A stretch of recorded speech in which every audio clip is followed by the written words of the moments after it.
Mm.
All right, let's try Scarface Mansion.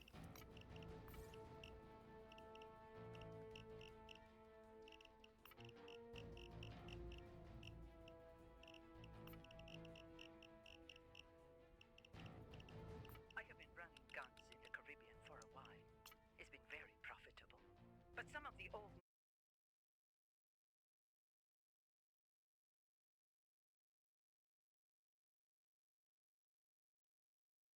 Kirby's getting every call so far, dang. Ernesto Sosa is the local boss in Miami for the Sosa cartel. The butcher wants him dead. You're gonna love this. He lives in Tony Montana's old man. Okay, team, let's get a move on. The butcher means business here. Remember, you've got to kill.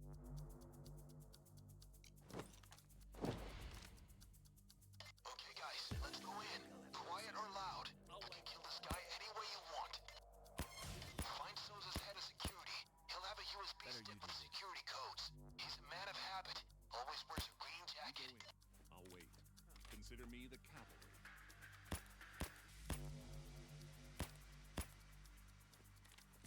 Don't forget, they got that CCTV, remember?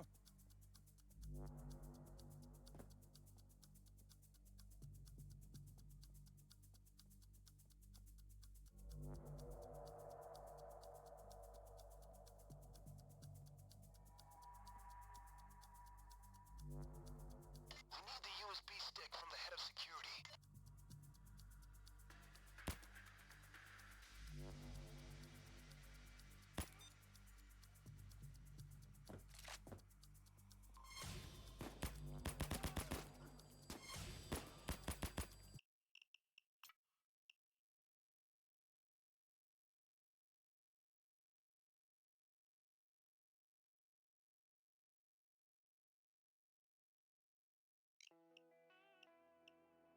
Ernesto Sosa I is think the I local need a boss in Miami slightly for the Sosa better. cartel. The butcher wants him dead. You're Yeah. gonna love this. He lives. Straight ahead. You could say Ernesto Sosa is lucky.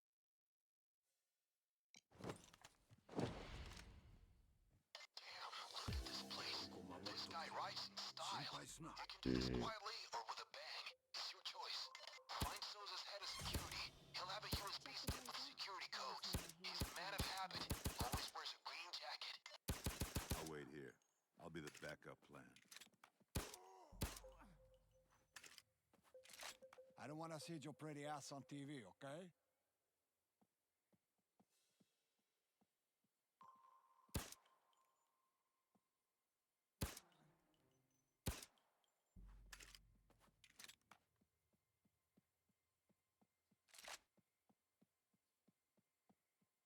Find the head of security and get his USB stick.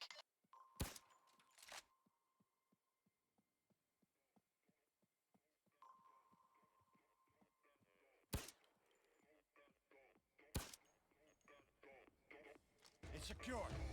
It's here. I found it. Find a laptop and plug the USB in. It should be nearby. Hey, big country.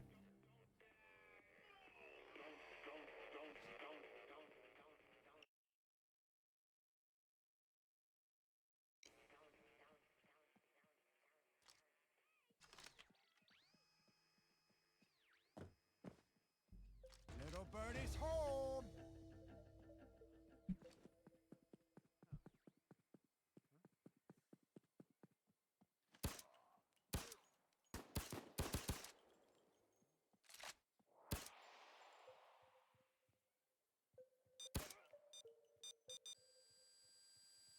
Damn it. Things were actually going really well.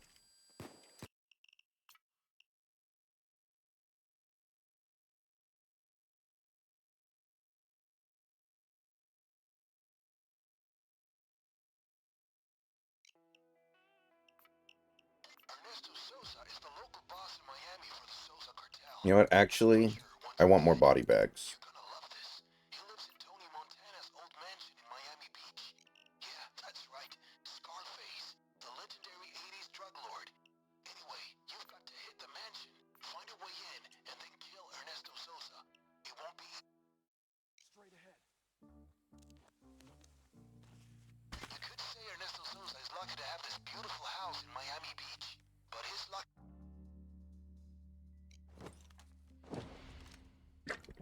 Damn, look at this place. I'll wait here. This guy I writes have in your style. fascinated. You can do this quietly or with a bang. It's your choice. Let's find the head of security. You should have what you need to get in. USB stick with security codes. He'll be wearing a green jacket. Yeah, you go on. I'm ready for action when things go rowdy. Stay off the fucking cameras.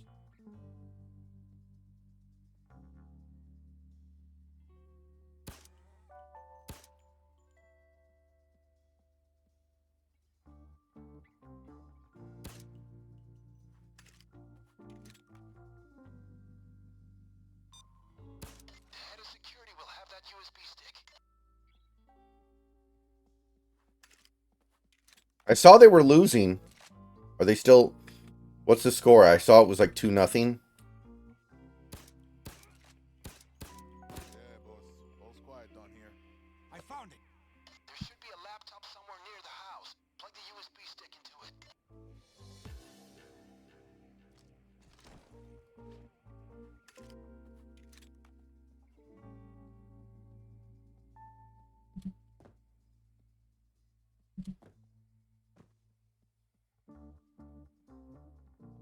This is the place. Okay, I'm trying to hack the security system now.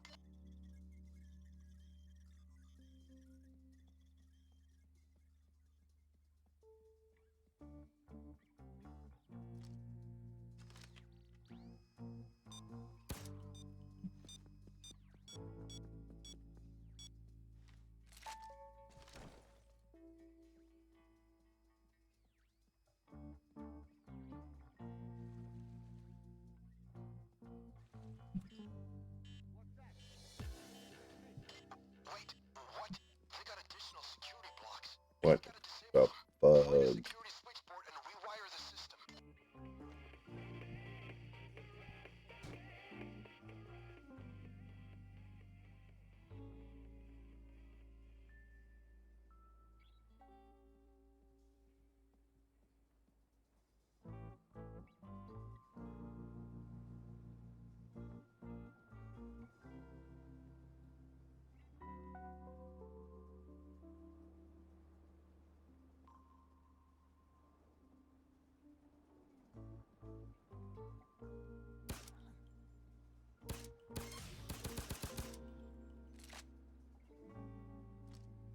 Got a body bag case here.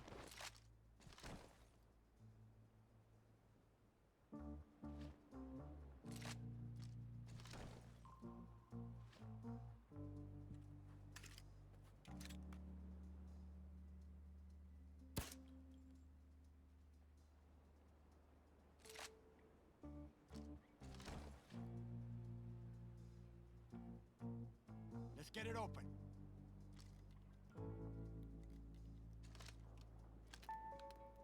It's done. Okay, that should do it. Now start the computer again. No, Kramer, you misunderstood the assignment.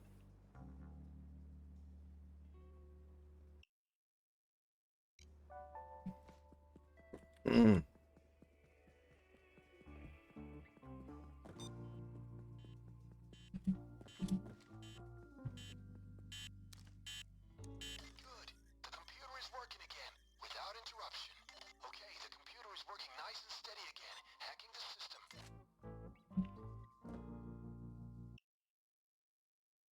Oh. Okay.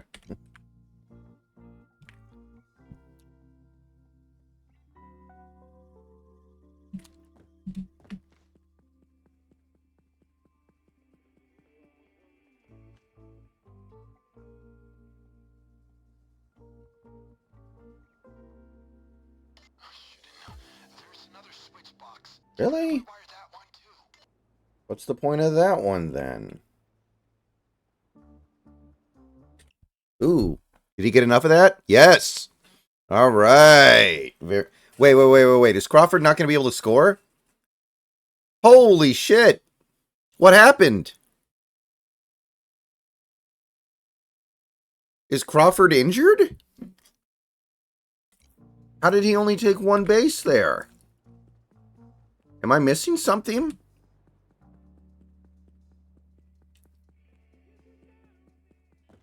Wow, I've never seen that before.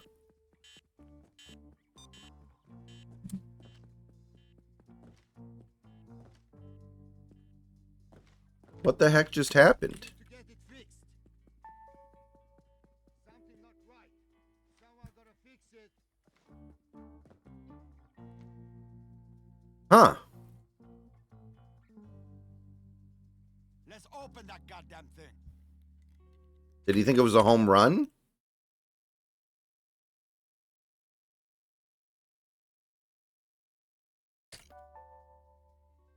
I'm very confused. It's finished. Okay, got the switchboards fixed. You can start the computer again. It's stuck. We need to get it fixed.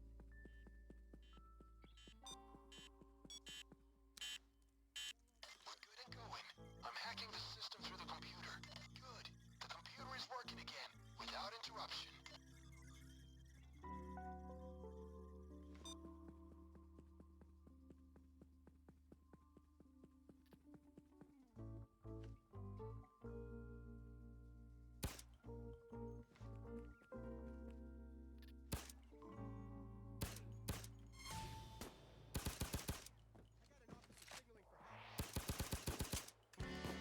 God damn it, you fucking jackass.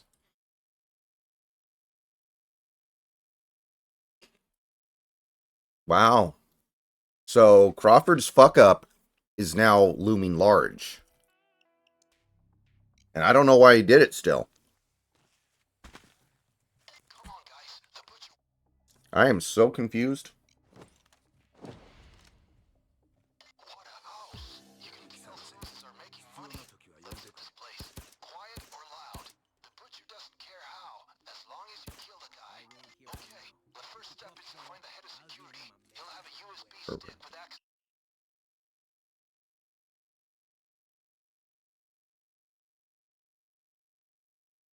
Codes for the house. He always wears a green jacket.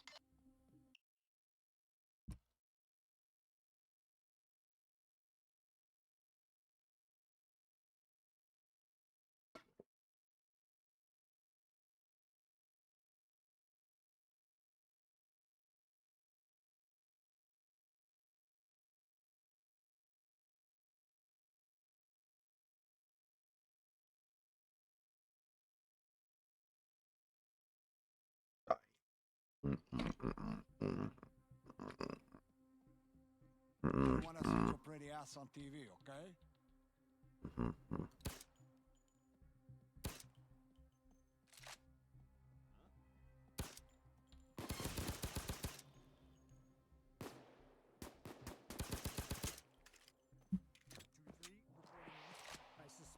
God damn it. I fucking hate those guys on the second level.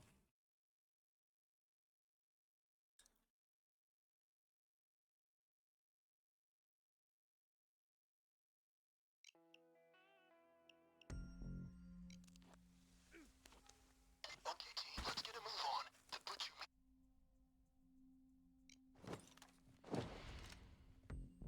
What a house. You can tell Suses are making money. Let's hit this place. Quiet or loud. The butcher doesn't care how, as long as you kill the guy. Okay, that should at least score one. Ooh, that's going to score more than one run, ain't it? Let's find the head of security. He should have what you need to get in. USB stick with security codes. He'll be wearing a green jacket. All right, that'll do. Don't forget, they got that CCTV, remember?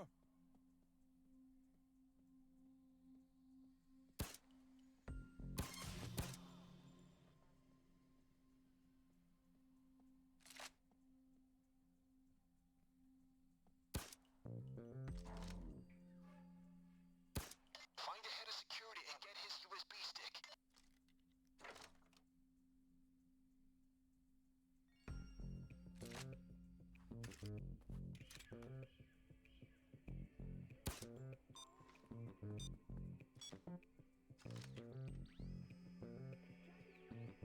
Hey, I found it. Great. Now plug the USB into the computer. Look for a laptop. It should be near the house. This is it. Okay, hacking the system now.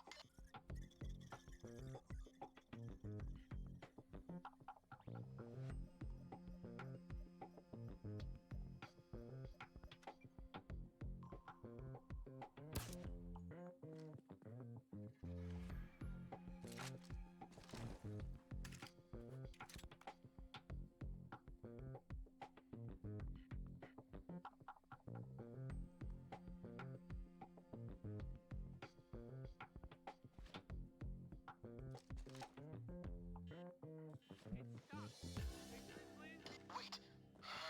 This system is more advanced than I Let's open thought. that goddamn There should be a thing. security switchboard somewhere. You gotta find it and rewire it. Shit.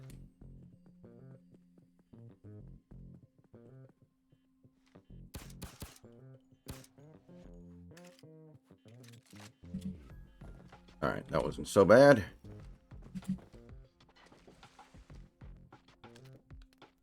It's done. Okay, that should do it. Now start the computer again.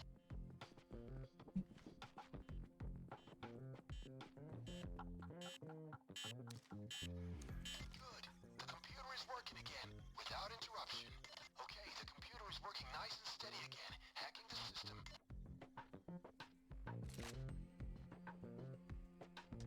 It's secure.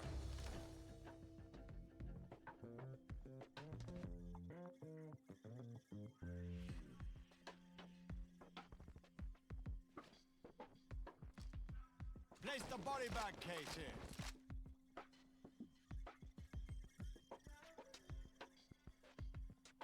Mm-hmm. Mm-hmm.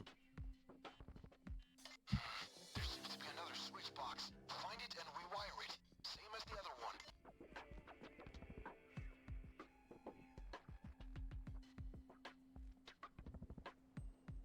Let's get it open. All right. Fair ball. Francis coming home. It's finished. Okay, got the switchboards fixed. You can start the computer again.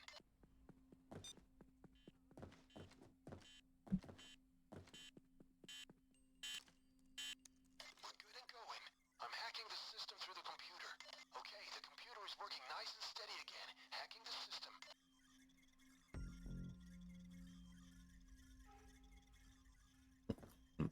Hmm.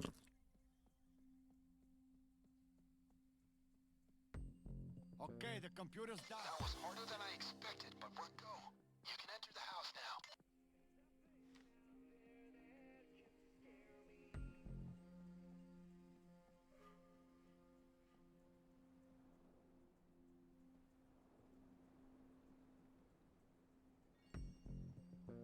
Good job on not raising the alarm. Keep it up. We need to open the rest of the house. There must be a switch somewhere. Guys, be careful. The guards inside will probably carry pagers. Hey, control. Just Are you checking. kidding me? Oh my fucking Christ. I hit him in the fucking head.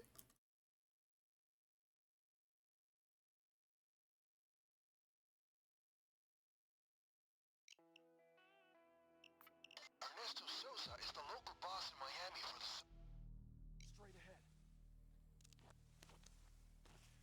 You could say Ernesto Sosa is lucky to have this beautiful house in Miami.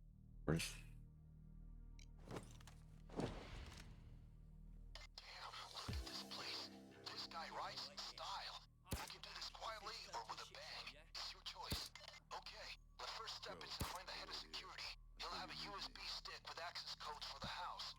Oh, no, wait a minute. Green jacket. You're going to do great.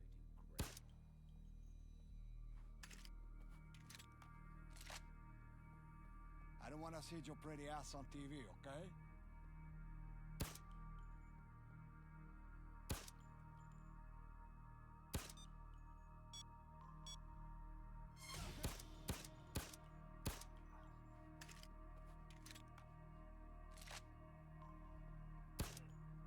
Find the head of security and get his USB stick.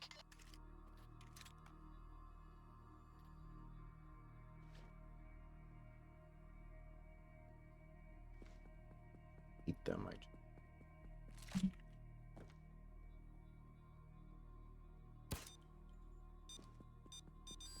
God damn it. I didn't think that would get all the way over there.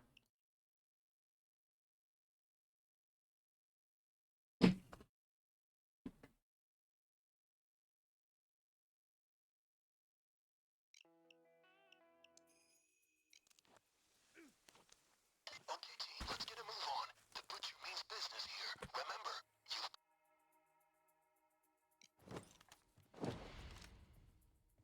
Damn, look at this place. This guy writes in style. You can do this quietly or with a bang. It's your choice. Find Souza's head of security. He'll have a USB stick with security codes. He's a man of habit. You start Always off. wears a green If jacket. anything goes wrong, I'll be ready.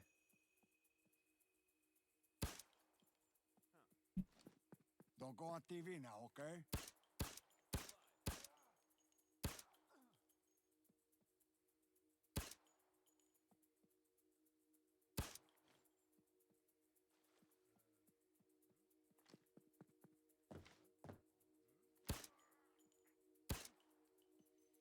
The head of security will have that USB stick. It's here. I found it. Find a Oh, they're fucking inside. God damn it.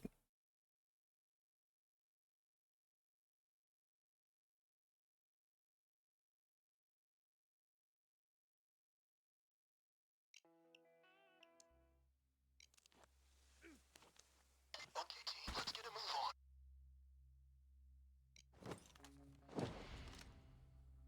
What a house. You can tell Sosa's are making money. Let's hit this place. Quiet or loud. The butcher doesn't care I'll how. watch things As here. long Go as you on. kill the guy. I'll hang back Let's here. find the head of security. there if things You go should have what you need to get in. USB stick with security codes. He'll be wearing a green jacket. I'll turn the heat up when it's time. Don't forget, they got that CCTV, remember?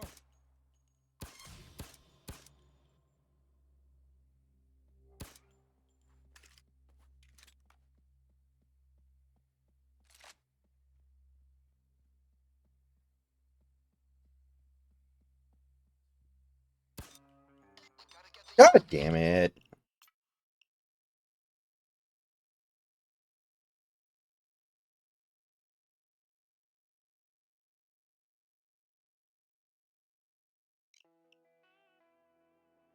Ernest.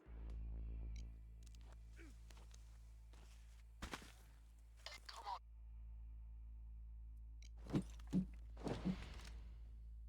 Damn, look at this place. Started off. This guy writes in Come see what style. you get You back can do up. this quietly or with a bang. It's your choice. Let's find the head of security. You should have what you need to get in. USB stick with security codes. He'll be wearing a green jacket. Keep moving. I'll stay here. I'll be your backup.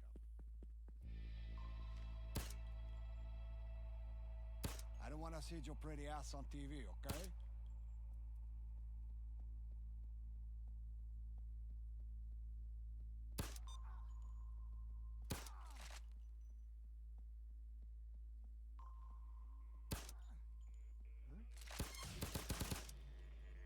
No, it ain't like that. Gotta get the USB Yeah, stick. here. The head of security should have it. There's a... Great. Now plug the USB into the computer. Look for a laptop. It should be near the house.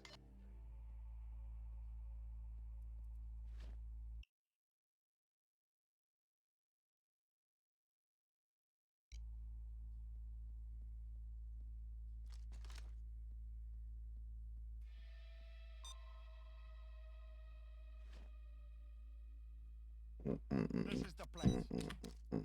Okay, hacking the system now. Uh oh.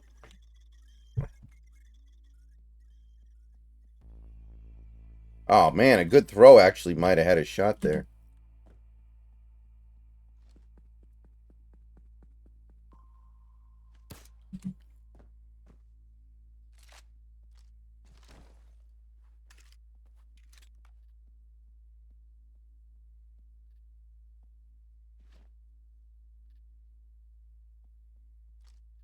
Got a body bag case here.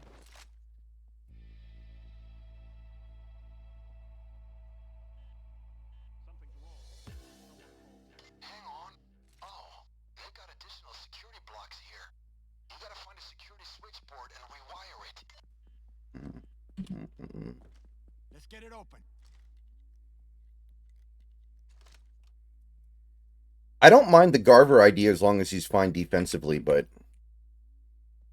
can't believe we're to this point. It's finished. Okay, got the switchboards fixed. You can start the computer again. We're good and going. I'm hacking the system through the computer. Good. The computer is working again, without interruption. Little birdie's home.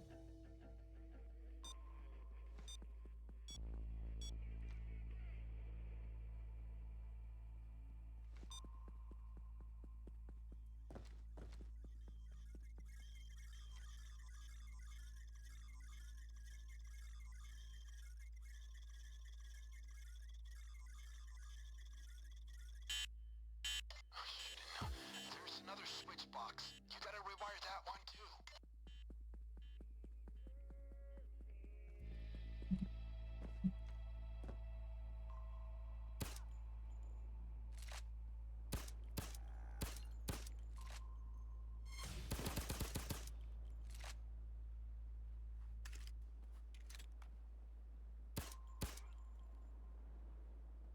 Let's open that goddamn thing. It's done.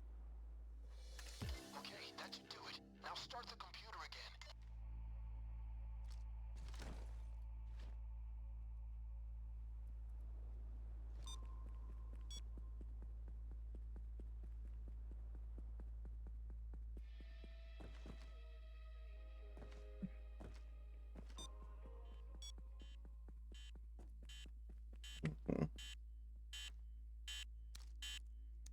Okay, the computer is working nice and steady again. Hacking the system. We're good and going. I'm hacking the system through the computer.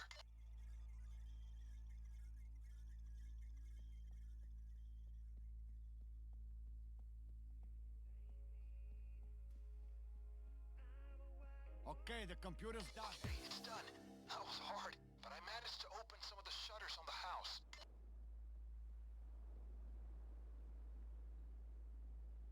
Well done. You move silently. We need to open the rest of the house. There must be a switch somewhere. Guys, be careful. The guards inside will probably carry pagers.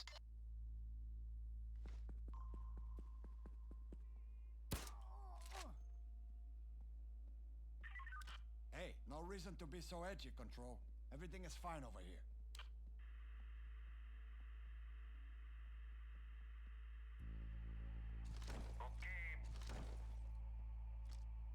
Place the body bag case here.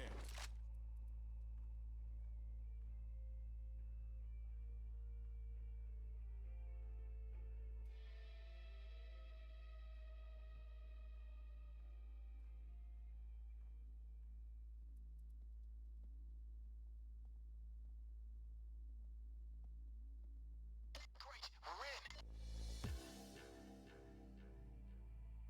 Ernesto Sosa has a special lock system for his office with a spoken passphrase. But I have planned for it. I had my people sell some special cocaine to him with a microphone recorder hidden in the package. See if you can find it. Search those bags of coke, guys.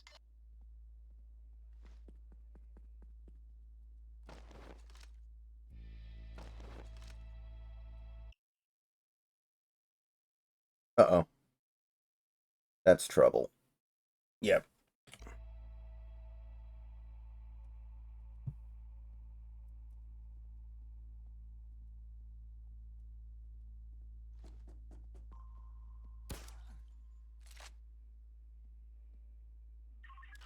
It's okay, Control. Everything is cool. No Cuban criminals in the area. Only American criminals with no balls. No, I ain't kidding. No criminals. Okay.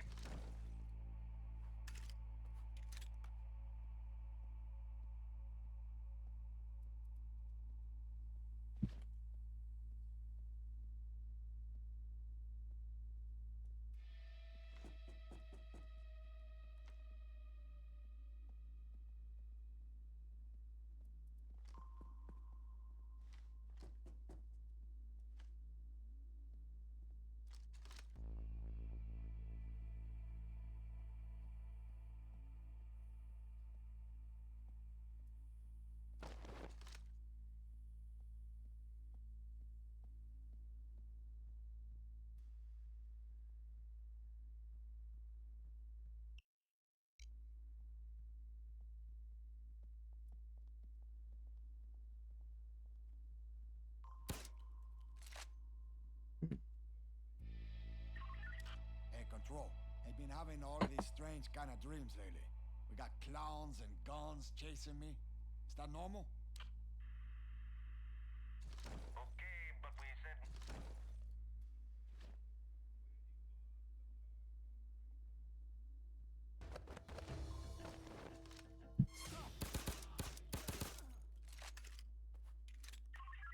Hey, I'm fucking bored here. How long is left on my shift, you assholes?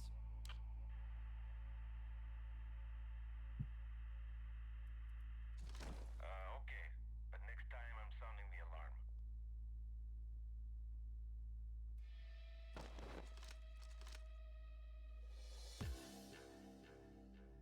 Ernesto is always paranoid. So once you start making the call, you better finish it. Treat it like a pager.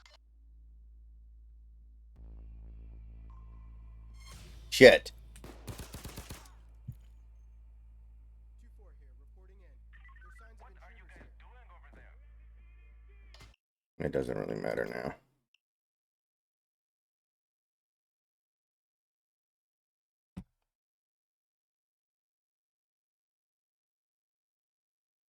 Totally doable. 100% doable.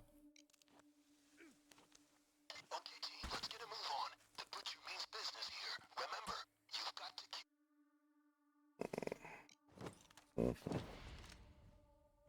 What a house. You can tell Sozas are making money. Let's hit this place. Quiet or loud. The butcher doesn't care how, as long as you kill the guy. Find Sozas head of security. He'll have a USB stick with security codes. He's a man of habit. Always wears a green jacket.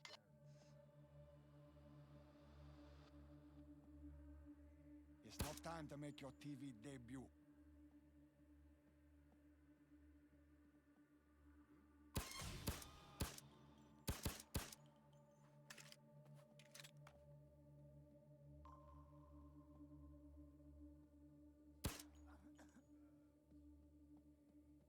Get the USB stick from the head of security.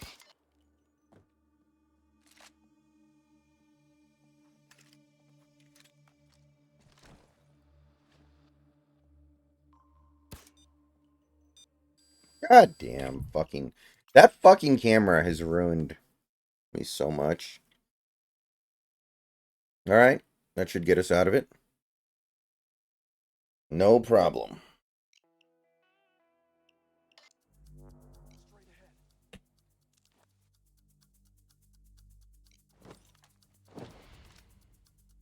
Damn, look at this place. This guy writes in style. You can do this quietly or with a bang. It's your choice. Let's find the head of security. He should have what you need to get in. USB stick with security codes. He'll be wearing a green jacket. Where these things go round.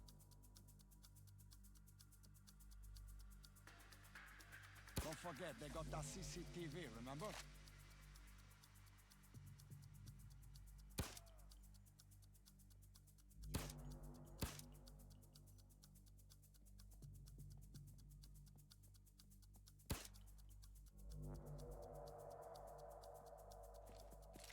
We need the USB stick from the head of security.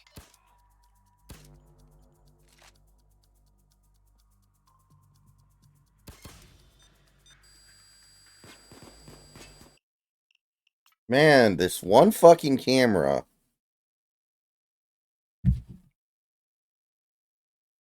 Fucks me a lot.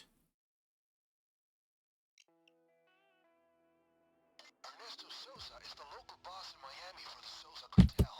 The butcher. Straight ahead.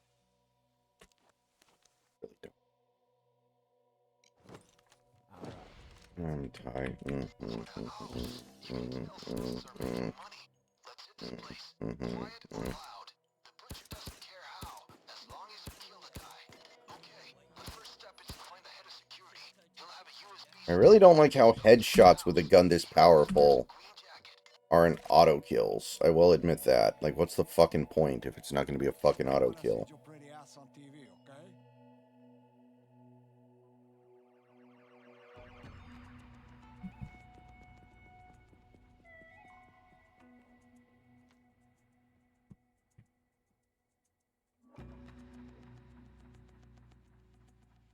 The head of security will have that USB stick.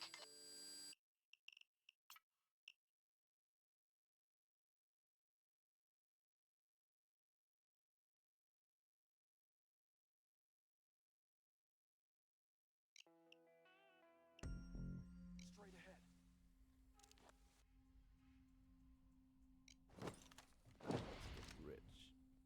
What a house! You can tell Sosa's are making money. Let's hit this place. Quiet or loud. The butcher doesn't care how, as long as you kill the guy. Okay, the first step is to find the head of security. He'll have a USB. And Zone's still trying to find himself since he came back from injury. Just not clicking. Stay off the fucking cameras.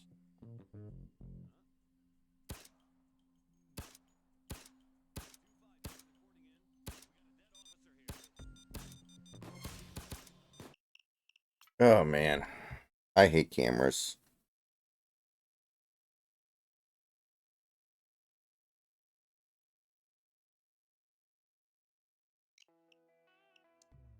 Straight ahead.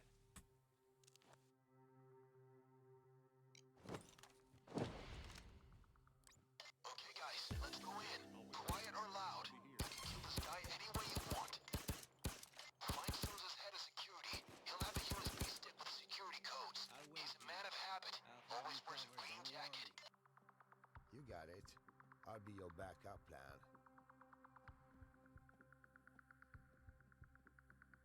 Don't forget, they got that CCTV, remember?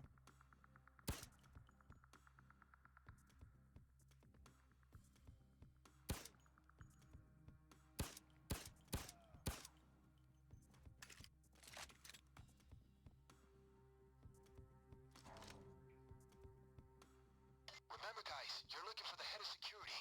We need his USB stick.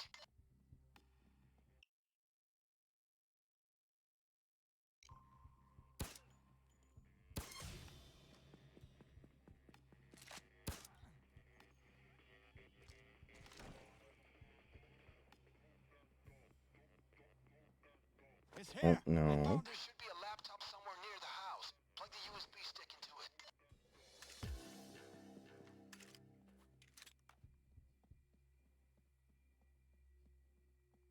This is it. Okay, hacking the system now.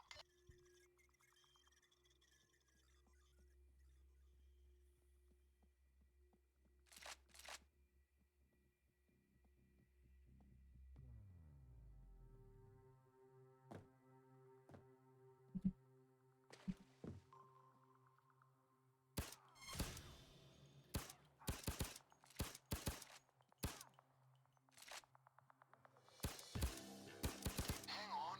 Oh, they've got additional security blocks here. You gotta find a security switchboard and rewire it. Oh, shit. That was actually really close. I didn't realize how close that was.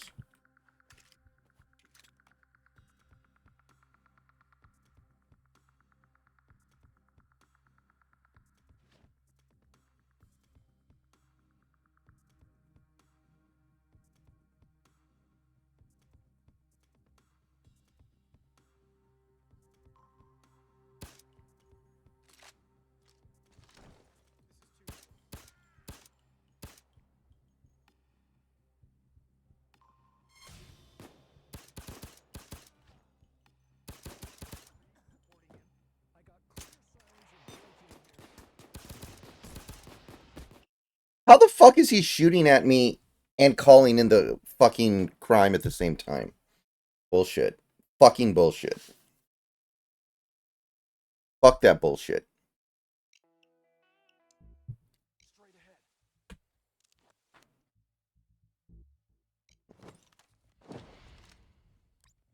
What a house. You can tell Suses are making money. Let's hit this place. Quiet or loud. The butcher doesn't care how, as long as you kill the guy. Okay, the first step is to find the head of security. He'll have What a USB sick stick with fuck. access codes for the house. He always wears a green jacket. Don't go on TV now, okay?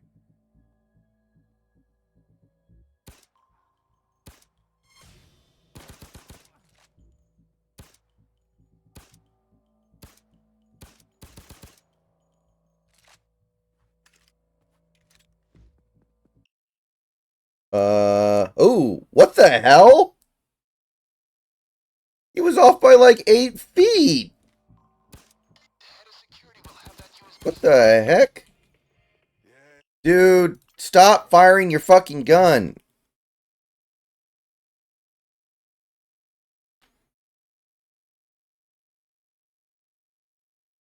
He wasn't going to get him anyway.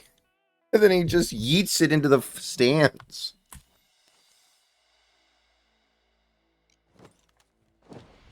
What the hell? What a house. You can tell Suses are making money. Let's hit this place. Quiet or loud. The butcher Alright, that ain't it. But, you got the run back. as long as you kill the guy. Find Suses head of security. He'll have a USB stick with Sick. security codes. He's a man of Pretty habits. sick. Always wears a green jacket. Oh, that's a pretty sick one. Don't forget, they got that CCTV, remember? Ugh.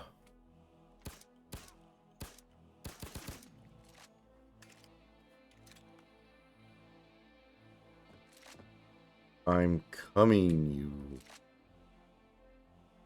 need the USB stick from the head of security.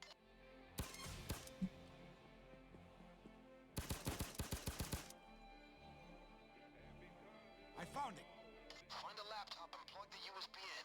It should be nearby.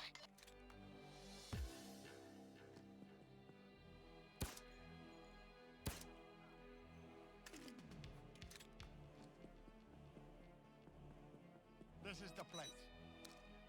Okay, I'm trying to hack the security system now.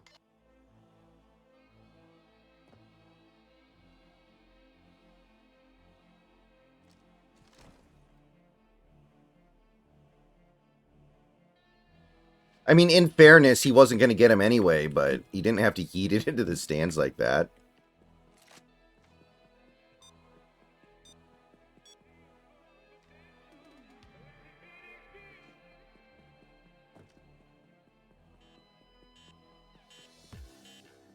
Wait. This system is more advanced than I thought. There should be a security switchboard somewhere. You gotta find it and rewire it.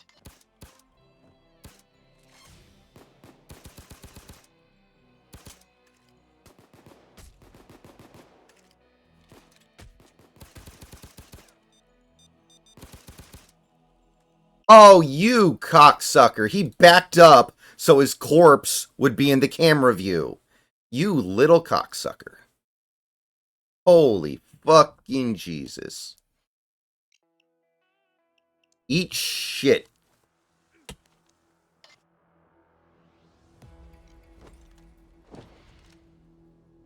Damn, look at this place. This guy writes in style. You can do this quietly or with a bang. It's your choice. Let's find the head of security. You should have what you need to get in. USB stick with security codes. He'll be wearing a green jacket. You started off. I got your back if the heat comes. Don't go on TV now, okay? I blow you away.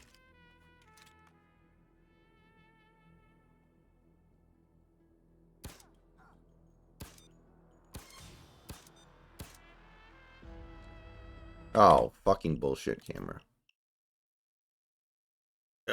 Honestly, if there are cameras there, I just don't even want to do the fucking heist.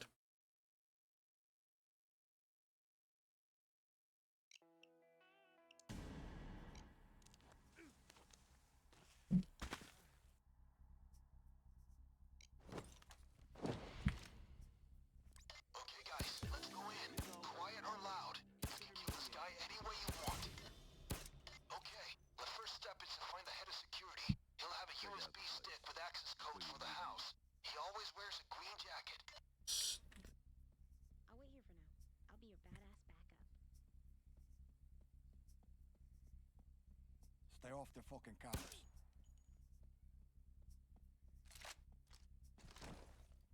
Come on. Alright, imperfect, but fine. Fine.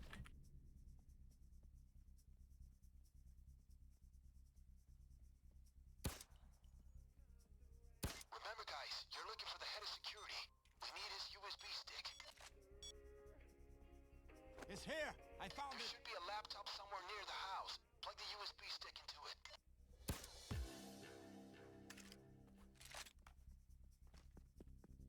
This is it.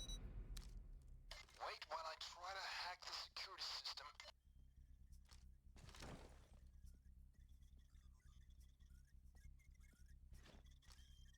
Place the body bag case here.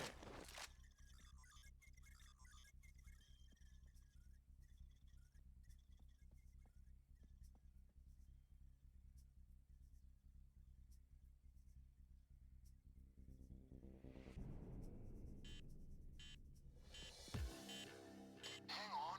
Oh, they've got additional security blocks here. You gotta find a security switchboard and rewire it.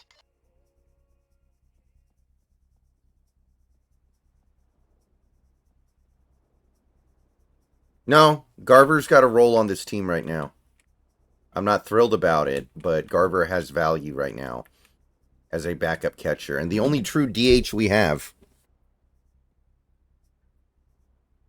Garver's going to stick around for a minute.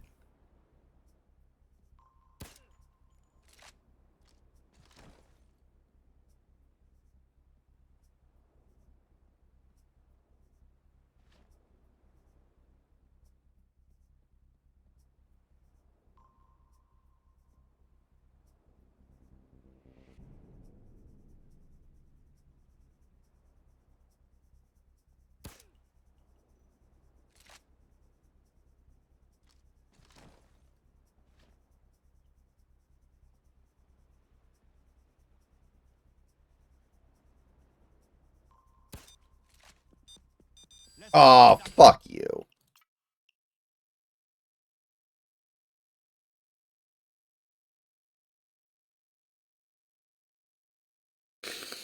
I mean, I would rather have Garver in the lineup than Zavala, to be honest, right? Like, that probably is better. You could say Ernesto Sousa is lucky to have this beautiful house in Miami.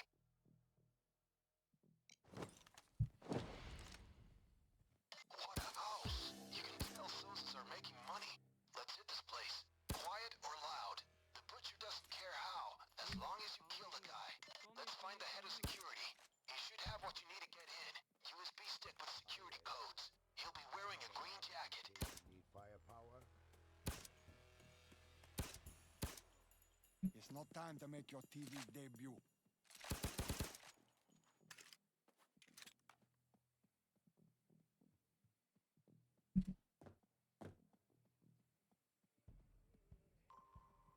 There's a camera there. We need the USB stick from the head of security. There should be a laptop somewhere near the house. Plug the USB Yeah, I think I actually don't even have to worry about that camera with the with regard to bodies. Let's find out. This is the place. Wait while I try to hack the security system.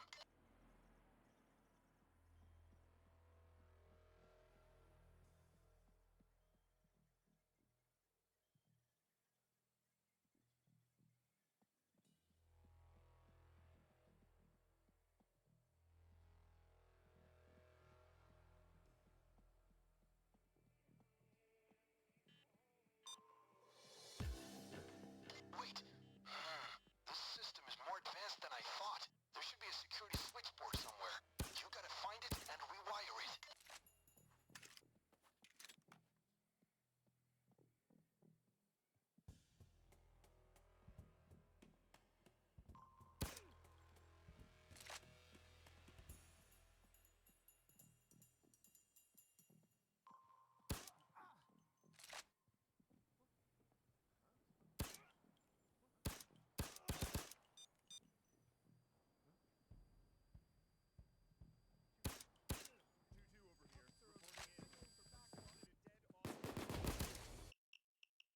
Maybe the move is to like systematically move through all the guards and kill them one by one before you even focus on doing anything else.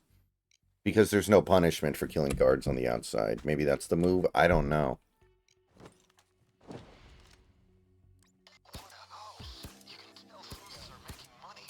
Let's hit this place. Quiet or loud. The butcher doesn't care how, as I long as don't he really kills care the about guy. that. Okay, but first step is to find the head of security. Those are you He'll have a problem. USB stick with access codes for the house. He always wears a green jacket. Don't forget, they got that CCTV, remember?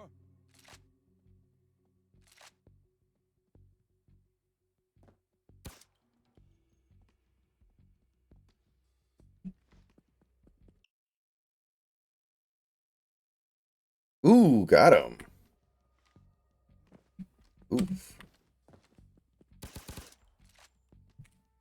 Find the head of security and get his USB stick.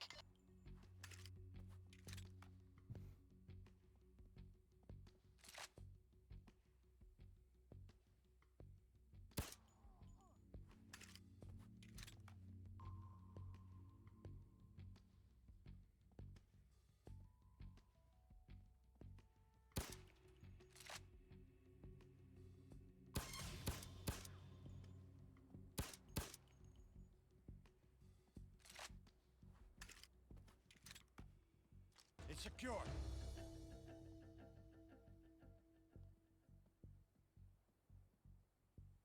Yeah, he is. Oh, boy. Remember, guys, you're looking for the head of security. We need his USB stick. They tried.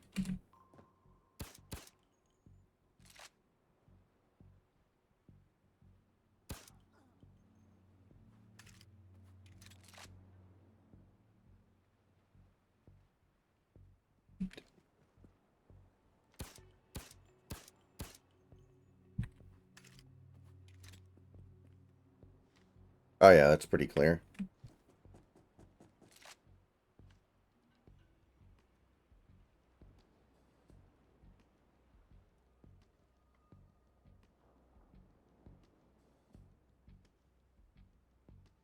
The head of security will have that USB stick. Yeah, I'm getting a I new found car it. on Wednesday. There should be a laptop somewhere near the house. Plug the USB stick into it.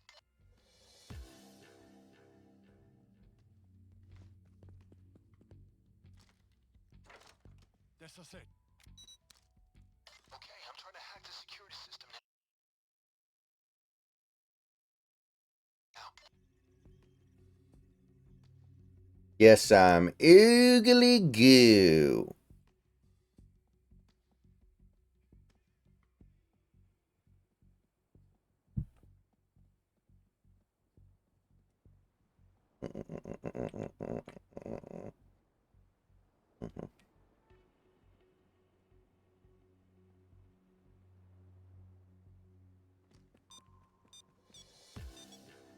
Hang on. Oh, they've got additional security blocks here. You gotta find a security Sick. switchboard and rewire it.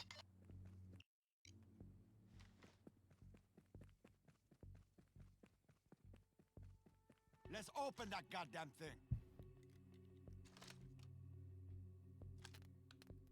It's finished. Great, that should do it. Now try starting the computer again.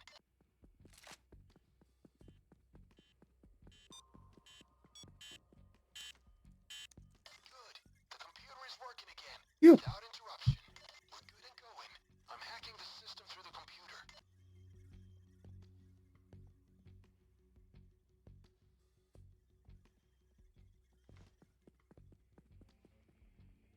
Little birdie's home.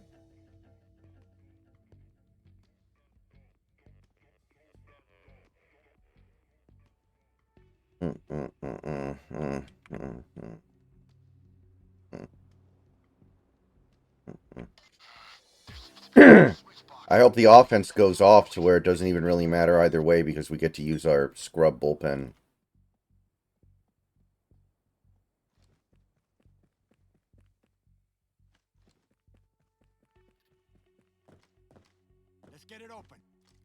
Let's peel off some runs here. Fucking camera. It's done. Okay, that should do it. Now start the computer again.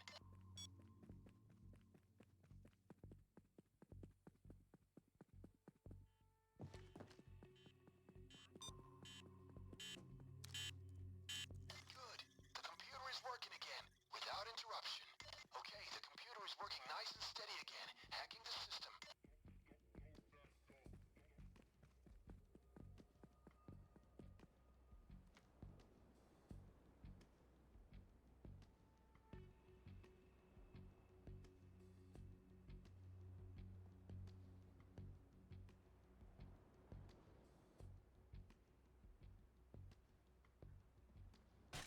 That was harder than I expected, but we're go.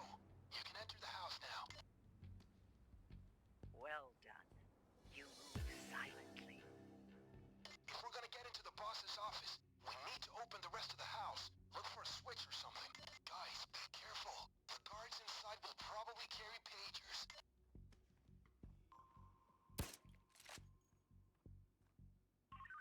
There's nothing happening here. I should go home. You should go home.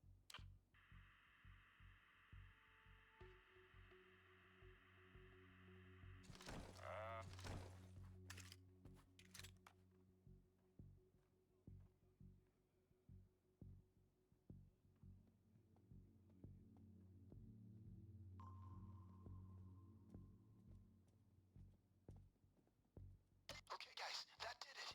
The house is open. Well, anybody else would beat that out. Ty France is not the guy who's going to be doing it, though. Unusual lock system for Ernesto Sosa's office, using a spoken passphrase. But my people have smuggled in a special cocaine package with a hidden microphone recorder. Find it. Okay, now you gotta search those bags of coke.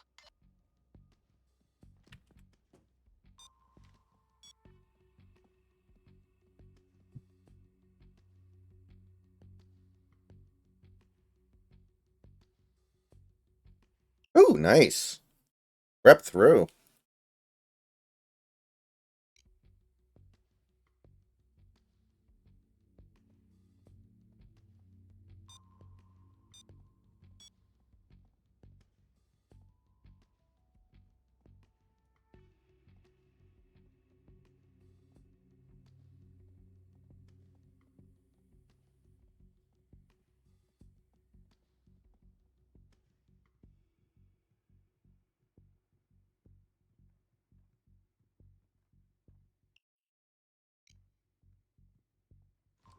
Oh, shit.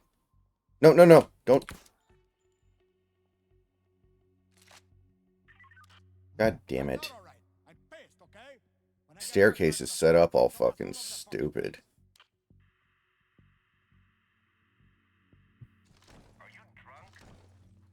Oh, shit. Why are there so fucking many of you right here?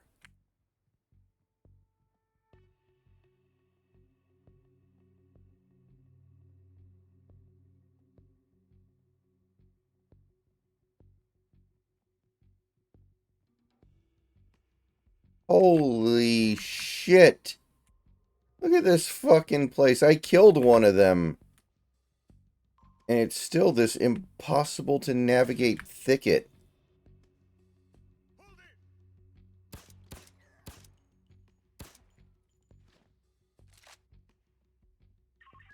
You keep quiet. Fuck, You man. guys could be sneaking around there. I don't want them to hear you.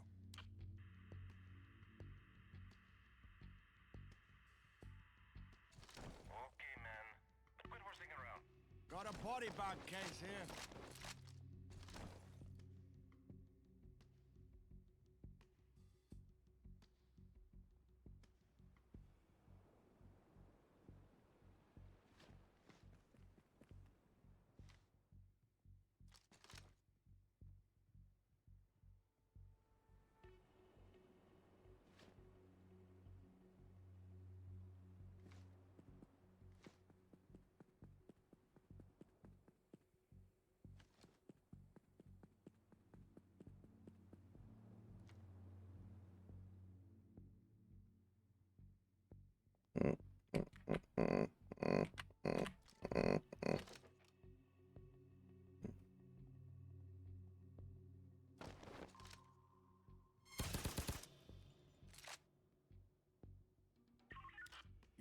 You could be a bad guy who killed Control and are pretending to be them.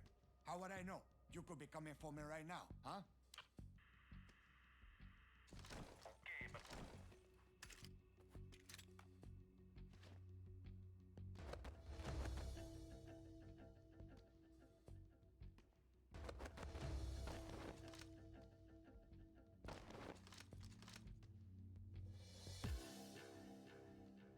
I guarantee you that if What is it? Montezuma wants 3 oranges for breakfast. Okay, come in. He bought it. The time has come to kill Mr. Sosa. Give him my regards. Oh, that fucker's just gonna stand there for 8 hours, isn't he? Wonder if there's any way past.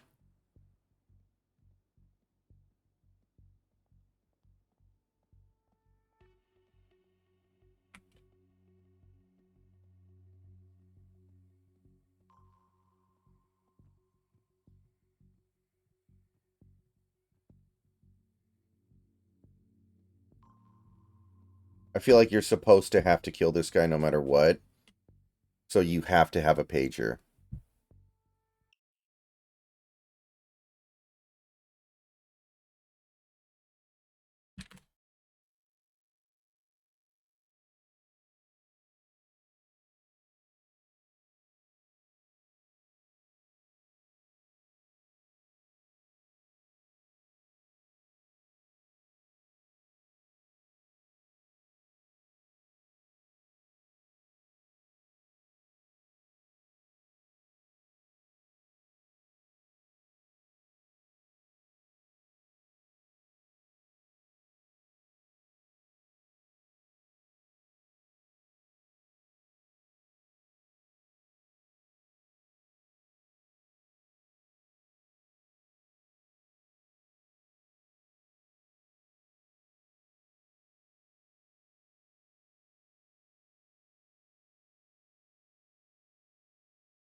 Kirby might be able to squeeze out 6.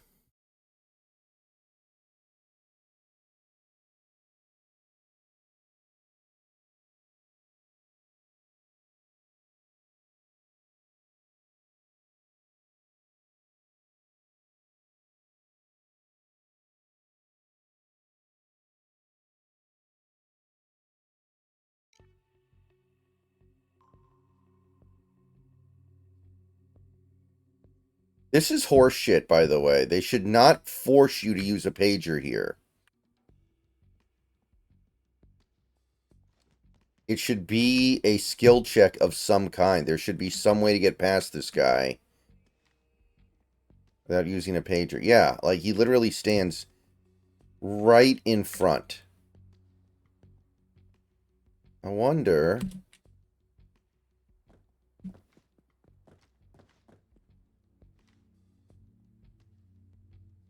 Is there another way into that area?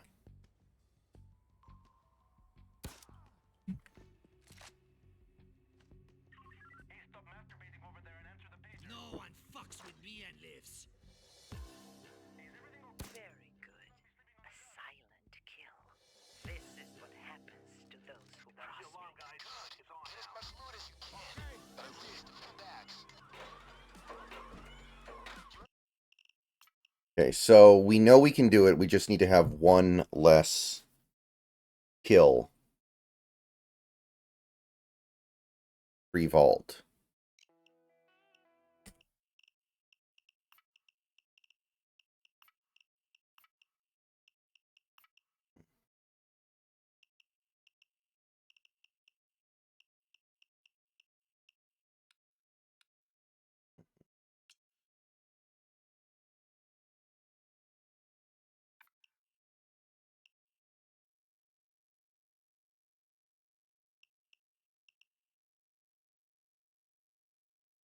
Let's try this one.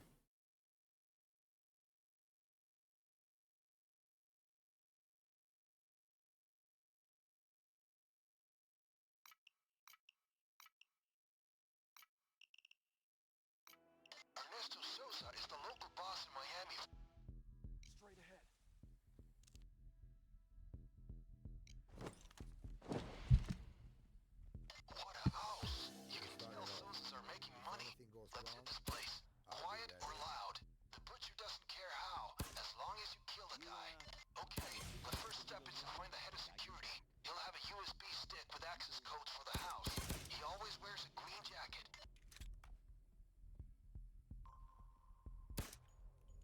want to see your pretty ass on TV, okay?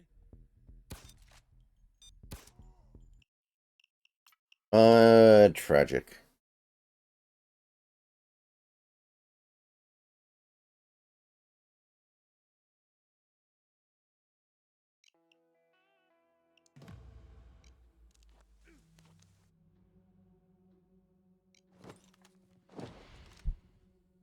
Okay, guys, let's go in.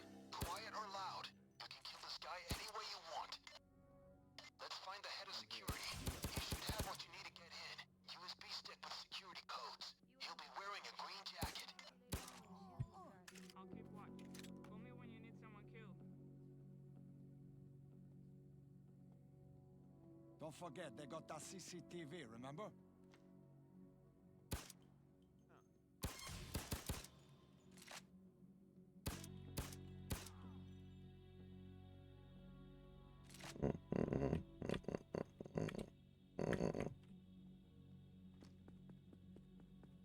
Get the USB stick from the head of security.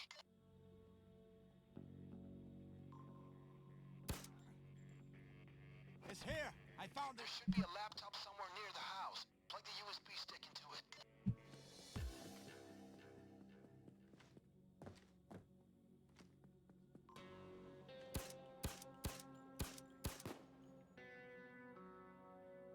2-2 reporting in. It's here.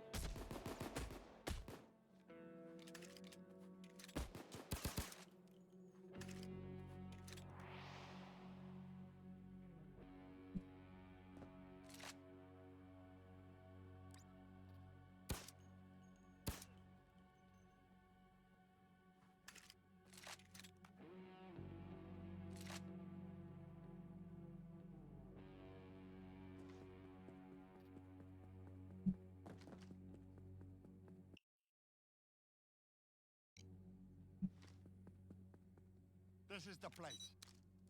Okay, hacking the system now.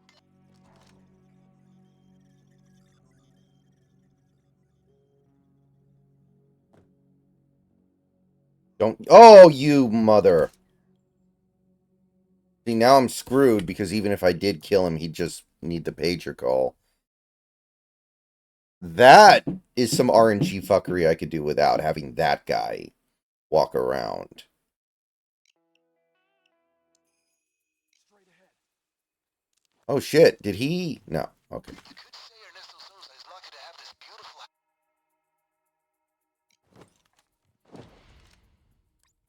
Damn, look at this place.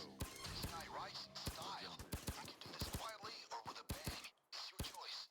Okay, the first step is to find... Can you fuckers die? These are some high caliber bullets. Straight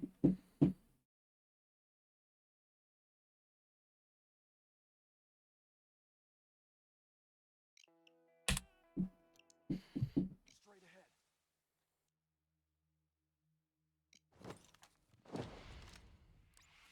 What a house. You can tell Sousas are making money. Let's hit this place. Quiet or loud. The butcher doesn't care how, as long as you kill the guy.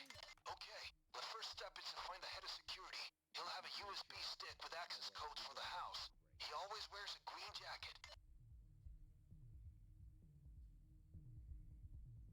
I don't want to see your pretty ass on TV, okay?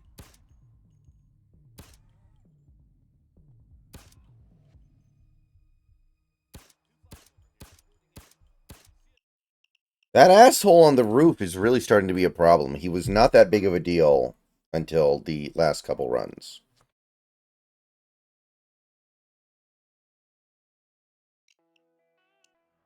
Straight ahead.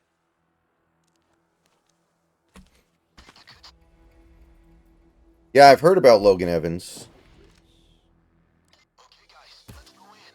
Quiet or loud. You can kill this guy any way you want. Find Souza's head of security. He'll have a USB stick with security codes. He's a man of habit. Always wears a green jacket. Why are you swinging at that can zone? It's not time to make your TV debut.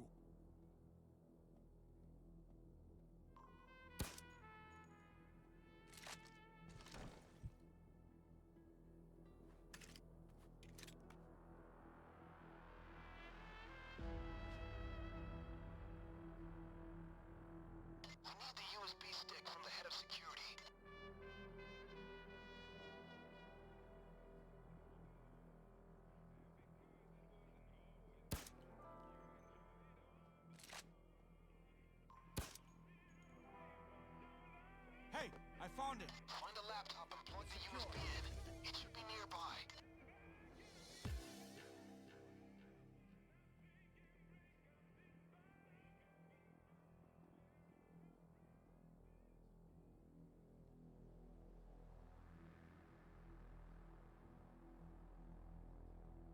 This is it. Okay, I'm trying to hack the security system now.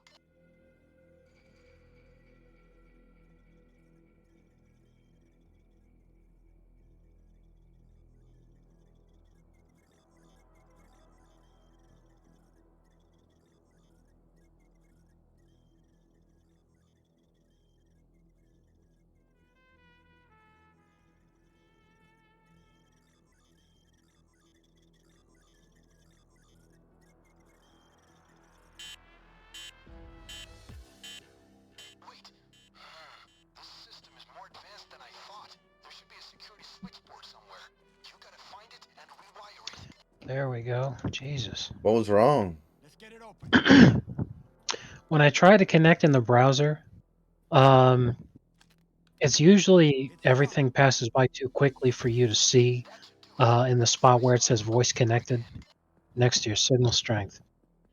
But one of the things that pops up is DTLS connecting, Mm-hmm. and it hung up on that, and it wouldn't connect. Now, what the internet told me is that if you close your browser and restart your browser, that should be it. That should fix it. Mm-hmm. But nothing happened. So I said, well, the only other thing I can do before restarting my computer and hoping that that fixes it is to just load up the app and see if that fixes it. And yeah, Hacking the system through the fixed it. computer. So The body bag case here. talking through the app right now, it works. So I don't know what's up with the browser, but apparently Discord's been fucking up all day. So All right. people use the app than use the browser site. So I figure, what the hell? If they fix something, that's probably going to get rolled out on the app first before it gets rolled out to the servers for browsers. Fucking goddamn it. I know the feeling. So it looks like it is going to be JJ Redick. Yeah, this again, as I've said many times, it's pretty much a guarantee that LeBron's gone. I don't know how it happened, but apparently the Lakers got hold of a draft pick. They have the 17th pick. Let's find the head of security. Oh, it's because somebody decided not to exercise their option to take the Lakers pick until next year. That would make sense. Okay, so NBA draft order. Actually, I think the meme was that the Lakers may have the 23rd pick, but Phoenix at 17th or something's going on. Let me check here. Okay, so it's the Lakers at 17th. The Suns have it at 22. So the Suns are also interested in getting it. But if the Lakers want to keep LeBron, they should draft his kid. But the thing is that keeping LeBron means literally nothing because the Lakers suck ass, and they literally have no chance of actually competing and winning a championship. If they draft Bronny, they get to keep LeBron for one more year, yes, but then he retires and it's over, and then you just wasted the pick. Now, that doesn't really mean much because they have the 17th pick in a year where the draft is dog shit anyway. But that's still a really bad decision to make, you know? Yeah, you know his ceiling is like 12th man. That's being generous. As I often bring up, Bronny is the only person I have ever seen on a televised sports broadcast have to look at the ball as he dribbles. Having watched WNBA lowlights to laugh at them over the last couple of days, I haven't even seen that from them.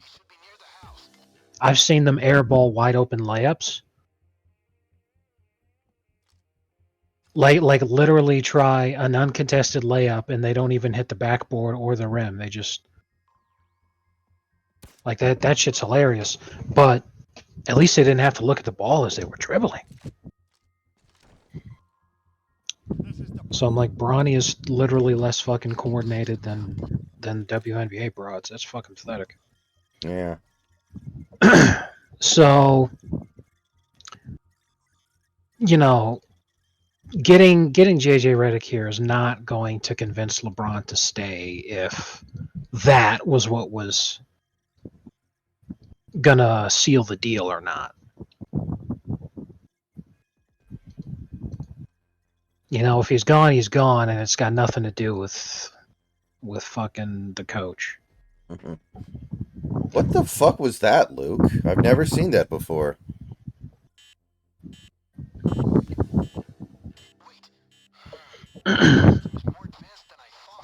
So yeah, you know, good for JJ Redick. I wish him well, but he'll probably have that job for a year before they blow him out. Because coaching the Lakers is more of a curse than a blessing. Because the fan base and the front office has such high expectations and demands so much that unless JJ Redick ends up becoming a future GOAT and he's great like immediately, then he's cooked. Even if he ends up being fantastic later on down the road, but he just needs time to actually learn how to, you know, like if he ends up being like Jason Kidd, where Jason Kidd has improved quite a lot, and Jason Kidd is at the very least average right now. And who knows, you know, because of how young he is, if he keeps doing this for like another 20 or 30 years, maybe he retires and he's on the Mount Rushmore of coaches. But that didn't mean shit for the Nets when they gave him his first shot. It was a horrible idea for them to hire him. That being said, I'm sure they wish they had him now, but Like, again, last year Lakers fans were talking about how good Darvin Ham looked like he was going to be. And right. Nobody wanted to keep him after this season. How quickly... And it's like he's not even coaching a very good team. I know Darvin Ham sucks, but... Exactly. And that's the problem. And what I was saying about coaching being misunderstood, because like I was laughing my ass off when Lakers fans were saying that Darvin Ham was good. I was like, no, he's not. But they gave him that they when a team does well, people assume that the coach is good. When a team does bad, people assume that the coach is bad. Spo ends up he's already on the Mount Rushmore of coaches. And yet in his first 2 seasons, he did a fucking amazing job in his first 2 seasons. However, because he was a young coach, plus he was Filipino and he didn't have a connection with anybody, so there was no reason for anybody to give him any kinds of props, they thought that he was just an empty suit who's getting by based off of Dwayne Wade being a fucking hero. However, the dude is like a fucking defensive mastermind, and he always has been his entire career, so amazing. But then LeBron shows up, and LeBron tries to force him out of town because he wants Pat Riley to come out of retirement and coach. And thank God Pat told him to fuck off, and Spo ends up becoming one of the best coaches in the league. Darvin Ham's situation, the team wasn't even good. The Lakers team last year sucked. But they lucked into a fucking Western Conference Finals appearance because they went up against a Grizzlies team that was in the process of disintegrating. Anyone who made the playoffs would have beat that team, period. Then in the second round, they end up getting a Warriors team which spent their life force just to beat Sacramento. But that was the same Warriors team that was so washed that they couldn't even make the play-in this year. Or, never mind, no, they did make the play-in, but they lost. And in the first round, yeah. Yeah. And they barely even made the play-in as it was. Without dealing with injuries or anything. Everyone's just old and they suck. That same exact team beat the Kings last year, but they barely did it, and it took everything that they had to do it. And by the time they finished doing it, no one ever looked good again. Plus, you had the whole Jordan Poole thing going on, and how hot to trot he was to get the fuck out of there. It was pretty much like a dream. The matchups that the Lakers got. And then they got fucking humiliated by the Nuggets. And then the Lakers got absolutely humiliated by the Nuggets yet again this year and end up being a first-round exit like they deserved to be. Yeah, and it wasn't even a great Nuggets team. They had problems this year. They really missed Bruce Brown. Plus, Murray had nagging knee issues the entire postseason. Mm-hmm. So, like, that Lakers team sucks. So if they draft Bronny just to keep him, like, LeBron's probably going to be pissed. Because he's like, well, fuck, now I got to stay here. I mean, I'm making a shitload of money, so whatever, but we're obviously not going to win anything. They have a first-year rookie coach who I guarantee, if he's not Phil Jackson caliber, will not have that job in 3 years' time.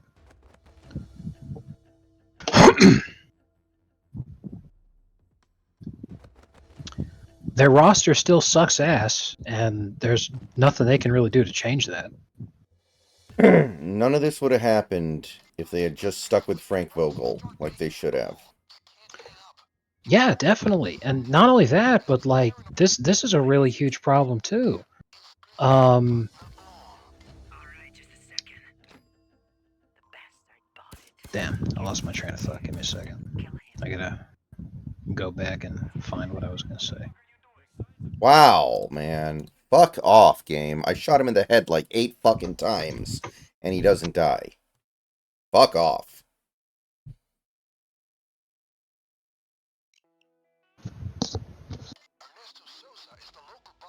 Oh yeah, now I remember what I was gonna say. LeBron wanted out this year because Lakers ownership refused the trade to send LeBron to Golden State that was on the table. Golden State was lobbying heavily for that trade. LeBron not only gave his okay, but LeBron wanted it. And because LeBron couldn't talk about it to the media, but he was basically acting like it was already a done deal. 2 weeks before the trade deadline, he was literally talking about how pretty soon this ain't going to be a problem anymore. And people thought what he meant was he was going to get everyone on the team traded. What he actually meant was he was about to leave. He wanted out this year, this season. Mm-hmm. But he doesn't have the power to actually force himself to get traded. And Lakers ownership said no, so that's another thing counting against them. So I think this is a signal that they're accepting that LeBron's out of there. Mm-hmm. Because he tried to get himself traded.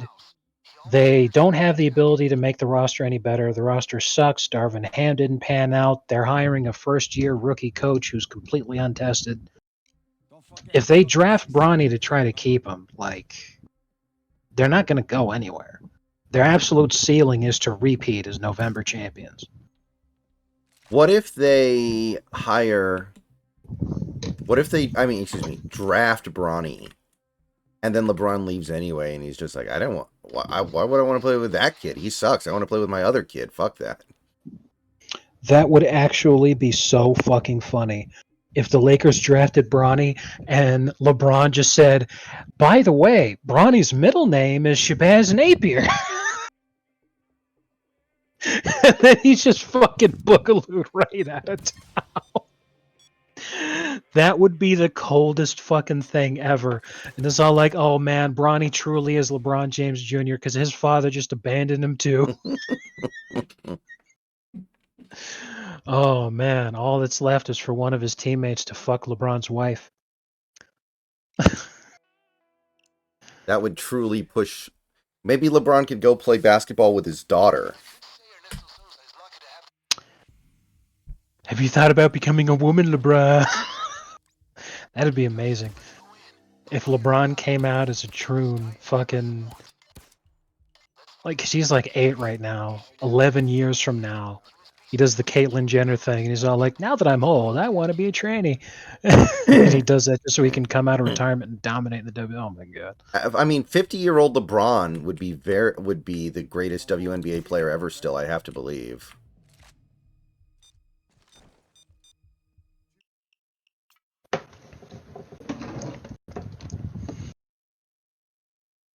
Like, 50 is tough, but I imagine he'd find a way to still get it done.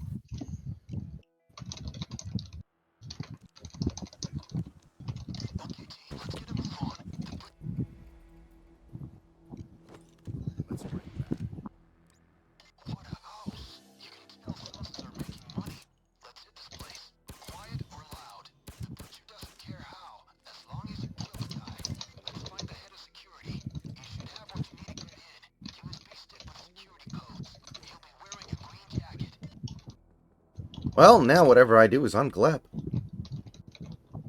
It's not time to make your TV. Exactly. You have 1 second to respond.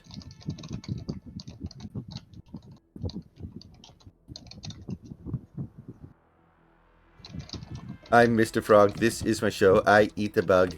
This is the end. I love you. USB stick from the head of security.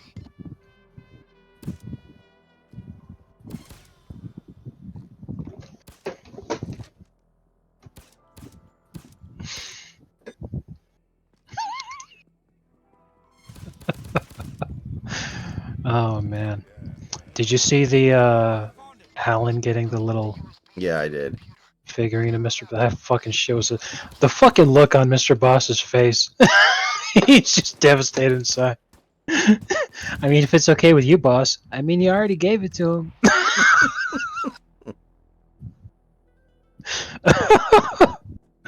Oh man, that was hilarious. He's like, you already gave it to him, man. I mean, that's classic.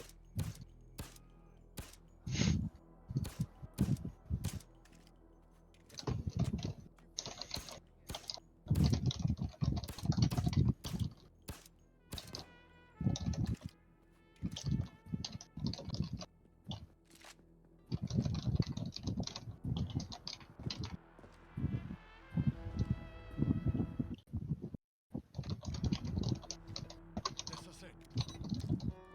Wait while I try to hack the security. Him. I sold my likeness to this game. That's where I've been all week.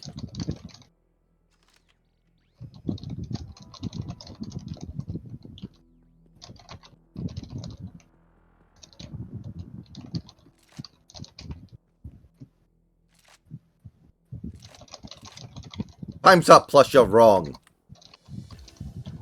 Hang on. Oh, I got additional security blocks here.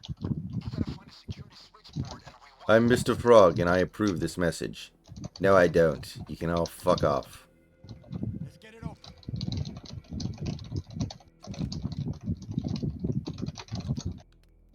It's done. Okay, got the switchboards fixed. You can start the computer again. It's a miniature version of me.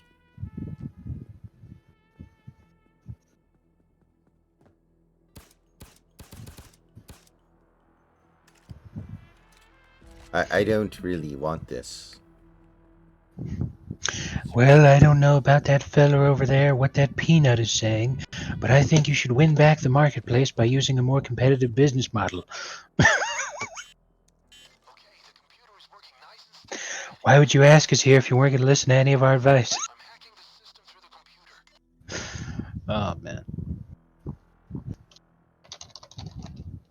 Alright, our thin-ass bullpen has to survive 9 more outs of this. Why am I so uncomfortable right now? We're playing Oakland. We're playing the literal Oakland Hoodoos.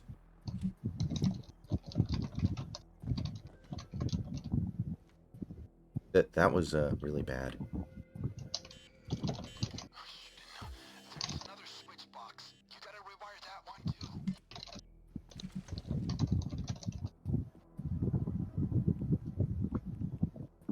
Hello. I like when Mr. Frog ate that baby. Let's open that goddamn thing. It's finished. Okay, that should do it. Now start the computer again. But if I don't get my TV job back, I'm going to lose everything. So, do I have my job back? After what you did, not only are you blacklisted, you're deplatformed. Oh, man. Oh. Hello, I'm Professor Psychotic.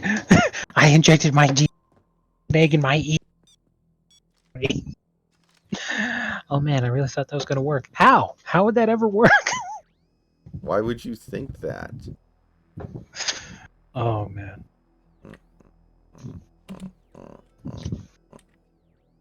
Okay, the If you haven't watched the first season already, you've got to do it because I will. there are just so many fucking good episodes and good moments. I can't like find enough shorts for all of them. Hmm.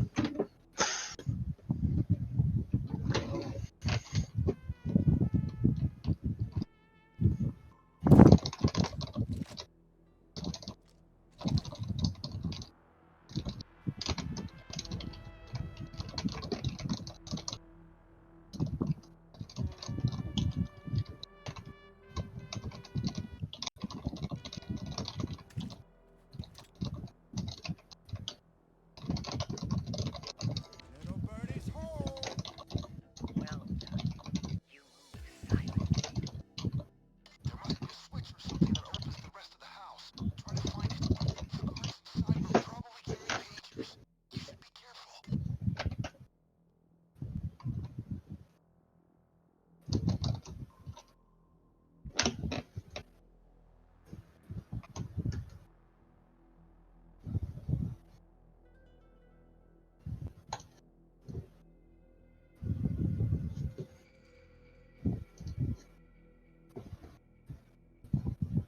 Yes, I'm oogly goo.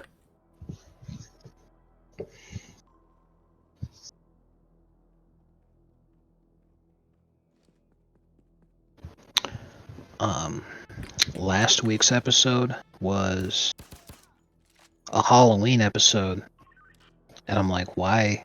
I was just saying hello. It made sense that they did a Halloween episode in the first season Mm-hmm. because it actually aired on Halloween. Right. But they did a Halloween episode this season. It was still May when it aired. What the fuck? So it turns out that they're just like, oh yeah, we decided that the fourth episode of every season is going to be a Halloween episode. And I was like, oh, that's pretty neat. I can dig it. Because if that's the case, then it might mean that the eighth episode of every season is a Christmas episode, and I can dig that. My people have smuggled in a special cocaine package with a hidden microphone recorder. Find it. Okay, now you gotta search those bags of coke.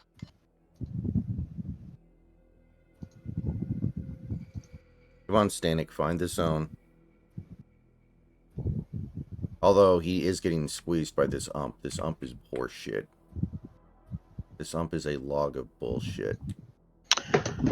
That's actually an excellent question. Who's going to win the sweepstakes for who's unquestionably the worst ump in the league now that Hernandez is gone? I think CB Bucknor is considered to be, like, bottom tier now.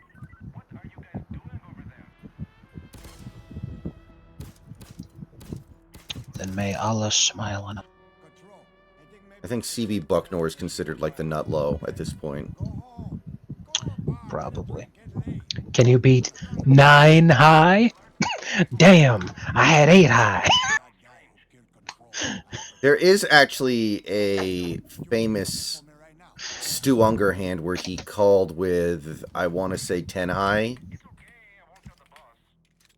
and was correct to, and it actually made sense when he did it. Like I've seen breakdowns of the hand. I saw Eric Seidel call somebody on the river with jack high one time, and it actually, when you broke down the hand, it made all the sense in the world that he was correct to call. It does Right, happen, but not often. Right, and I'm sure, but man, winning with 10 high, that's got to be like what? That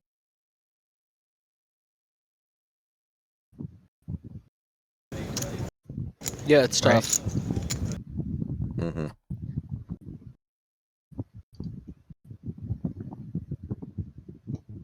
All right, come on, get you.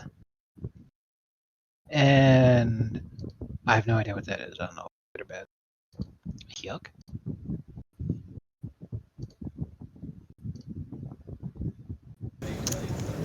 Yeah, it's tough. Ugh.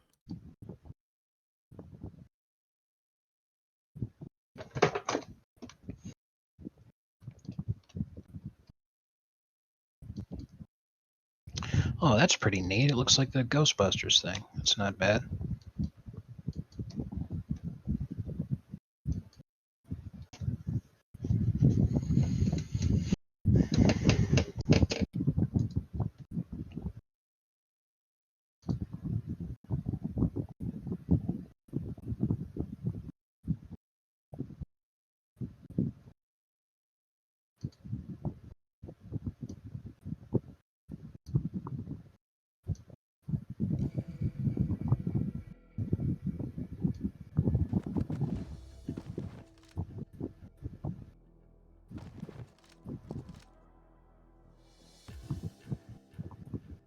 Guys, listen carefully. Once you start making the call, you can't hang up.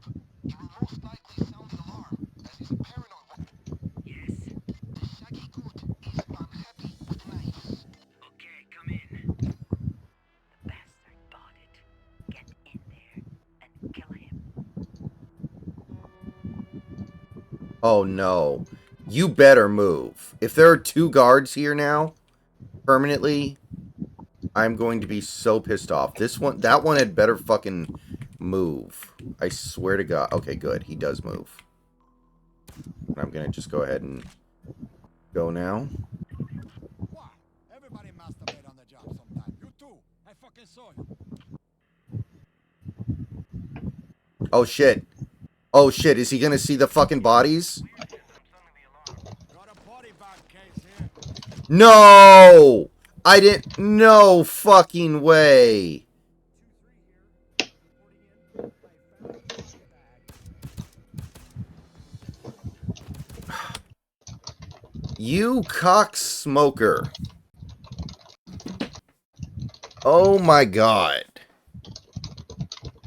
I didn't know people would wander in there like that. I already killed 2 people in there.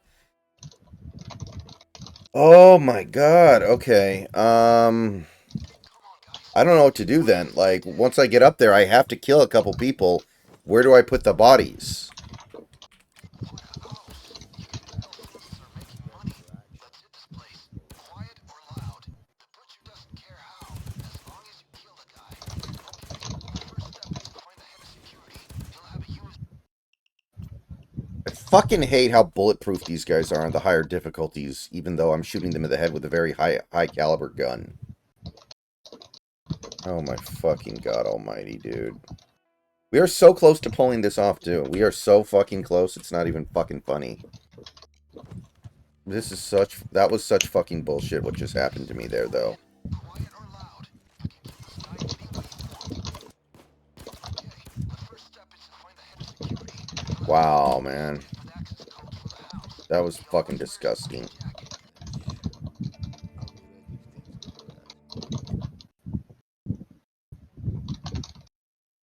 go right.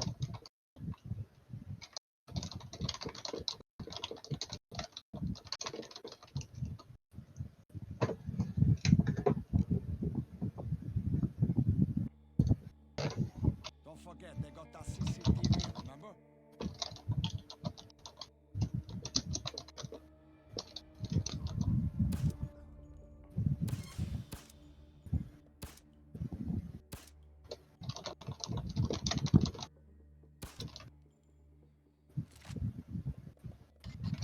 stick. The head of security should have it.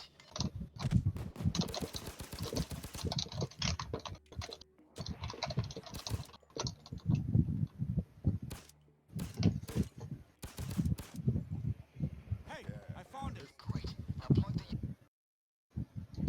Okay, that's gonna find some green. computer. Look for a laptop. Very nice. Near the house.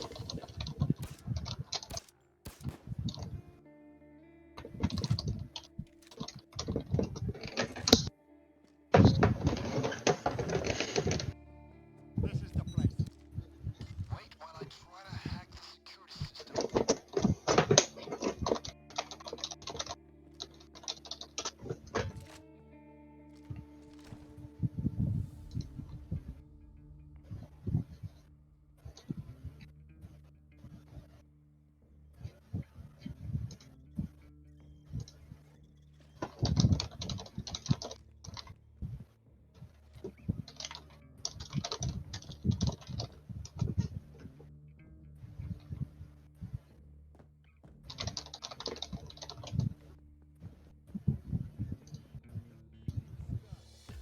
Oh. Oh, I thought that was going into center field for a second. You gotta disable them. Find a security switchboard and rewire the system. Let's get it open.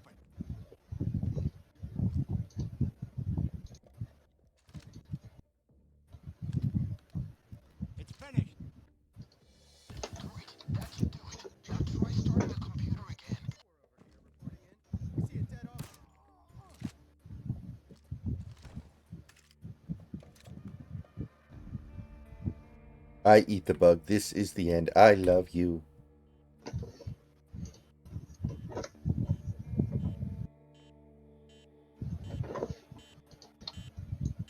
It does seem like the kind of show that would never make it big with a mainstream audience. So it really is kind of a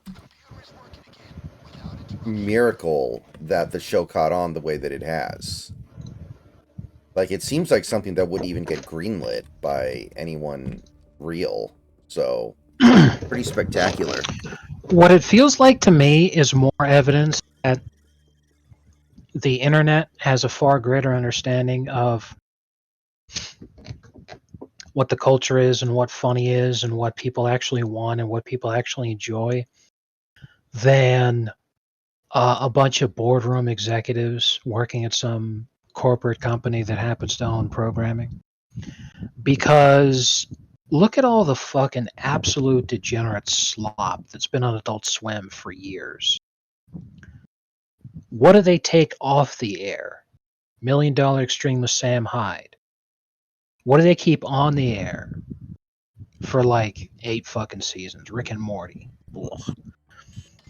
So Smiling Friend hits it fucking big because Smiling Friends is basically just an animated version of Oni Plays, which is one of the most popular YouTube Let's Play channels out there and has been for many years.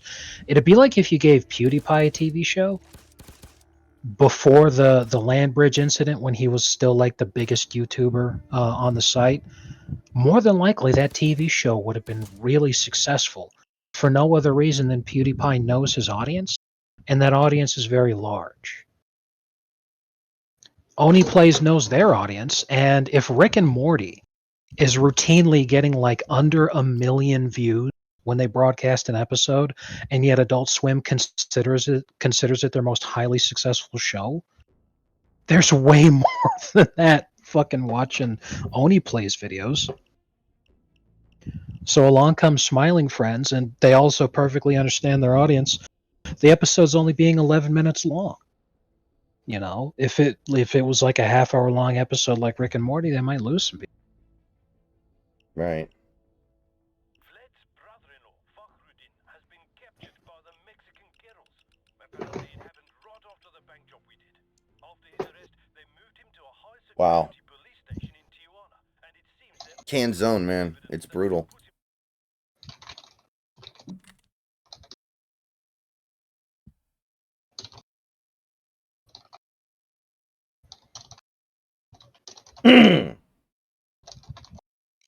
Fuck you, motherfucker. Fakhruddin is being held in the outskirts of the city, but Tijuana's murder rate is infamous, and the police station security level reflects that. It's a bloody fortress. This won't be easy, but if anyone can do it, it's you guys. Good luck. You need to get... Okay, friends. Time to crack this nut. Find a way in. Expect very tight security here. I'll keep watch. I'll be ready for action.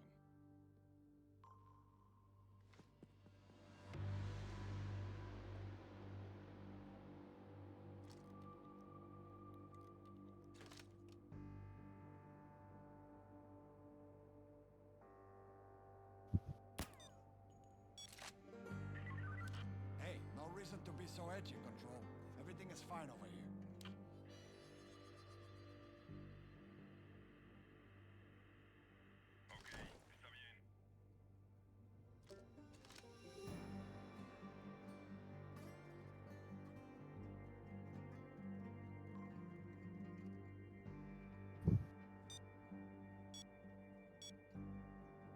Double.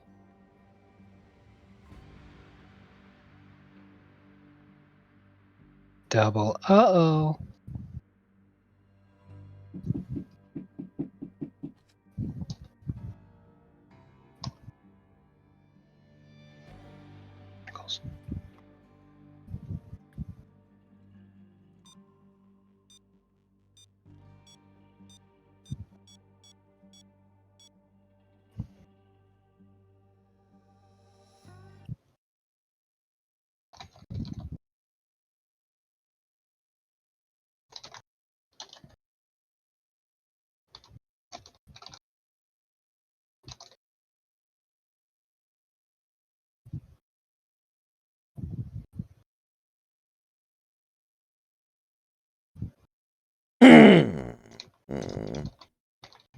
Oh.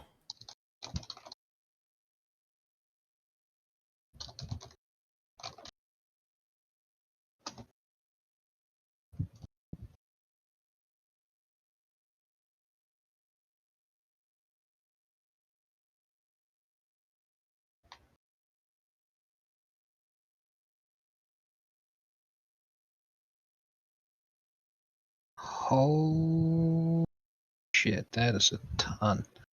You'd love to see it.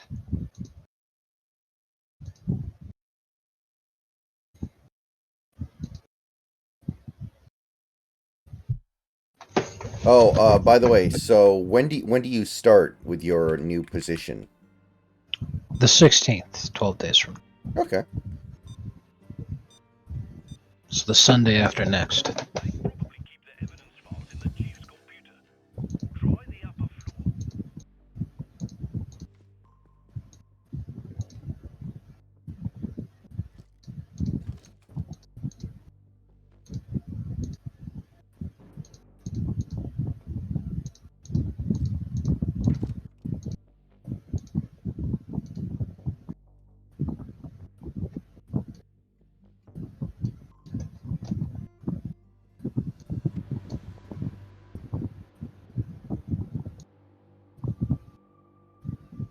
Perfect.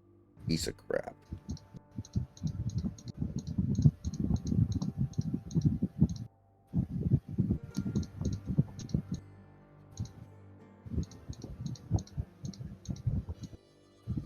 Now that just makes me super happy.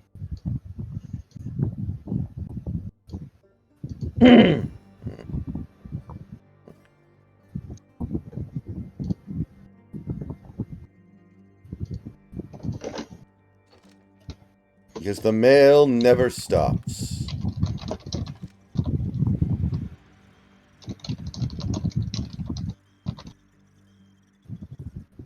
What do you do here all day? I watch Jimmy Fallon clips on YouTube. That was an amazing Jimmy Fallon impression.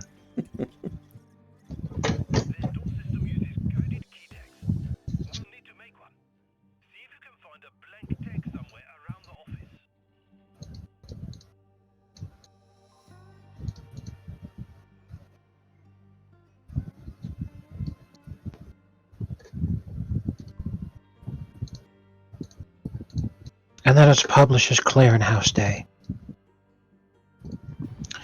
When I was working there, on the fucking Just send down some tequila. Hookers, maybe some blow.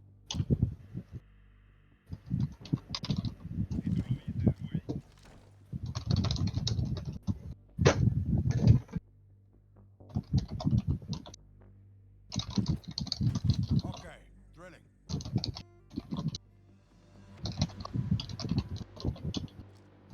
Place the body bag case here.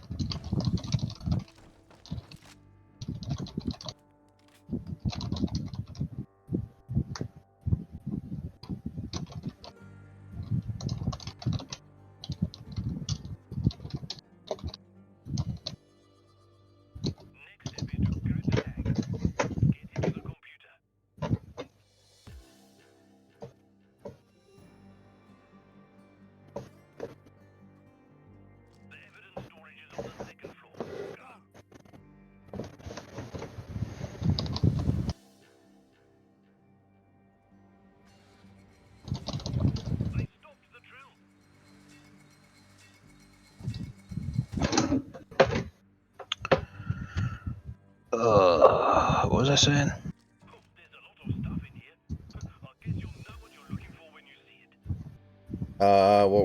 You're talking about Amazon? Oh, right, that's it.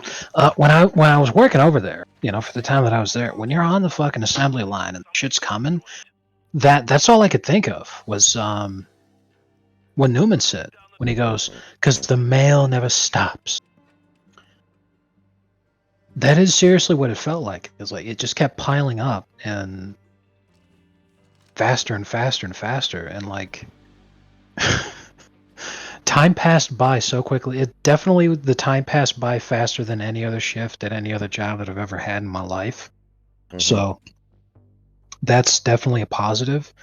But holy crap, it really fucking feels like the mail never stops.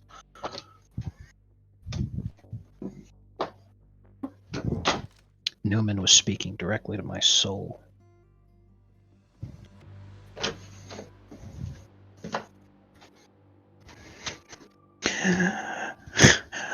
Say, Newman, what do you do anyway? I'm a United States postal worker. You work at the post office? Aren't those the guys that go crazy and they shoot everybody? Sometimes. Just the fucking look on his face and the way he said it. I'm like, I feel like I was take 17 because there's no way that I get a straight face. It was just too perfect. You owe me money, Costanza.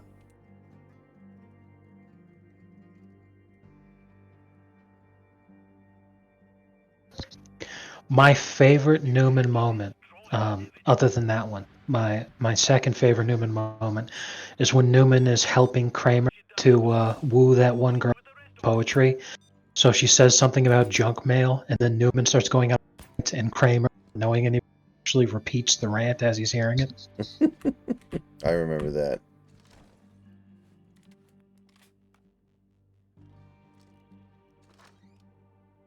Parcels are rarely damaged during shipping. Define rarely.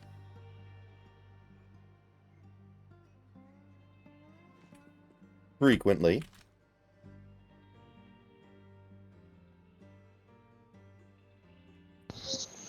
Remember when Newman was using his big post office van to transport something else?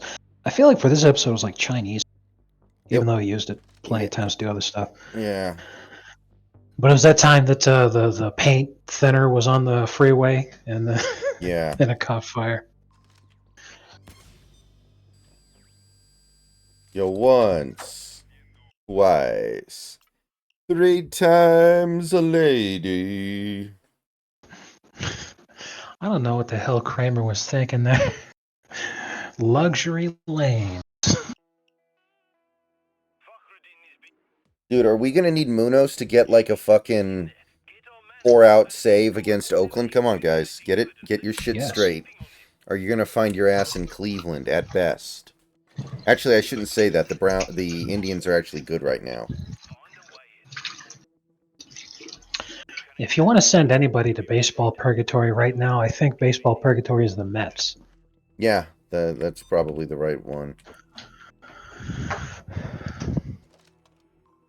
Like, obviously, a lot of people would say the Marlins, but the Marlins have absolutely been serious about turning things around.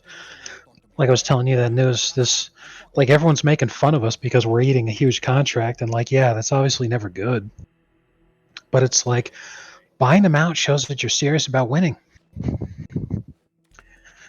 Because you realize he's not working out. You tried shopping him and nobody wanted to take him. So instead of keeping him on the books and just, dealing with it, you blow him out to try to move in a positive direction. Oh, sorry. Mm-hmm.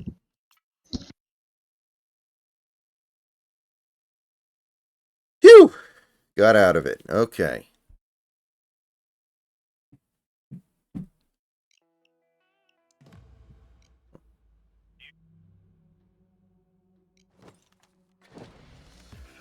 See if you can get inside. You might want to try a quiet approach. This will be a tough one, but you can handle it.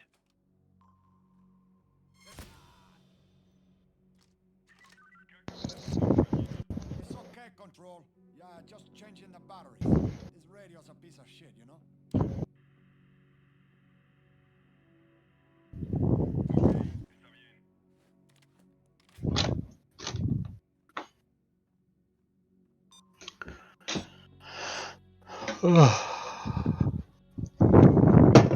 Who do you think's the more embarrassing Denver-based sports team right now, the Broncos or the Rockies? Because the Rockies are just straight up worse, but like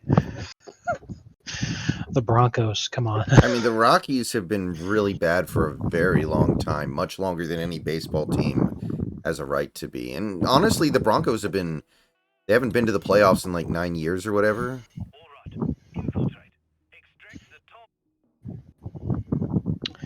But that last time they've been to the playoffs, they did win a championship. Mm-hmm. I'll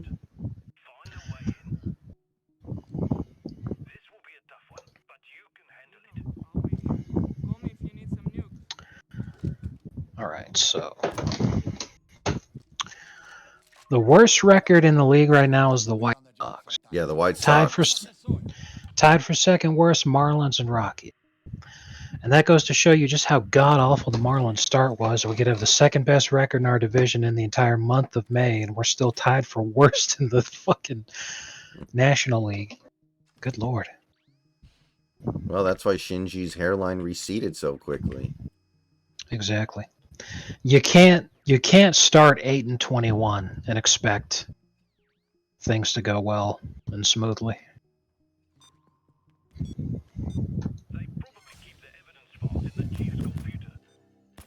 But things have gotten a lot better.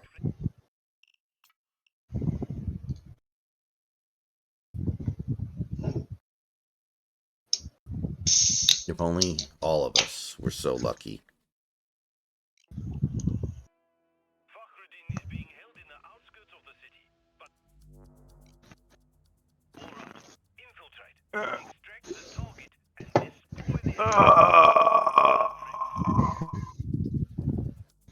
It sounded awful. You alive? Yeah, I'm good. I was scratching my ankle. I gotta tell you, before I heard that K sound, I got very concerned.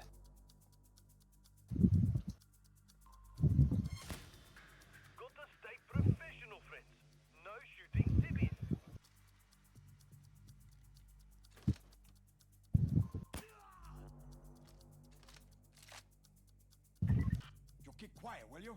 Bad guys could be sneaking around there. I don't want them to hear you.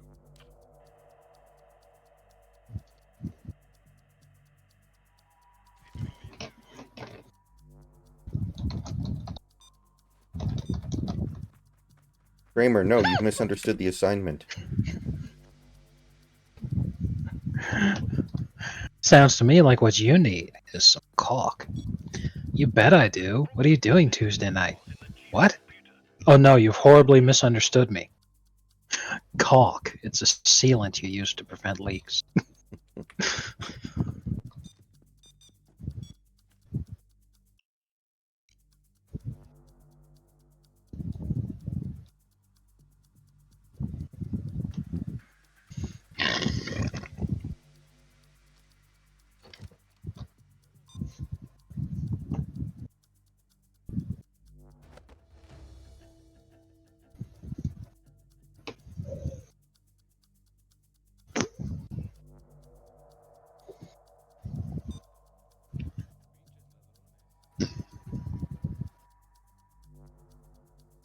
Oh wow.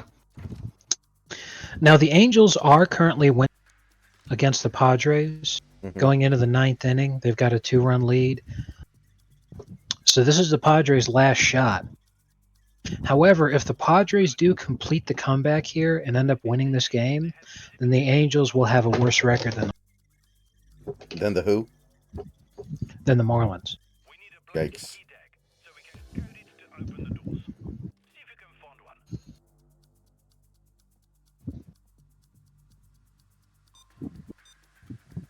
I mean, in fairness, Mike Trout's been injured basically the whole season, so it makes sense that they would be having problems. Yeah.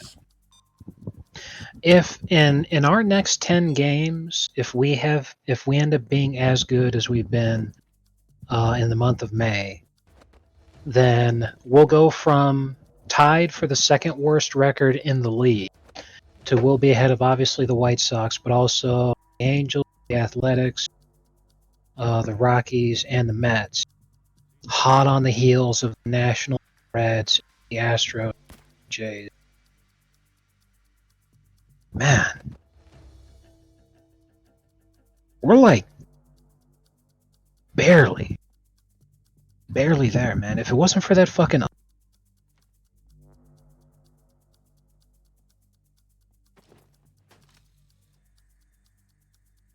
that really pisses me off. Mm-hmm. It's like that year the Heat started 10-31 or whatever. 11-30, and then we finished 30. Spo came in second in Coach of the Year vote. It was the closest he'd ever come to winning it. It was really close. It was like 200 points. And we missed the playoffs by 1 game. It was like, man, if we went 12-29, we'd have made the playoffs.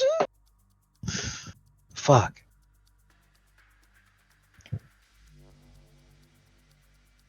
But it's still pretty much the record for the greatest turnaround in a season ever. They just couldn't seal the deal.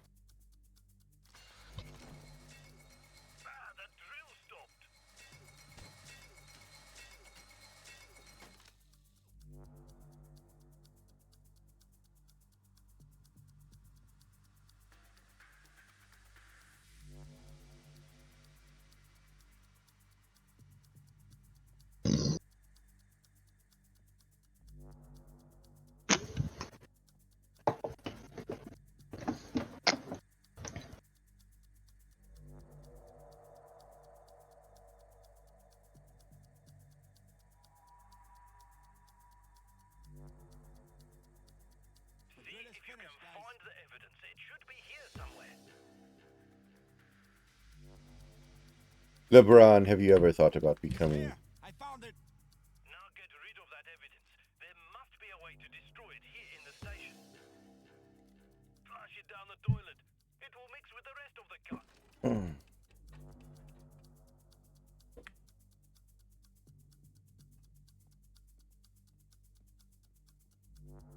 La cocina.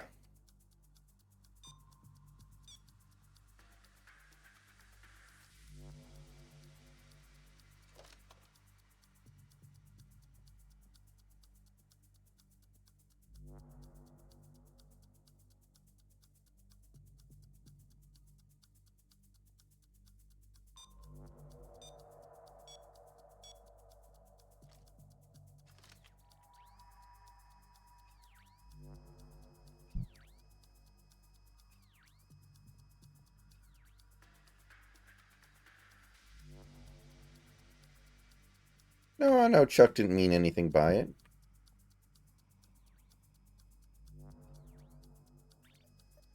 Munoz, don't you dare let the lead runner on. Don't you fucking dare. I don't need this evil on me.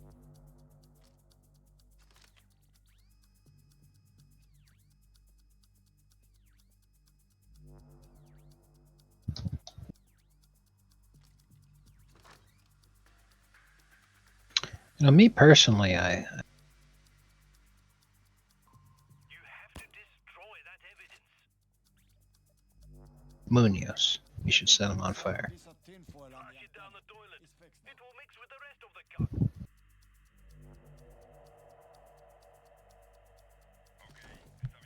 cut. Alright, got him.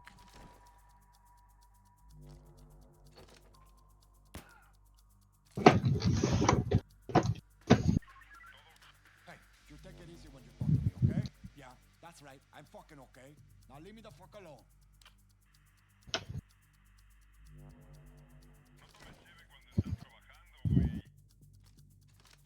Shit. Come on. Yes! I was really afraid of something bad happening there.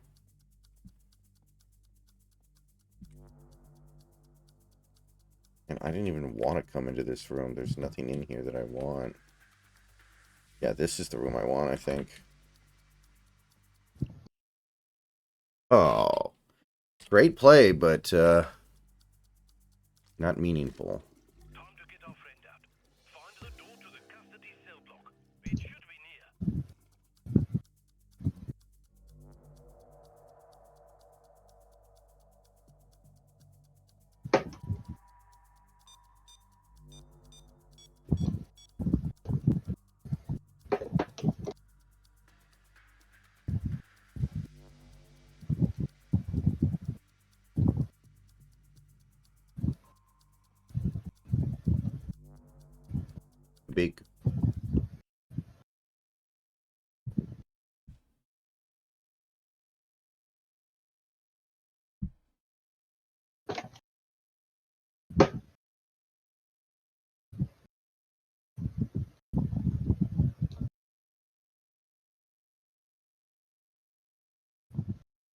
Ugh.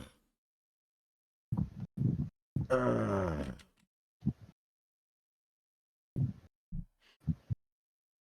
Please don't let Abe Toro punish us here. Okay, good.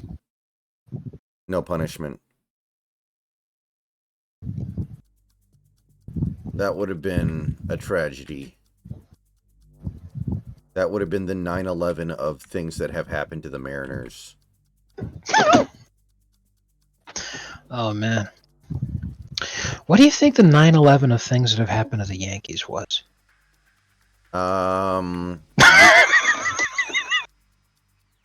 Probably losing the World Series the same year as 9/11 happened, even though it seemed like the MLB was going to rig it for them to win. And who beat him? The Diamondbacks. That's right.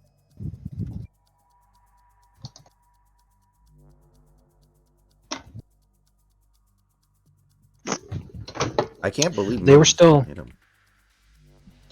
I was going to say they were still riding high off of a Stone Cold Steve Austin.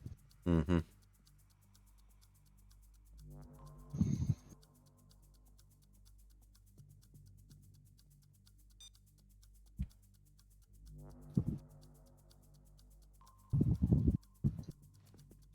you find the cell block?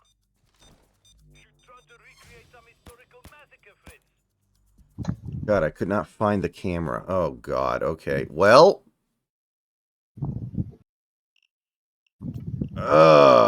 Nothing gets to be easy.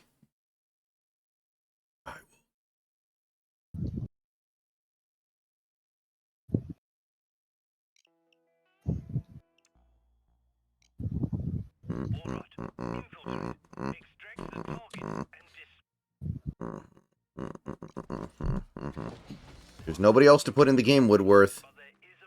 Either Munoz gets them, or no one does.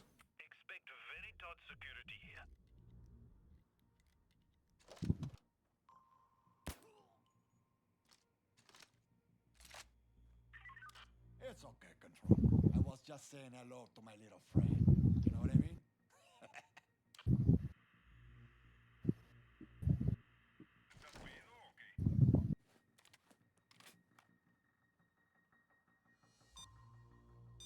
What did you call me, Coach?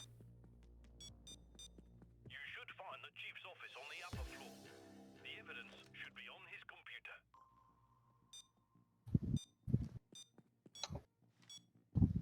Oh, shit. Is Munoz okay? Yeah, he's okay at least, but... well... This is not, ideal. You know, it was even better is when they lost the World Series in 2001, like a month after 9/11 happened. Right. The following year, that was when the Angels won. I think that was the Rally Monkey. Yeah, against the Barry Bonds Giants. Yeah, and then the year after that, the Yankees made it back, and they were gonna redeem themselves from losing during 9/11. Marlins beat them. Mm-hmm. And wouldn't you know it, that was the last Marlins playoff win for almost 20 fucking years. The Miami Marlins. And the year after that, the Red Sox fucking won. So if you're a Yankees fan at this point, you were wishing you were in the towers then.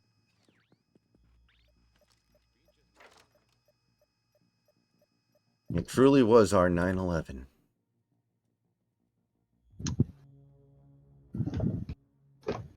Took all the way until 2009 before they finally won.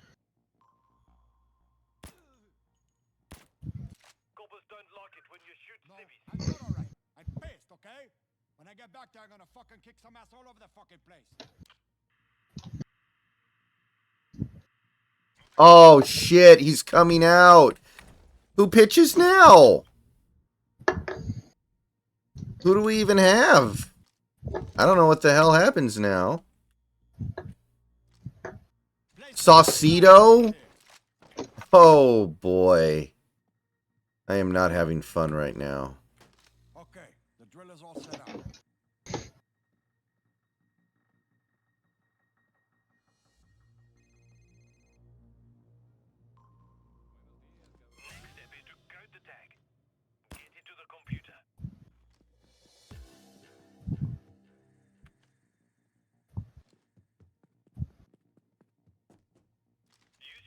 get into the evidence storage. It's done. It should be on the second floor.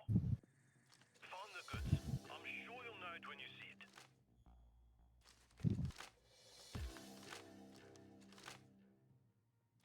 Hey, I found it. There has to be a way to destroy the evidence here in the station. Oh my goodness. Flush it down the toilet. It will mix with the rest of the cock. Yeah.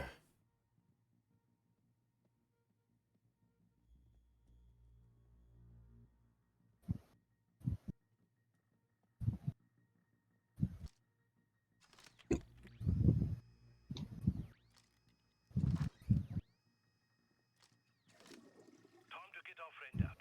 Find the door to the custody cell block. It should be near.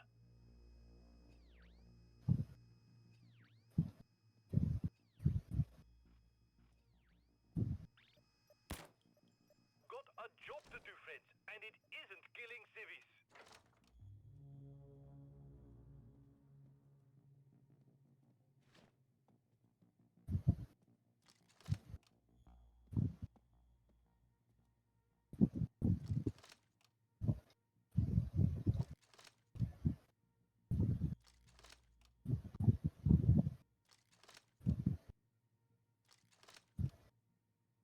If he ends up being seriously hurt, I'm going to cry.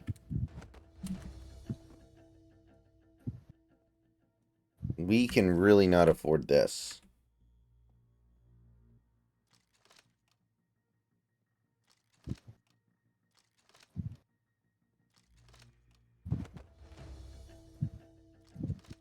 This is terrifying, my man.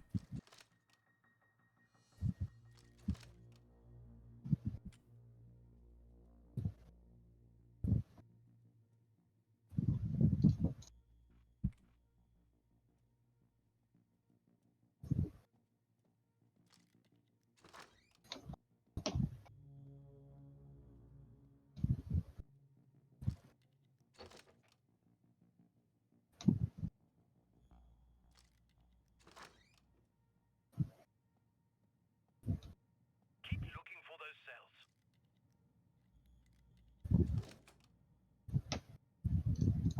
Yeah, this ain't it.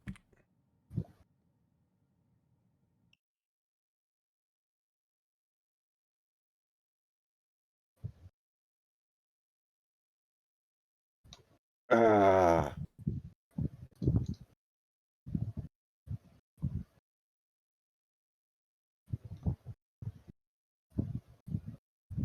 Oh wow, they remade Super Mario RPG a little while ago as well, and then they're remaking the Paper Mario game, so they're doing that whole mini franchise. That makes sense. More than likely, they're probably testing the waters for a modern. I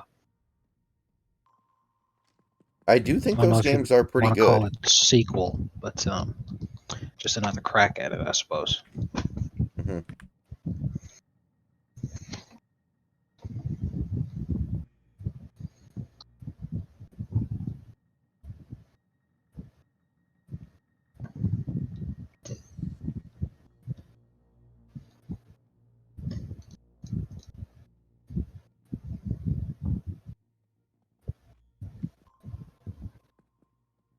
That door is too tough for the drill, but I'm sure the armory will have Enough. something that can take it out.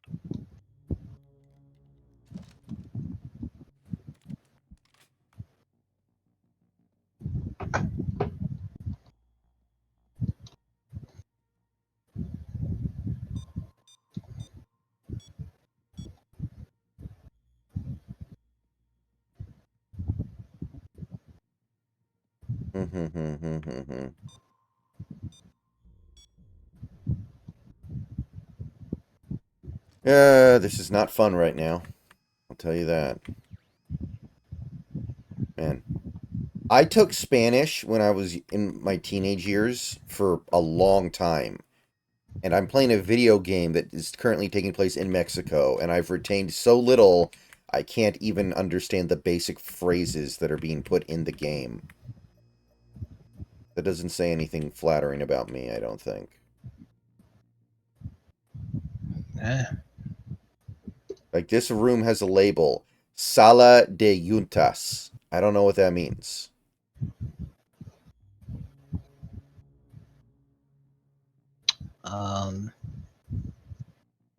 Sala de Juntas, and it's like a meeting room. Oh, Padres got waxed. The dream of having longer than the Marlins is dead. Shucks. It will probably happen eventually. I don't know. We're sliding. 4-6 in our last 10, which is still way above average considering how we've done like the whole season up to this point. But maybe May was just a fluke. That's what I think. Certainly possible. Because I mean, hey, it's only 1 month. It's like 20 games out of 160. Well, 160 total. Could easily not mean much. Baseball's a funny sport sometimes.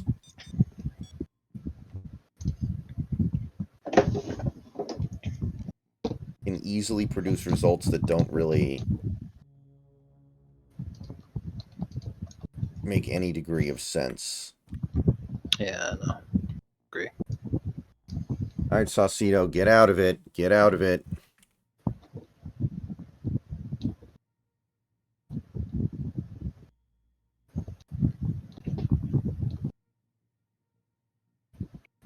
Man, not even close. I guess first base was open. It's not the end of the world, but that was not even close.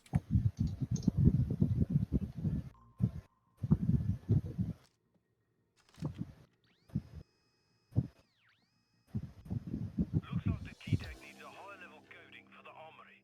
You'll have to recoat it.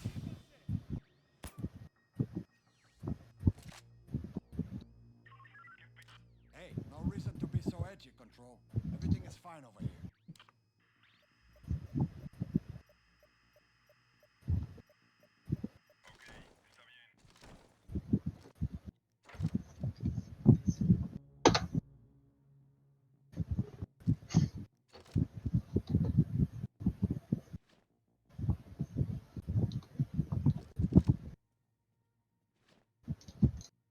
Remember, that key tag needs recoating.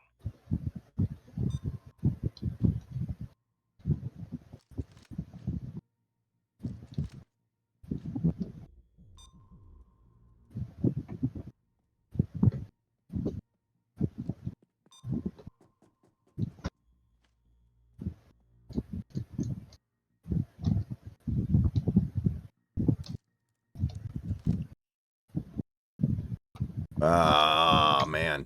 That was great pitch framing. Go to the armory and find something that opens doors.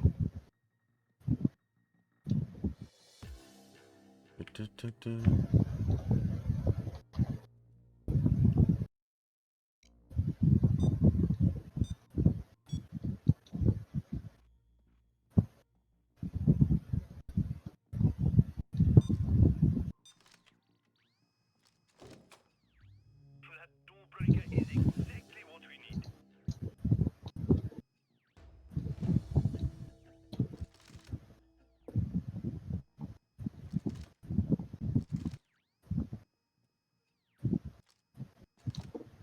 Go put that door breaker to good use.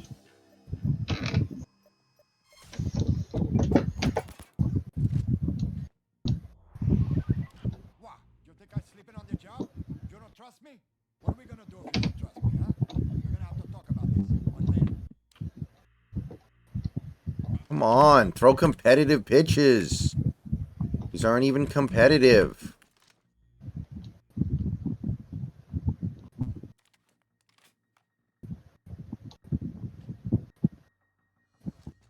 Open that fucking door.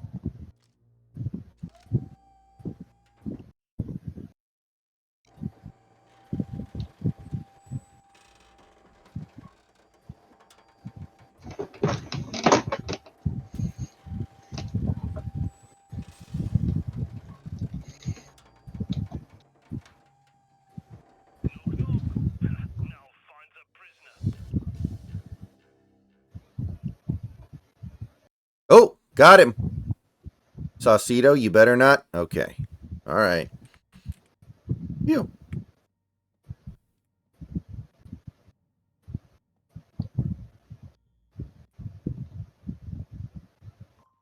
Shit.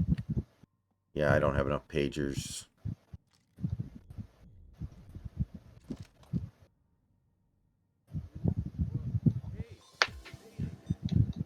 Give him the earpiece. Looks like he was hard for the kiddos to handle. We'll need to cut him loose. These fuckers chained me up. Get this shit off of me.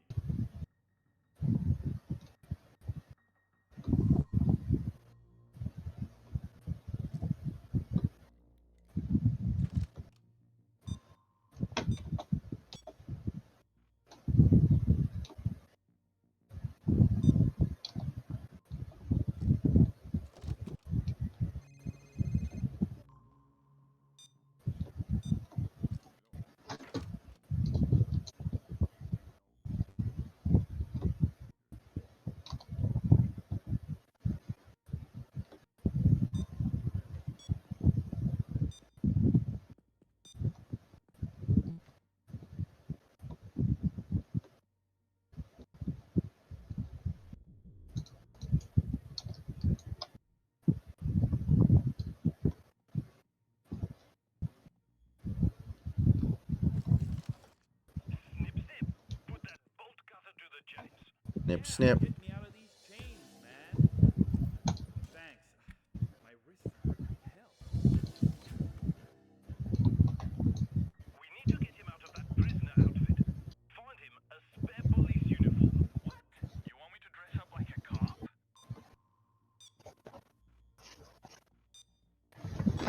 That actually gives me What? That gives me an idea for a grog story. When you said snip snip, I was like, I've got an idea for a grog story. I don't like where this is going. It's going to be hilarious, I promise.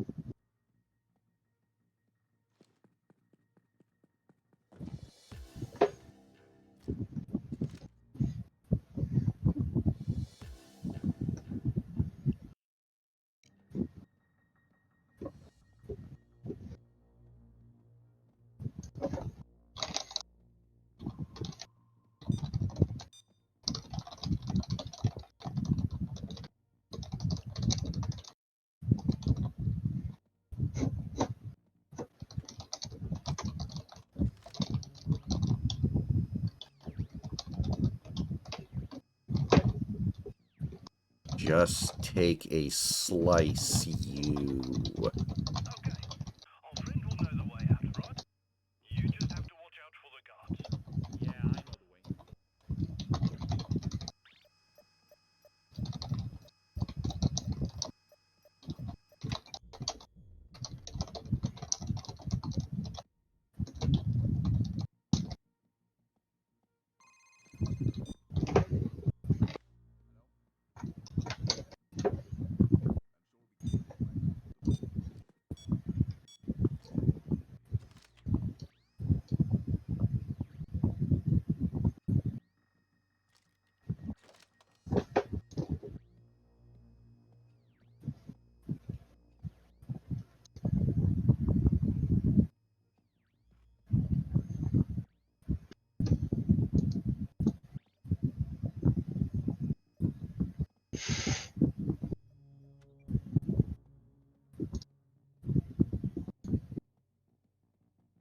Good. Now steal one of the police cars and get out of there. Hey, I'm not leaving. This car is a bumper sticker. Derny Salad. Your financial support, please. That has to be. Yeah, the logo basically looks the same. It's totally ripping on Bernie Sanders. That's pretty based. You love to see it.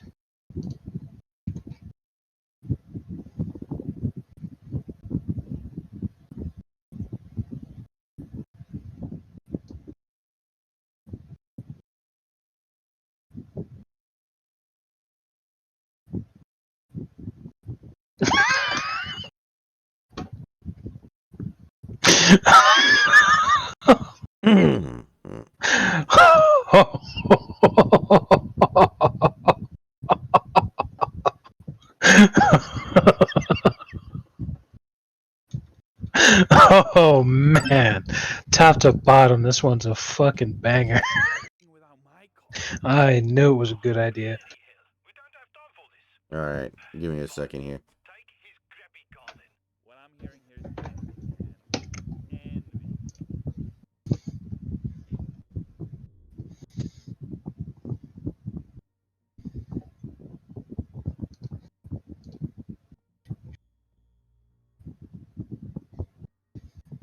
Even with the last fucking line is so fucking perfect because then it fits into the already established Grok Kanan.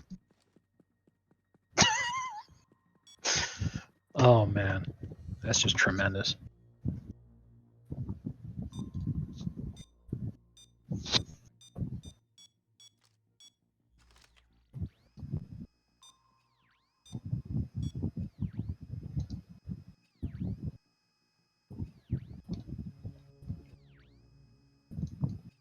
God, this is a pain in the ass. I'm gonna need my car key.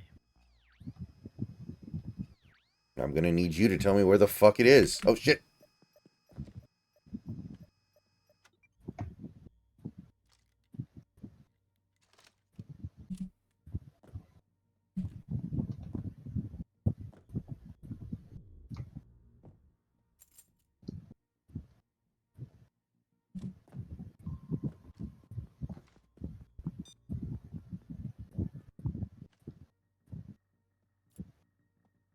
Very good. The bird is out of the... Hide it. All right, we did it.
Train is leaving Washington. Among its cargo is a cache with thermobaric explosives. A small amount of that could solve large amounts of problems. Recover these explosives by intercepting them en route. Make it loud. Funny.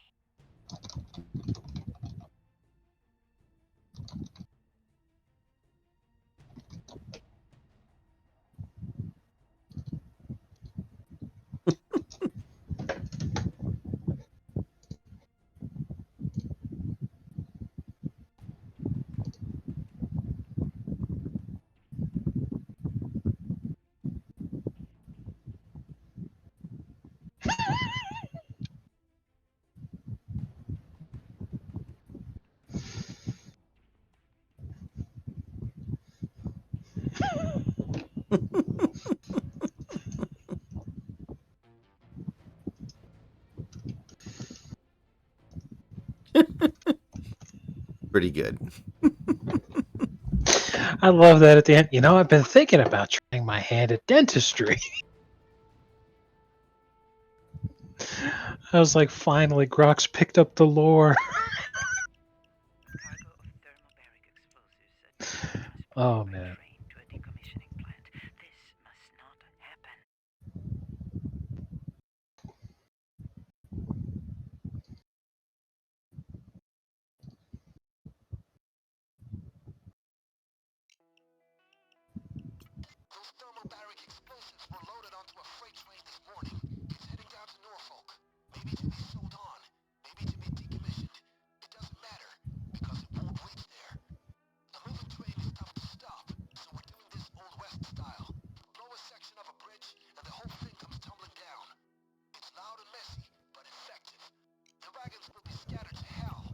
One of them has a vault where the explosives are.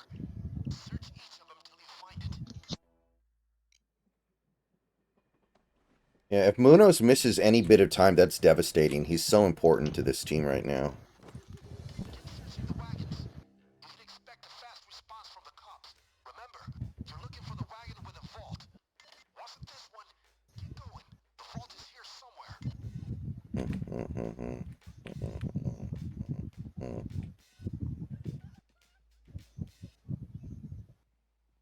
Get down.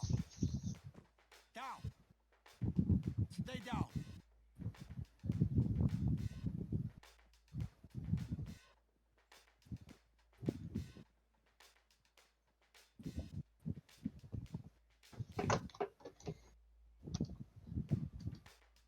Search around for a ladder. You'll need it for the wagons. Vault's not here. Okay, keep searching.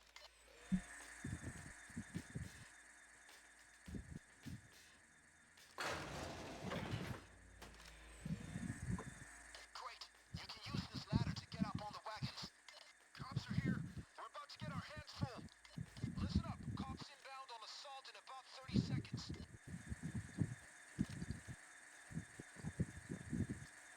20 seconds to go.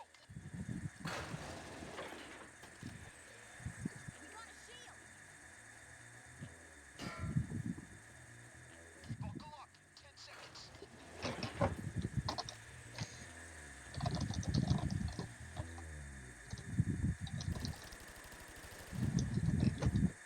They're deploying SWAT units. Get ready to face some heavy firepower.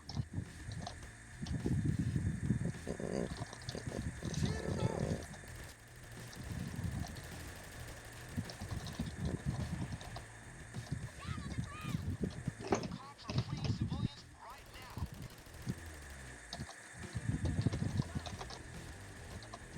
Guys, you need to find that wagon. The one with the vault.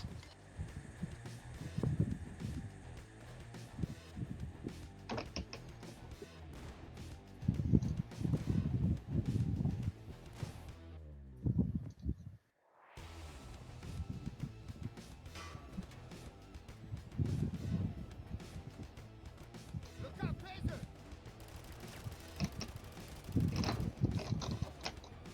Poopy pants.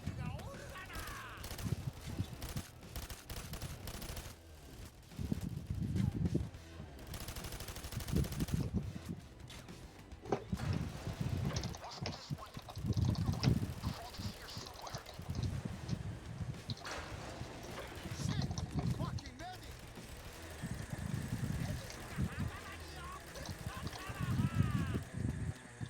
Hey, Jack. In my country, we have a word for people like you. Remember, we're looking for the one with the vault. Get your heads down. They called in snipers. Hmm.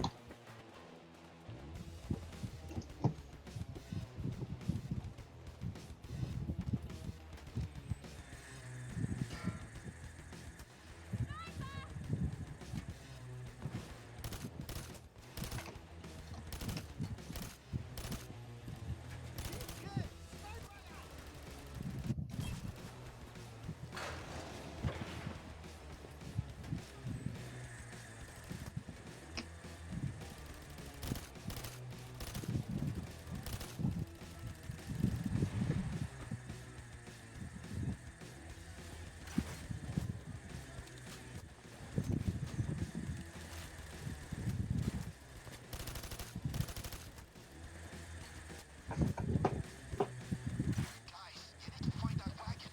The one with the vault. Fucking Pacer is dead!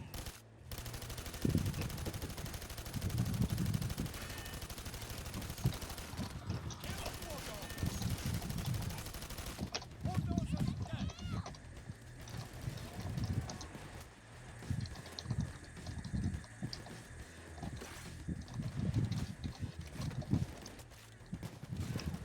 That could work.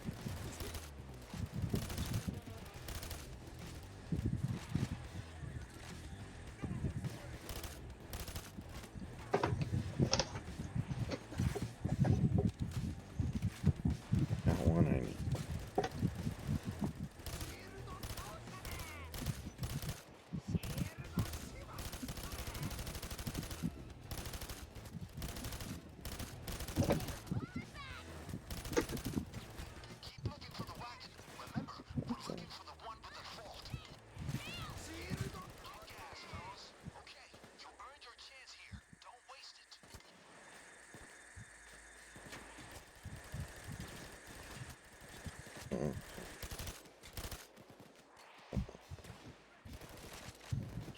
I cannot believe how much rain we've had the last couple days. I'm so glad it looks like it's over.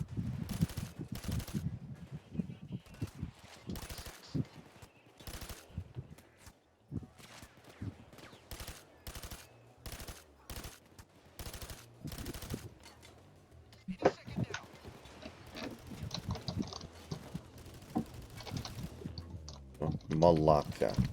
That's your goal.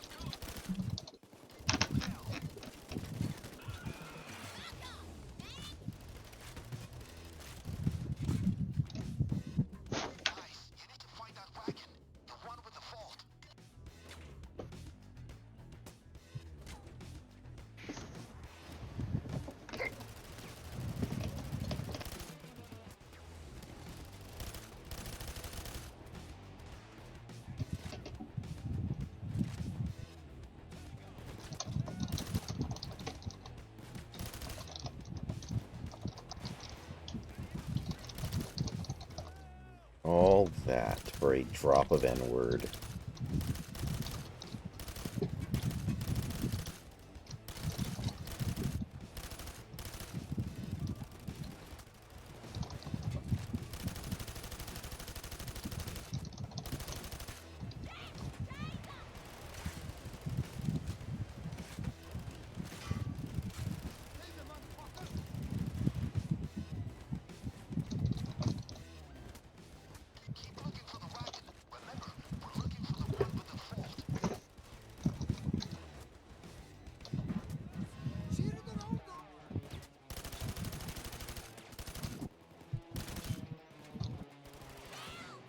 Take the penguin pill.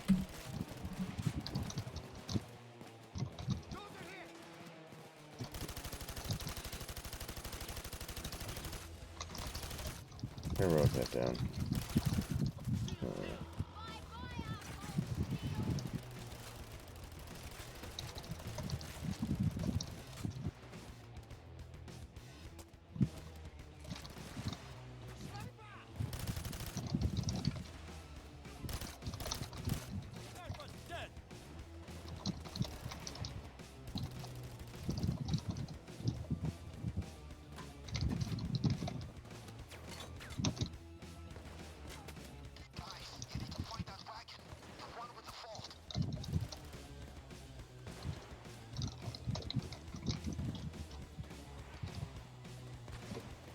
Well, Hollywood, we have a word for people like you.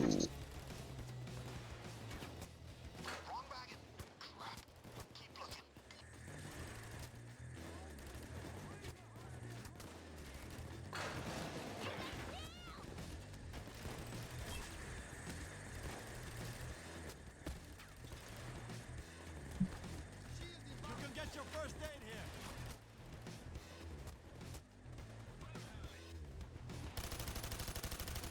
Send a medic to the hospital. Alright, come on. Come on. Oh god, I forgot the fucking ladder.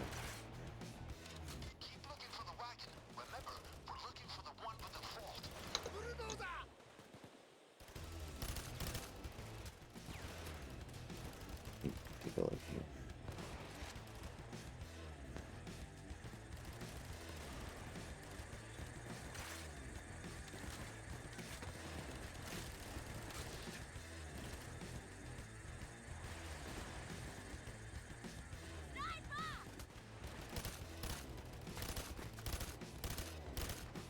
Fuck you, sniper.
God damn, this thermite takes forever to burn.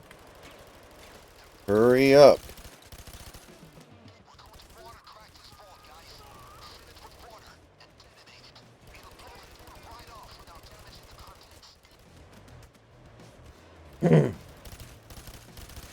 contents. You know, I've seen that technique in a lot of movies. I wonder if it actually works. Or if it's just something Hollywood makes up for heists. Oh, heists. What'd you think I said?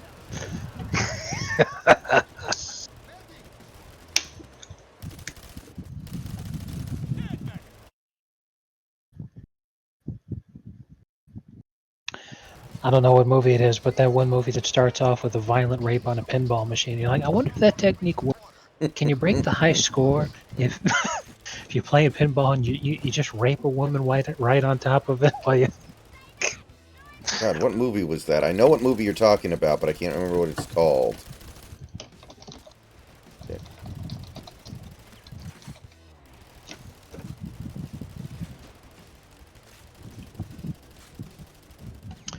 Oh, Google, that's fucking hysterical. It's The Accused, a 1988 film. Oh, okay. Google says, did you mean what movie has the rape of a pinball machine? Because I googled what movie has the rape on a pinball machine, and it's all like, did you mean the one that has rape of a pinball machine? I was like, bro, I fucking hope not. What movie is it talking about? For real. Yeah, that was Jodie Foster. Don't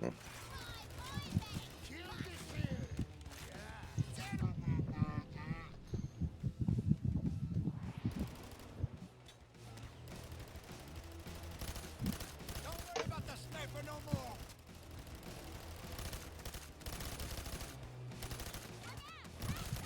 Chopper's right on top of you. Do you see it?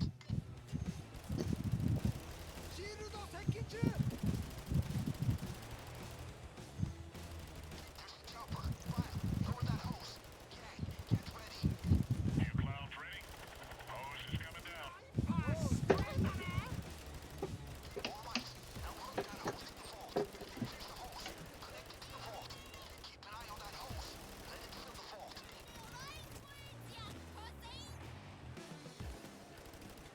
Fucking ready.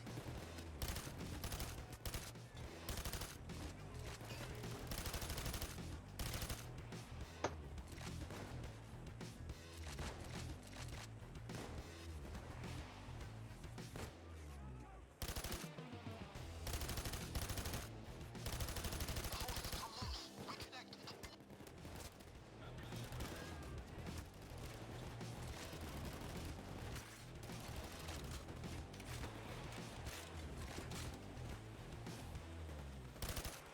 Bye-bye, Croker.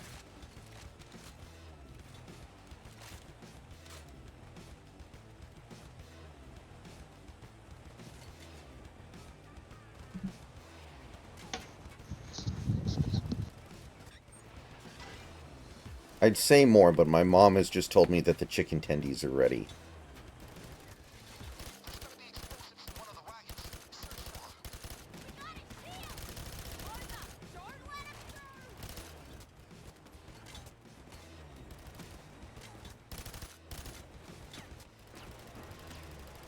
They're putting a sniper team in play. Watch out.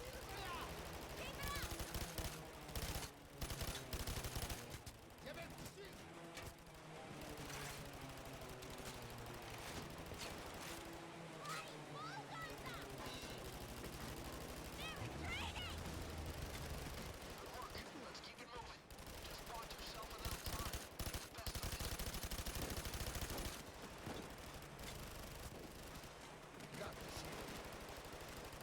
Don't get sloppy. Another assault wave is Oscar Mike. ETA 30 seconds. 20 seconds to go. Shinji, how is this supposed to help us defeat the angels? Keep things going a little more. Watch its form. I don't know what flag that country's from, but the women there sure are ugly. Base. That is something Moscow would say.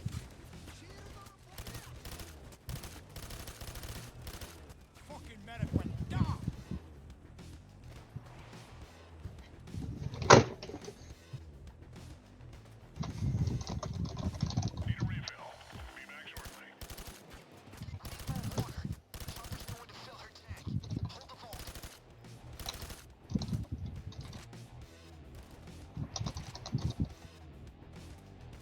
What I need is a crowbar.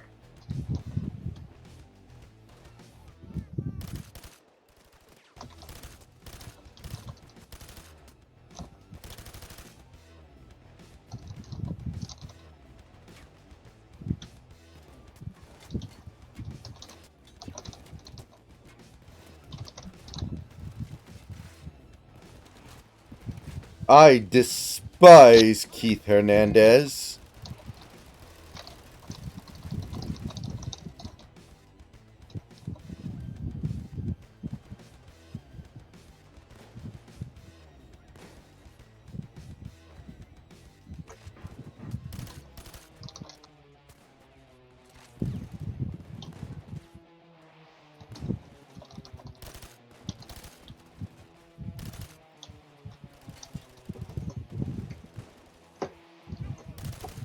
Oh shit, I didn't mean to say that. That still makes me laugh. He literally goes to the window, looks down at the street, sees a black guy walking by, screams a slur, and it's just like, oh, I didn't mean to say that.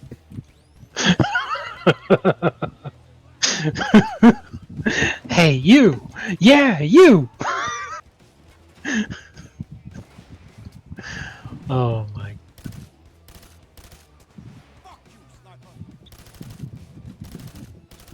Ooh.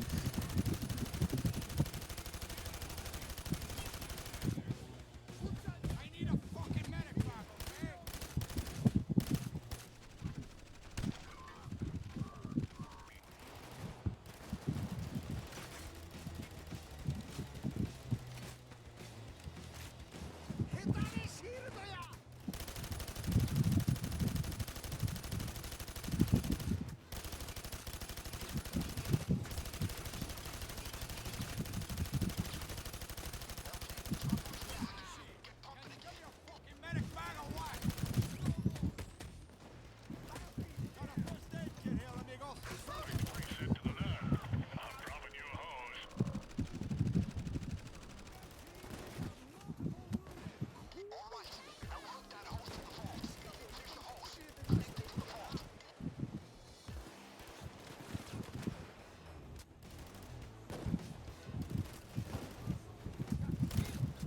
Sniper's dead!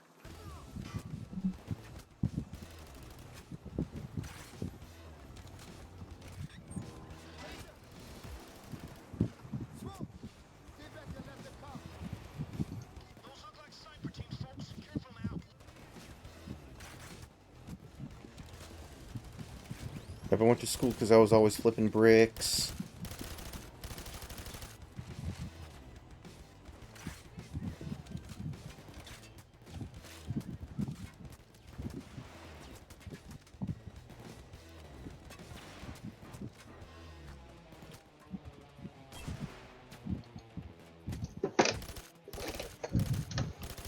I need a fucking medic bag, okay?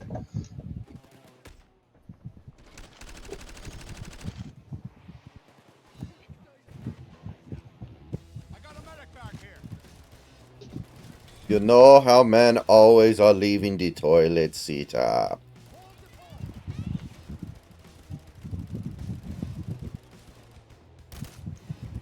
Why did McBain accept a salmon puff from Mendoza? I just. He was hungry.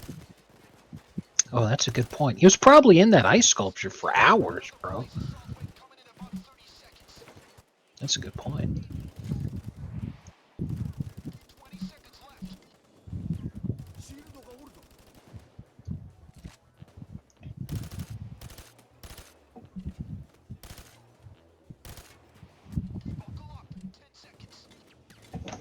Hot links. Enemy medic. Good luck, people.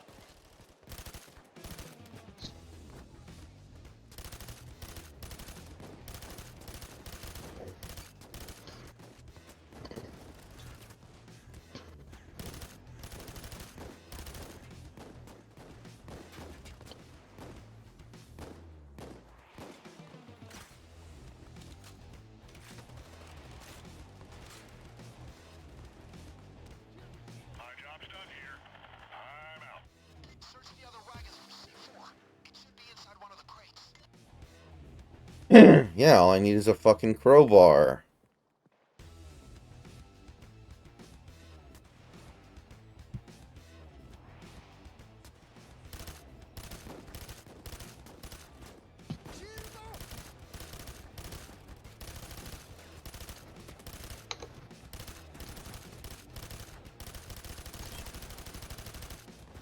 Don't worry about the sniper no more. Fucking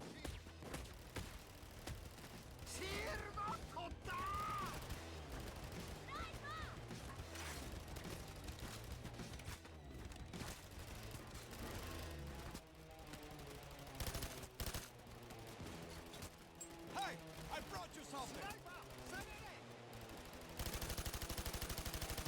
Sniper's dead. Malaka. The cops are deploying more snipers.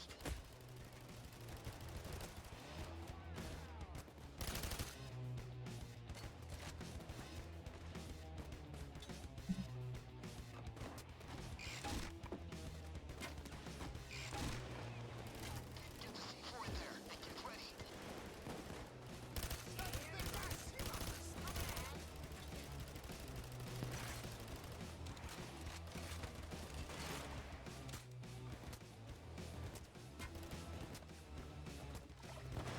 Explosives in. And... now!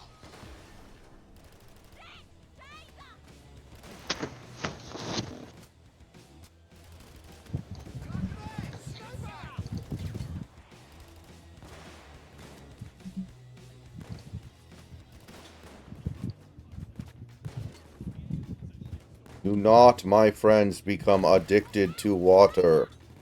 It will take hold of you, and you will resent its absence.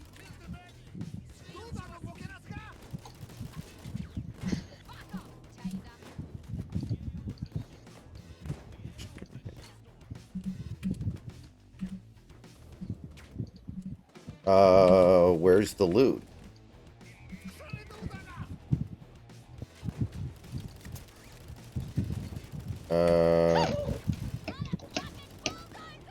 I don't... It's probably my favorite Futurama moment ever.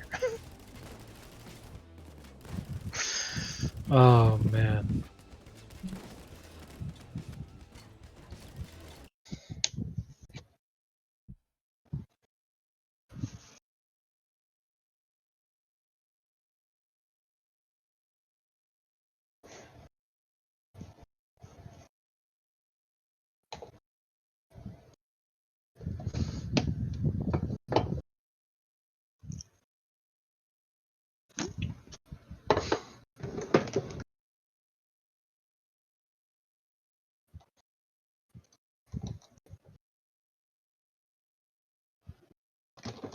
Yeah. And apparently we're going to be aggressive at the trade deadline.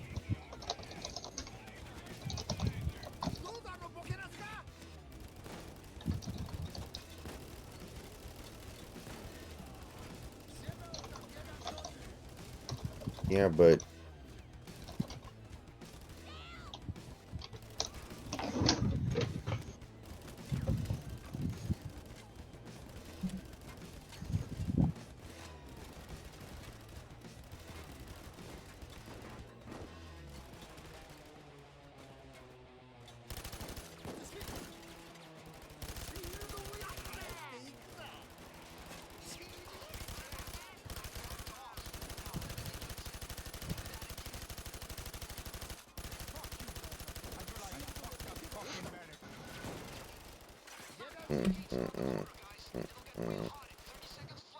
Police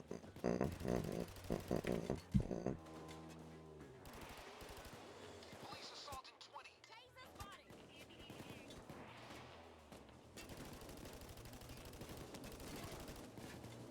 Aha! 10 seconds now. Drop. There's a boat on the lake. A zip line can get you across. Hey, Sydney, follow me. Ain't waiting for anything. Draga, follow me now. Hey, Chino, come here. Follow me. They're blocking the broken fence. And, heavy units approaching. It's enemy, medic! Too strong for you, motherfucker!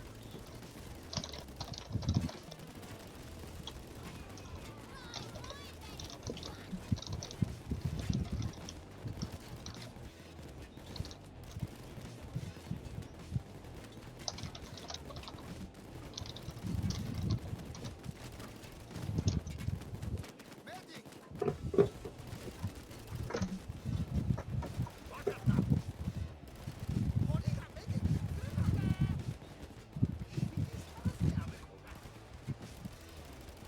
Draga, follow me.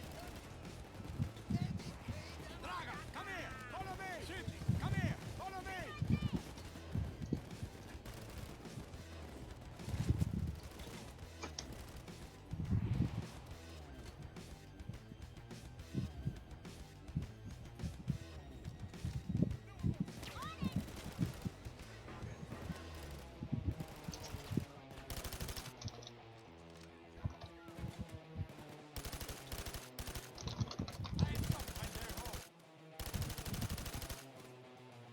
Drag in. Hey, Sydney, follow me. Fuck.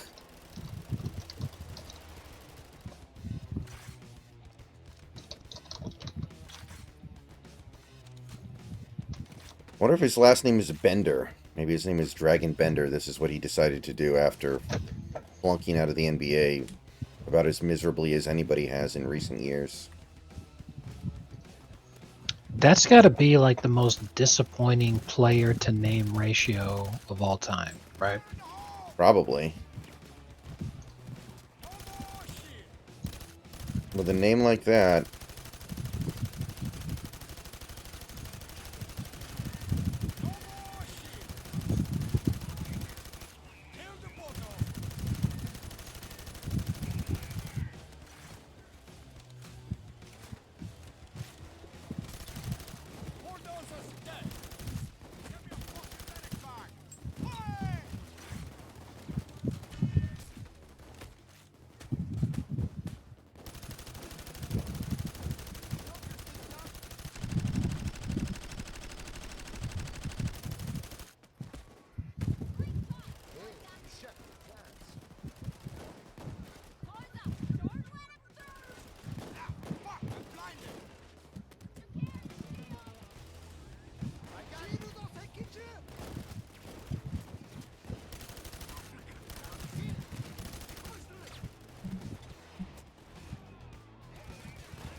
I would like to draw everyone's attention to the fact that there is a in the audience.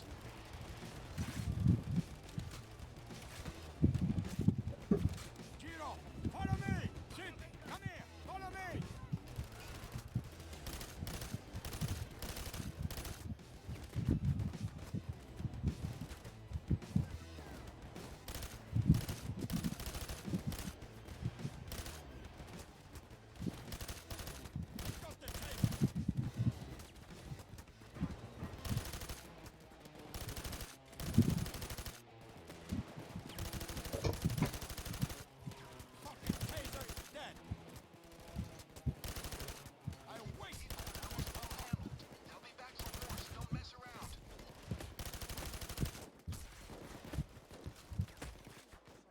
I wasn't messing around.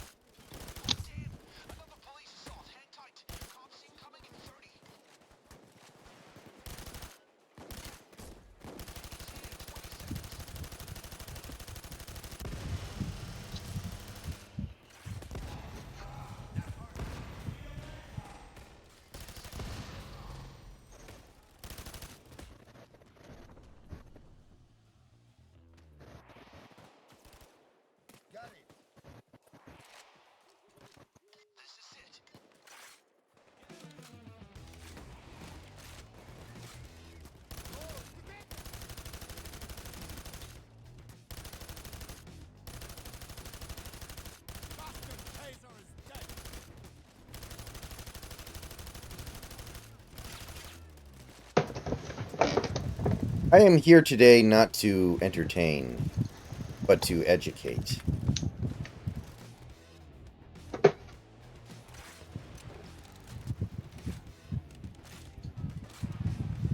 One. Shield the back. That's one. Fuck you, sniper. You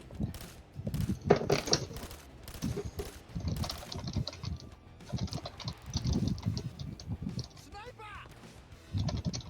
That's one of them fuckers. Cool, that's half of it.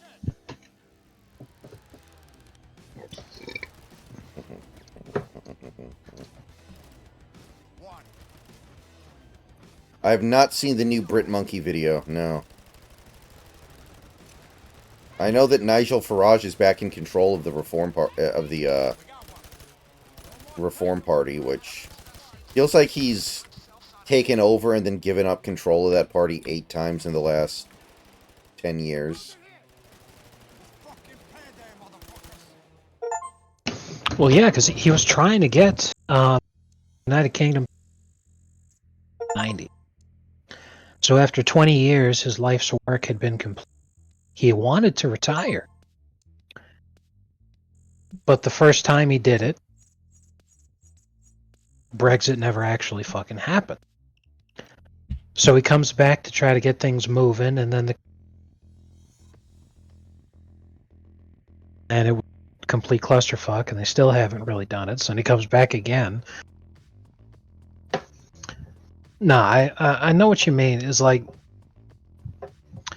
if he had just stuck with it the whole time up to this point, then things would probably be in a better place than they are right now.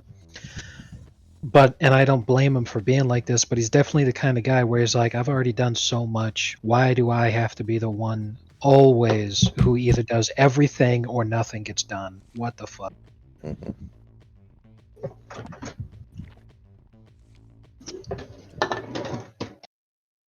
I just feel bad for him.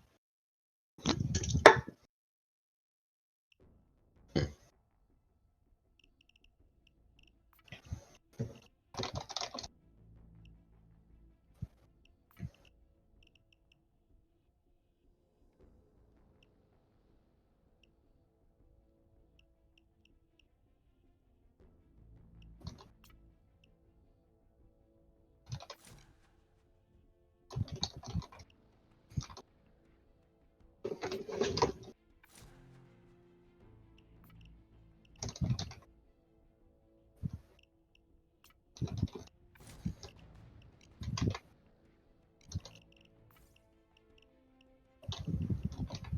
sure you guys have tangled with Gensec before. They're the East Coast premier provider of security solutions, if you believe their brochure. But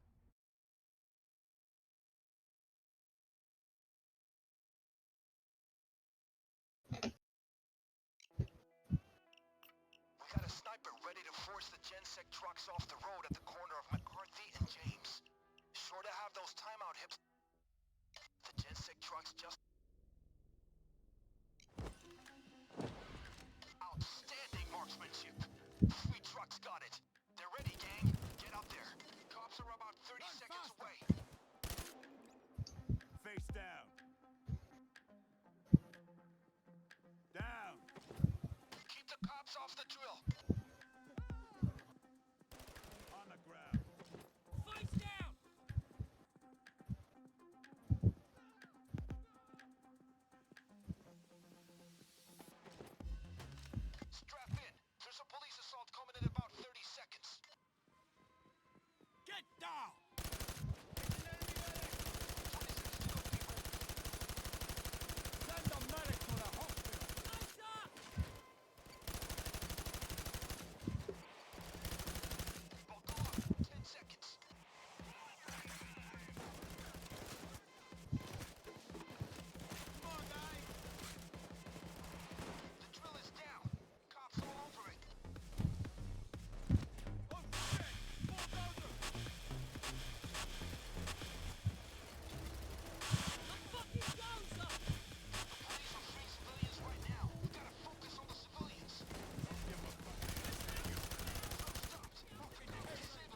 Get me Kramer. Yes, Mr. Mayor? I just wanted to say thank you for finally giving us an excuse.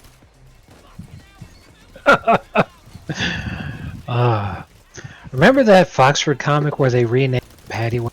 Yeah. I like to imagine that that's what happened next.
What the hell is Houston doing?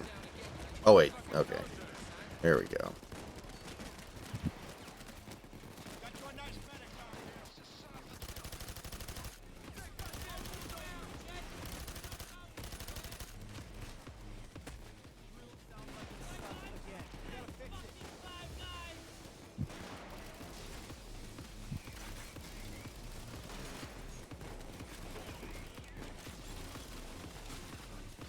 Played like a man who...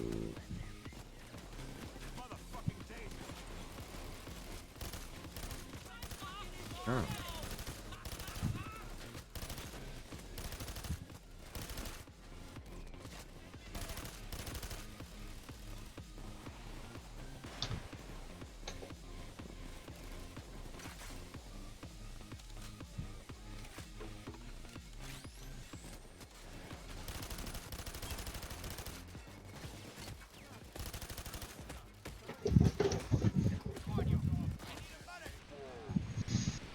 Why do I have that turned on? I don't want that ability.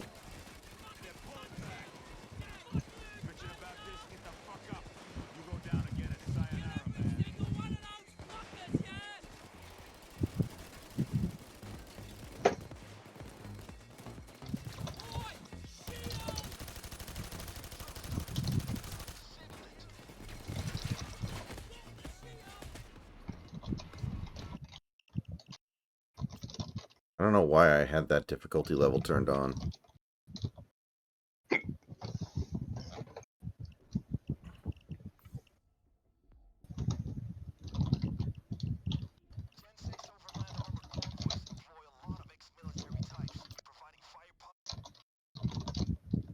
Link, you're a little piece of poop.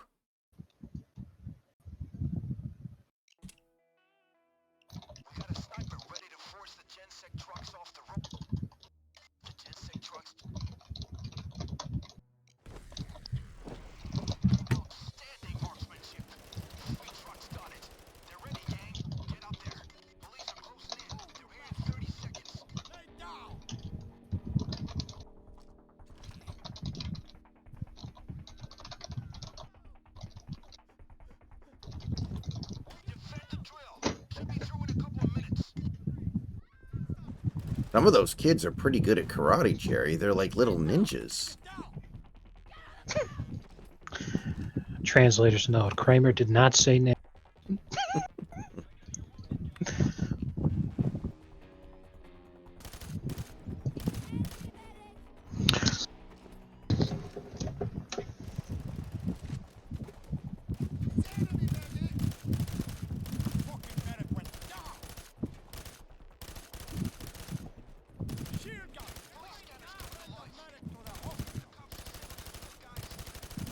How you fuck up that badly? Wow. It's like fucking up mashed potatoes. You pour the water, you put the packet. I killed the shield! Shit, the drill is jammed! We have to fix it! Police assault in 10.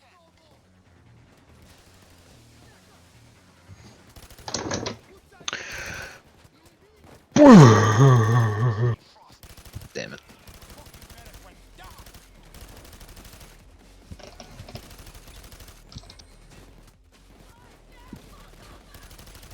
Shield shouldn't have gone up this morning. The drill is down. Cops all over it. Medic is dead! The cops disabled the drill, guys.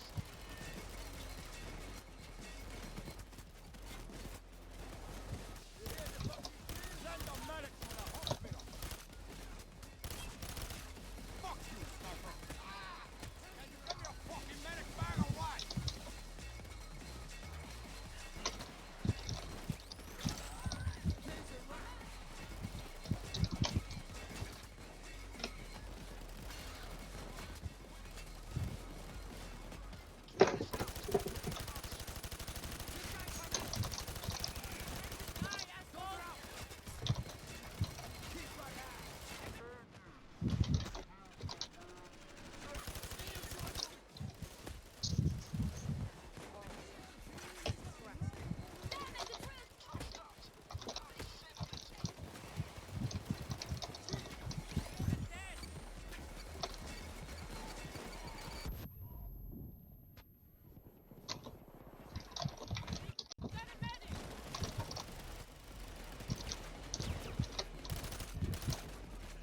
I got something for you here. I got the taser. Just killed us a medic. Don't worry about the sniper no more.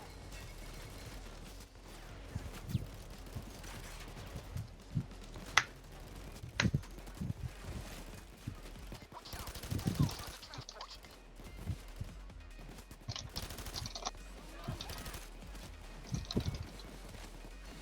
drill is down. Cops all over it.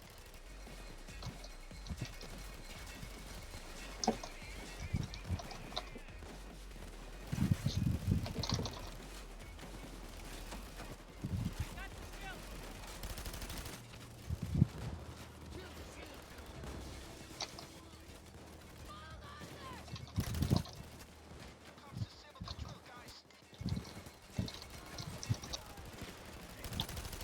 No more taser, my friend.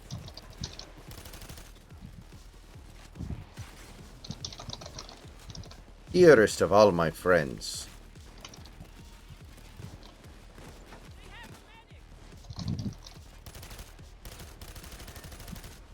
Catch this. Lose it, motherfucker. Shit. Everyone fuck off. Fuck. Oh my god.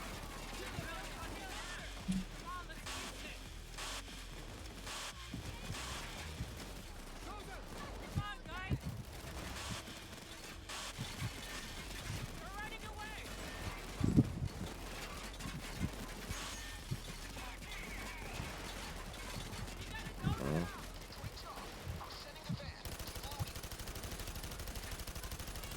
I wasted that medic fuck. Yeah, we got it! I got the shield! Shield is dead! Bastard taser is dead. A sniper. Good work. Let's keep it moving. Now focus on getting things done.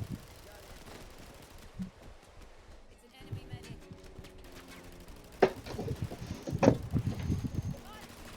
30 seconds, guys. I hope you're ready. Wow. Not over yet, fellas. 30 That's amazing. Little known history. more cops in the gear approach. Show 'em who's boss. 20 seconds to go. It's gotta be like,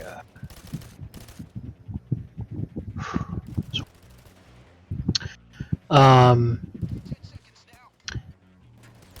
about 100 years ago, New York State Supreme Court Justice Joseph Force Crater Mhm.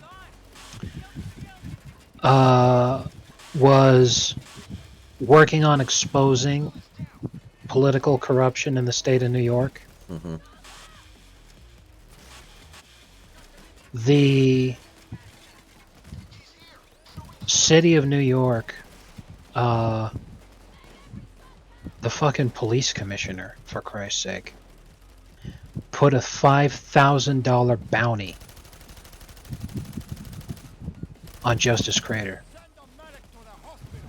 because they wanted to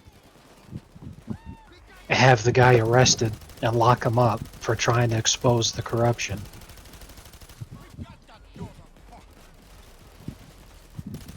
That's fucking wild.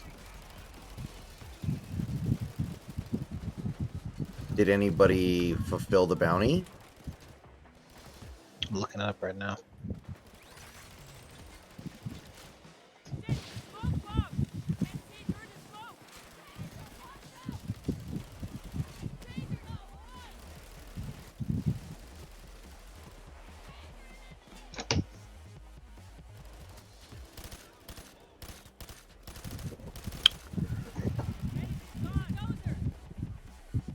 I'll just read directly from his Wikipedia article.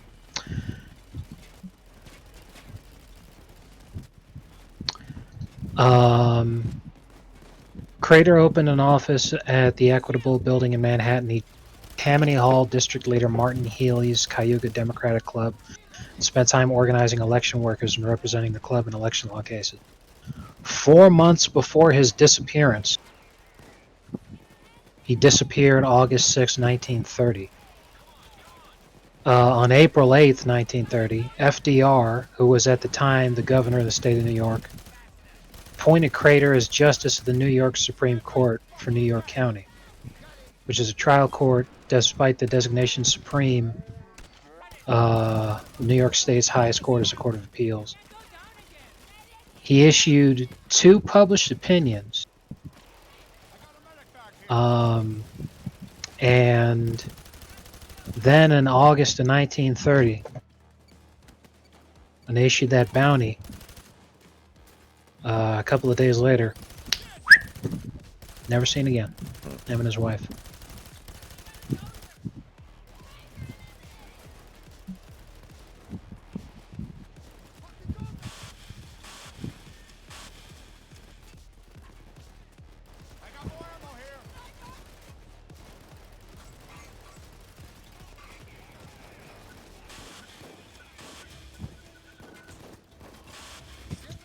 Oh yeah, so this morning I was watching the Honest Trailers, did an Honest Trailer for that Civil War movie thing. Mm-hmm. And there was a clip in it that I've never seen before. I'm surprised I haven't seen it. Kirsten Dunst and Lars von Trier are sitting next to each other on like a panel.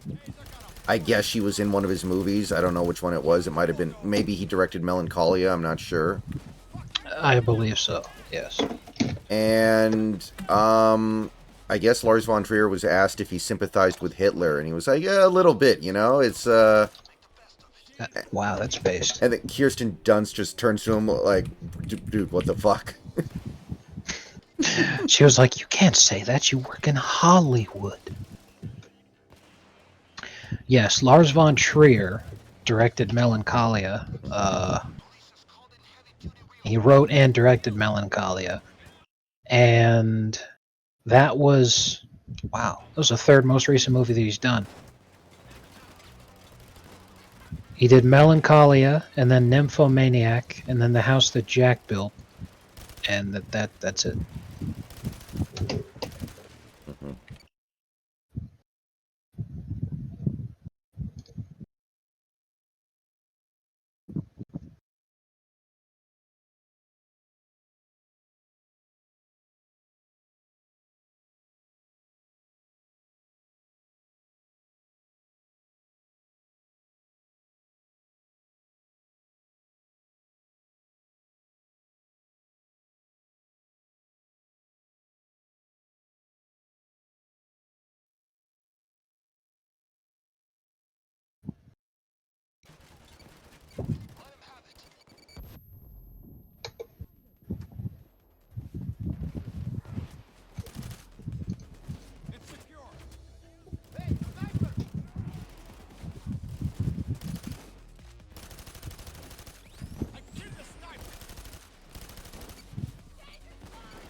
Oh, fuck me.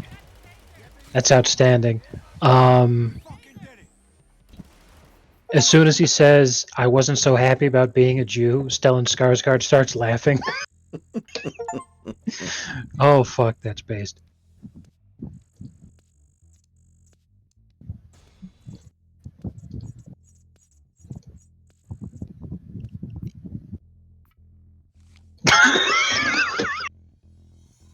Yeah, Kirsten Dunst's reaction there was...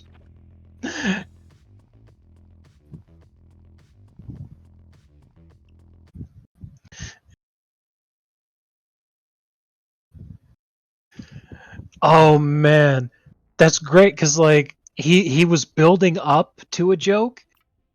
So Kirsten's like, stop. And he's all like, trust me, this is going somewhere. And Stellan's the only person who's fascinated by this, because Stellan Skarsgård is the only other person there who also does not have English as his first language and is also from Europe. So he's the only... Oh my god.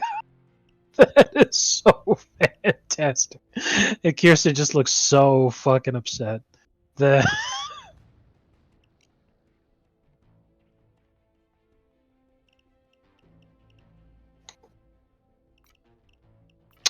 Oh man, you'll love to see it. Maybe that's why he hasn't made very many movies lately. He got Mel Gibson. That's exactly what happened. It's so dense, every frame. The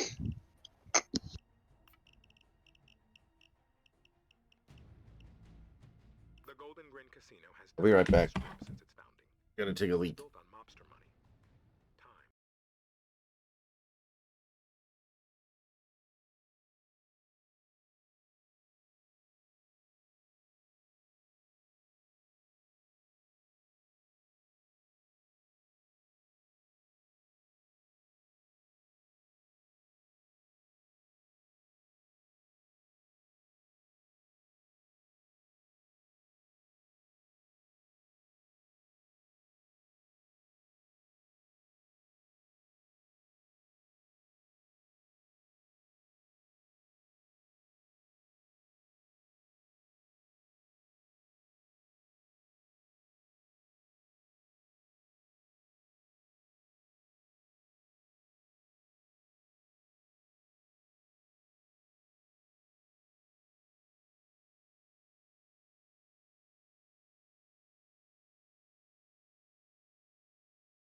Okay.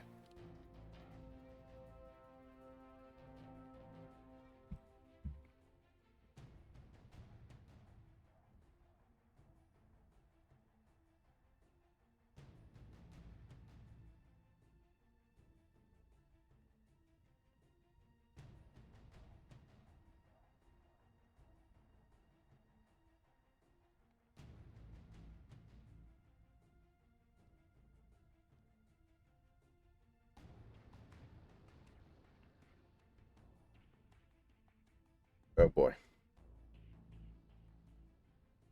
Well, I'm excited for tonight now. Why? What's tonight? Darkside Phil had another mini meltdown today. Can't wait to Oh, check out the nice. clips later. It's going to be fun as hell.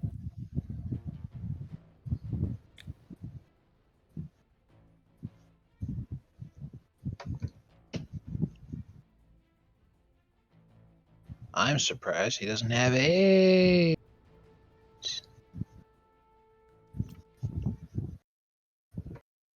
He's got AIDS. Does Mr. Boss have a wife? In the Halloween episode.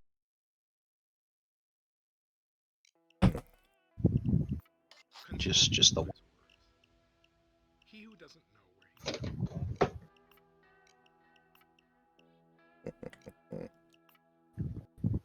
This will facilitate the success of your plan.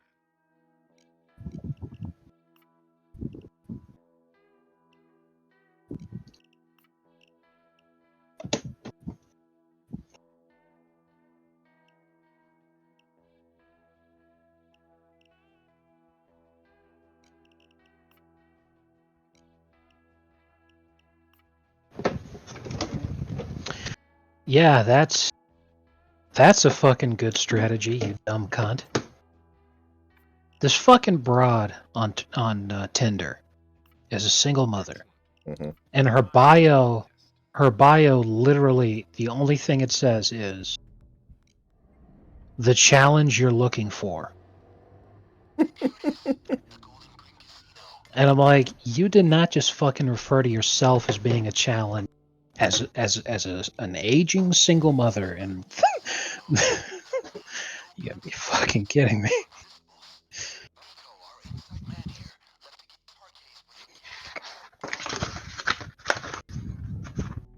This broad's a lunatic. I mean, at least she's honest. No woman is honest.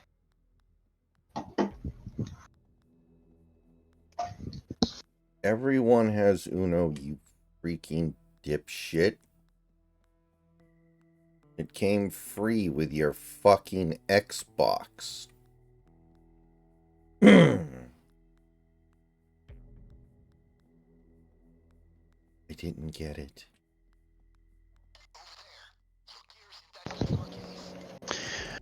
I mean, if it's alright with you. I'm sorry, what was that? No, it's okay.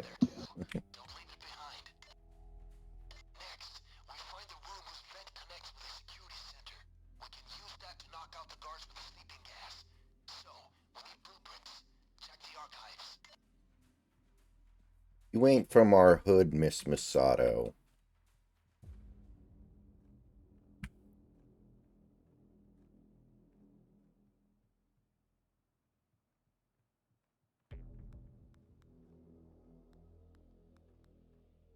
Okay, let's do this.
hey, control.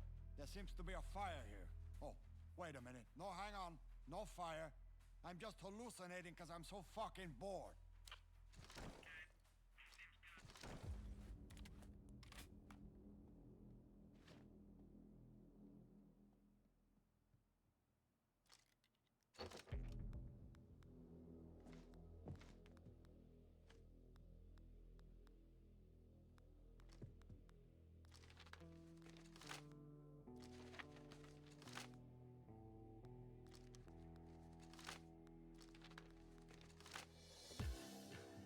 That's them.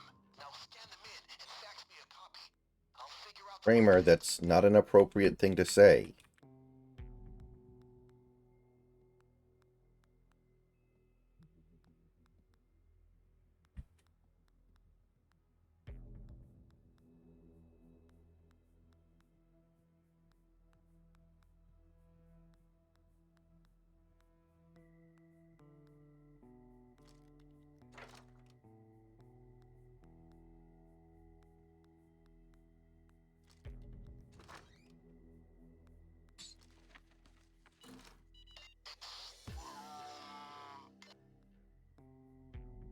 Nice. Now go get that guest list from reception. Its vent connects with a security center. Now we need to know who's in this room and steal their key card. I'll need a guest list. Download that from a terminal in the reception. Grab a USB.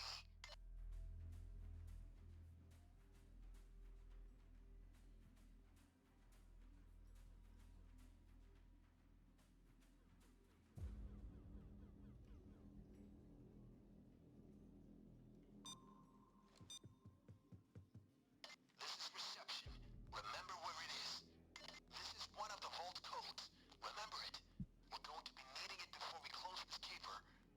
First digit for the vault code. Keep searching. We need all three.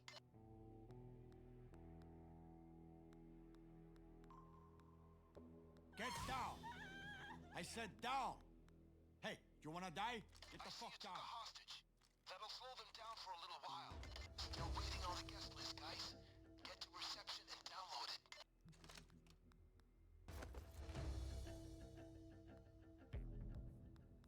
Great. Here comes the guest list now.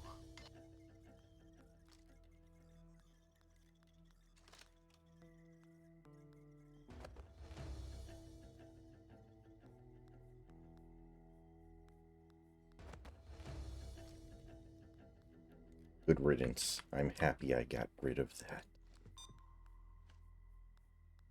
That's the list.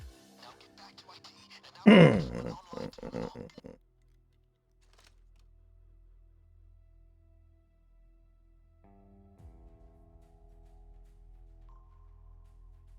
Get down, asshole! I said down! Hey, you wanna die? Get the fuck down! The episode ends showing Misato's happiness about getting the black person out of her apartment complex. A new, darker side to Misato's personality is shown as the credits roll. Pure Kino. Let's be honest.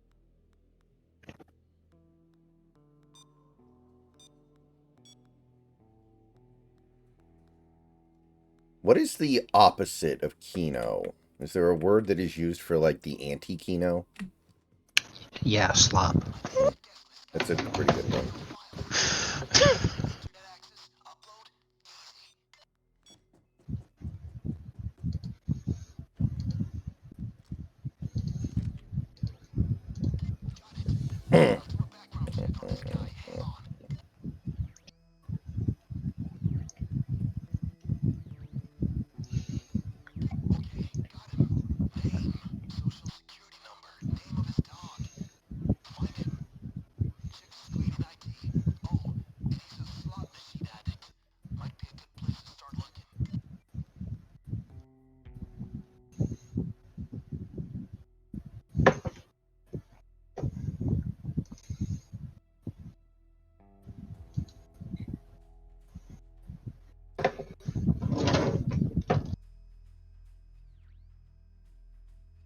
I bow.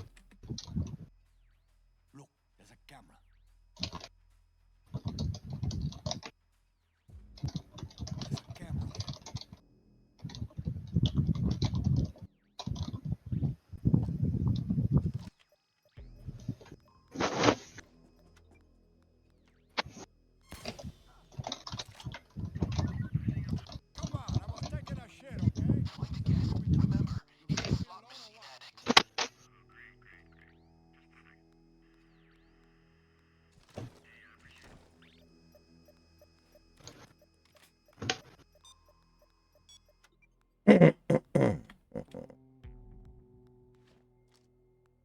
Body bag case here.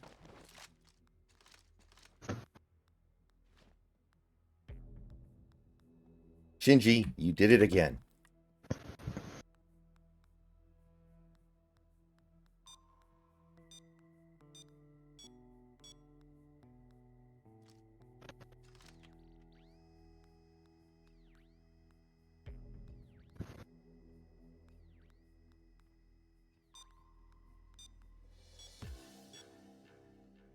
Looks like he's running dry. Bring him another with a little extra flavor in it. Sure you can find a bottle in one of the bars and spike it.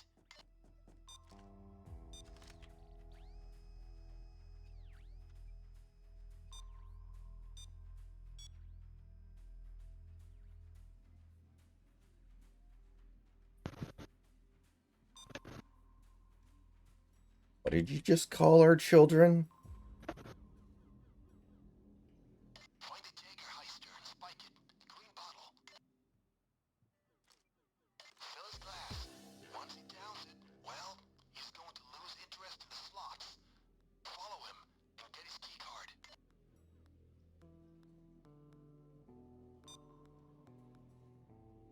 Wait, I have his cell number. Let me call him. Try and distract him. Get ready to fill his glass.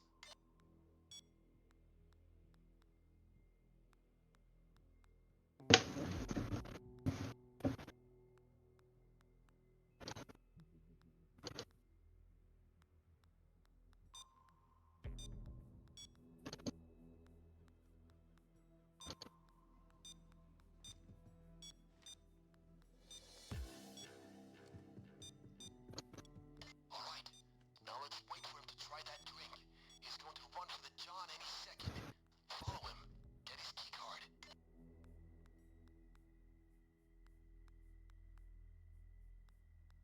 How do you kill that which has no life? Take a nice long drink, pal.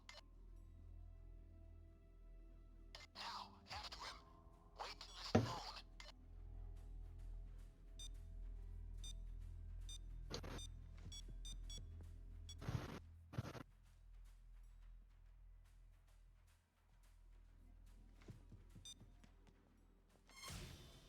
Make sure nobody runs away. A professional doesn't need to kill those people, you know?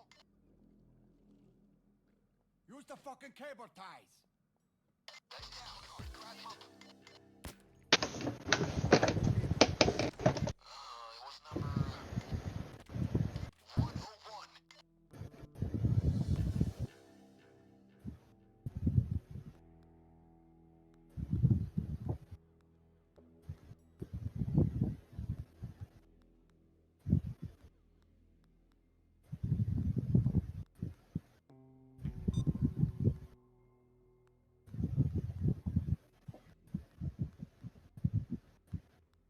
Find a vent and start pumping the gas. We'll make your security center fuzzy and warm and...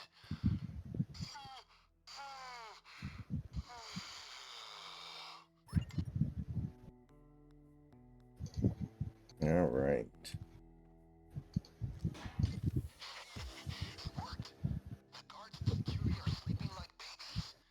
Don't worry about cameras now. Opening a vault needs a 3-digit code. Each digit is held by the manager, and each is in a computer briefcase. You need that code. Find them.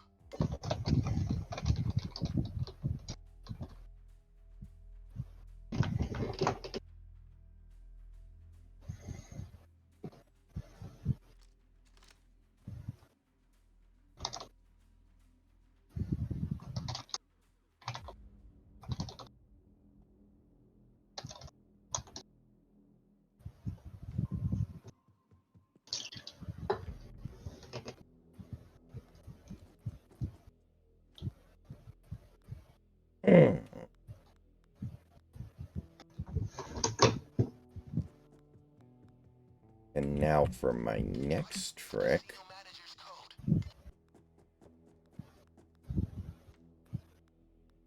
Second digit for the vault. Just the last to find. Okay, the briefcase.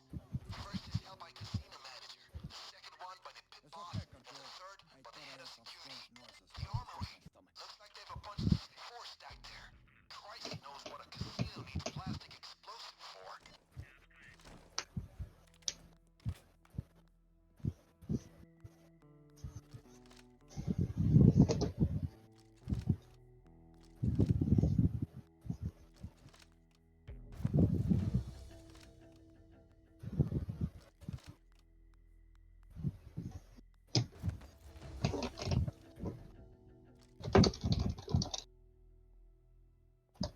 whip, whip, whip, whip.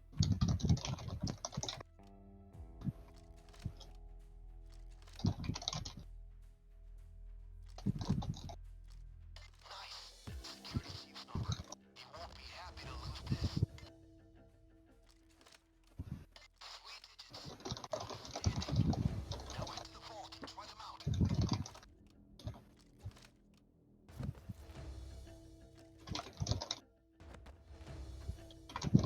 Great. Now you can mask up again.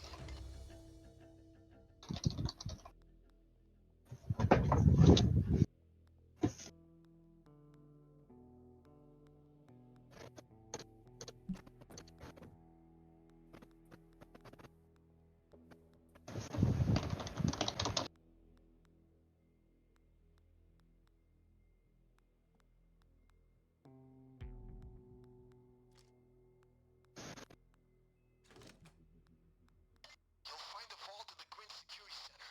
Head there.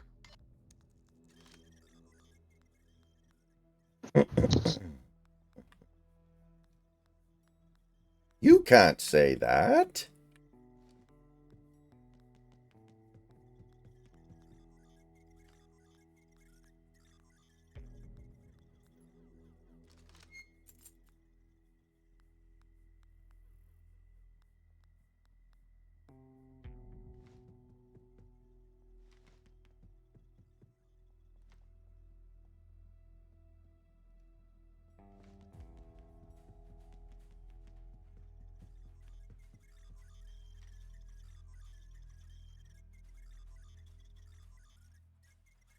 All right.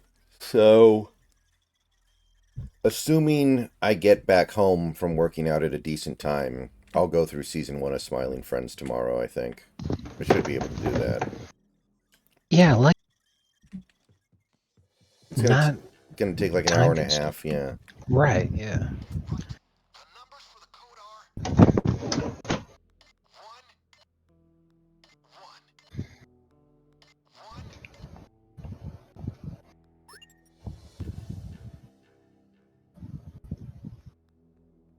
Outstanding. Guys, we're in. Help yourselves. Give nothing back. Remember, our goal is the dentist's loot. Grab the dentist's loot. That's what we came for.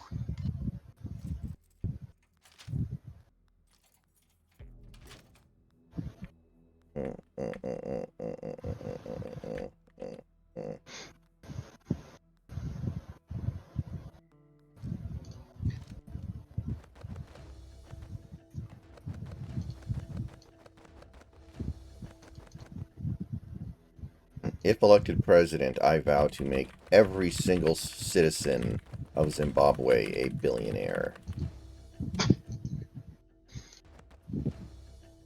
No, what are you doing? You can't do that. You'll crash the economy. Oh, everybody's gonna have to give their money back to the government. There, I fixed it, right? Oh, dude, check the news. It doesn't matter what you...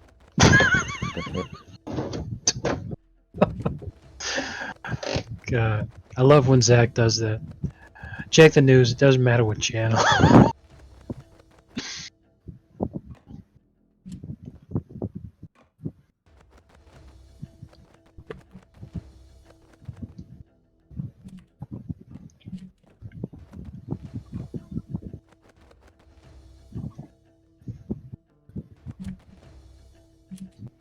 You know, that kind of thing doesn't have nearly as much impact anymore now because so many people don't have cable.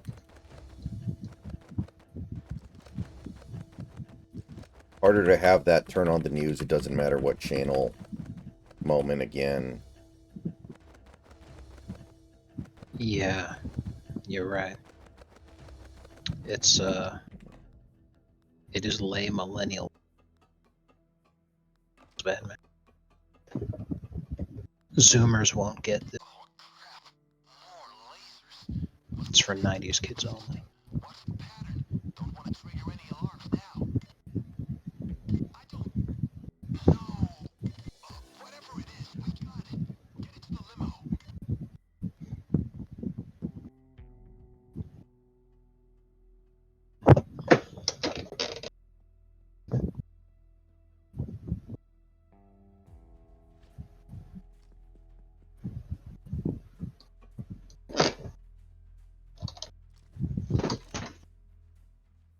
Honored? No, Howard. I am insulted.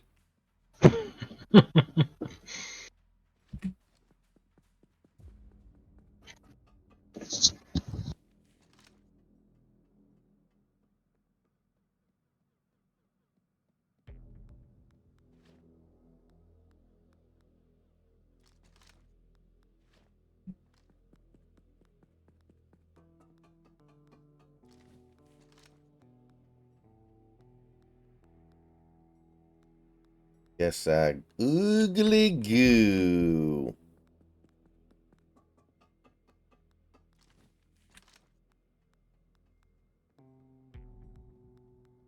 I wonder if Smiling Friends will stay good for longer compared to a show like Archer because they have to do so much less work to make an episode because they're so short.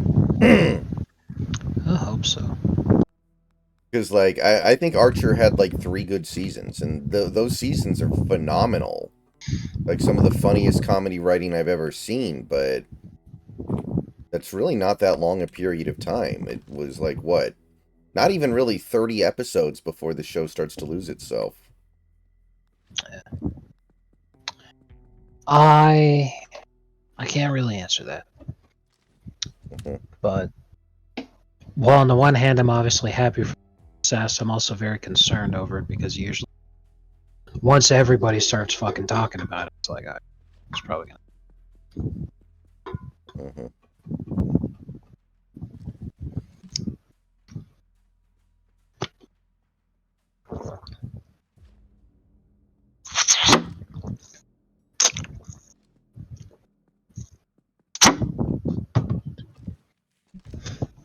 You only really need to watch seasons 4 through 17. You can skip the rest. Yeah.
Put yourself in this potential situation. You have just broken your friend's favorite toy. What can you do to make her feel better? Hello. I hope that was real. I hope that wasn't, like, made up for a meme. Sad.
Sold my likeness to this video game. That's where I've been the last week, doing motion capture and crap.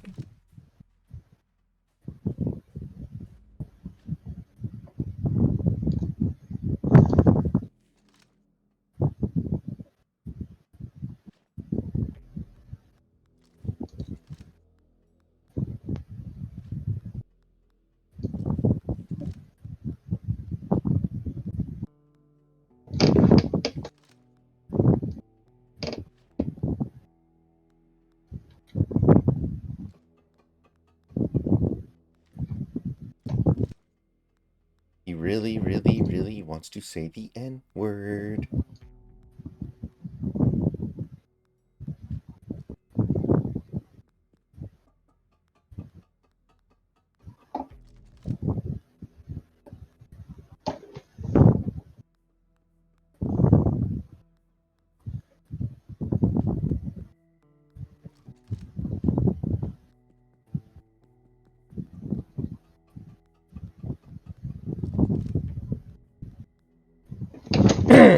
So supposedly this is the last year where Mark Cuban is going to have an owning interest in the Mavericks, right? He's reduced his share significantly, and now he's going to reduce it even further going forward. Is that? God, I hope so. I'm Because I mean, look at how it's already paying off for.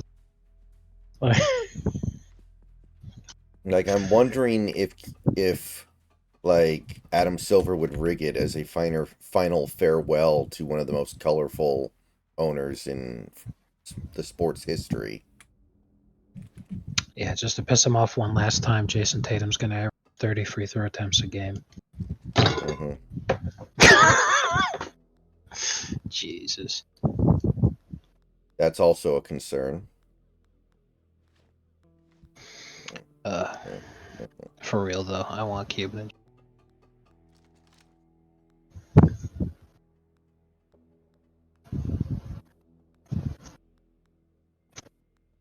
Mark Cubanstein.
And if he doesn't win, well, then I'll take matters into my own hands.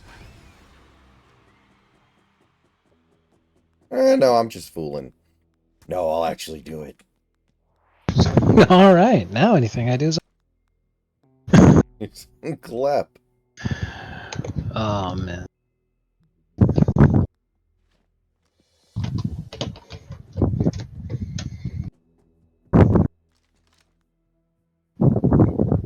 Why did you vote for Mr. Frog, Glep?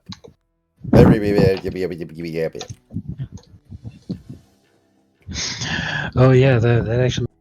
Yeah, I can agree with it.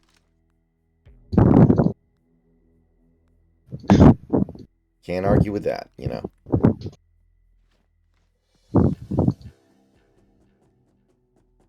See, what's really funny is like Mr. Boss freaked out like that because he put a $10,000 bet. Yeah, he's a billionaire, right? Exactly. The company that's one of the jokes is worth over $4 billion. Mm-hmm. It's got 4 employees. It's got 4 employees in that tiny ass office. And it's worth a couple $1 billion. So he's gonna go on a fucking rampage because he lost a $10,000 bet.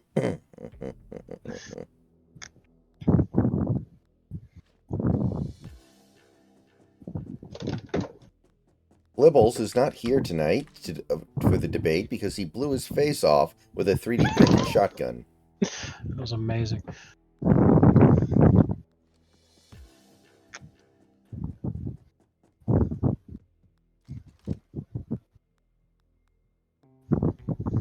Mr. Frog is when you let the intrusive thoughts win.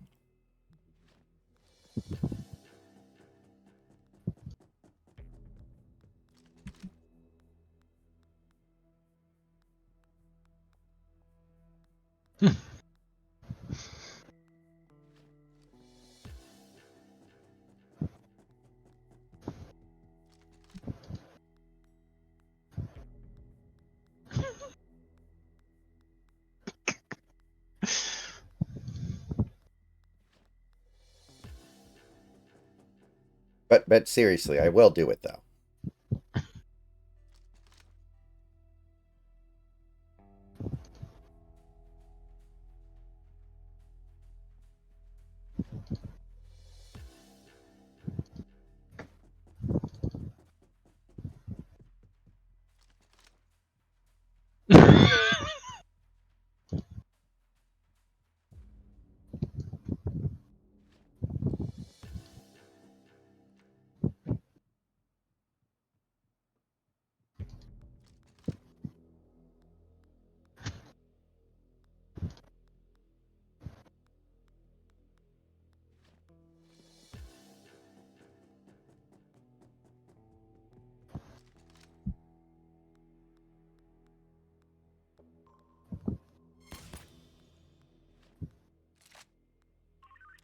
It's okay, Control.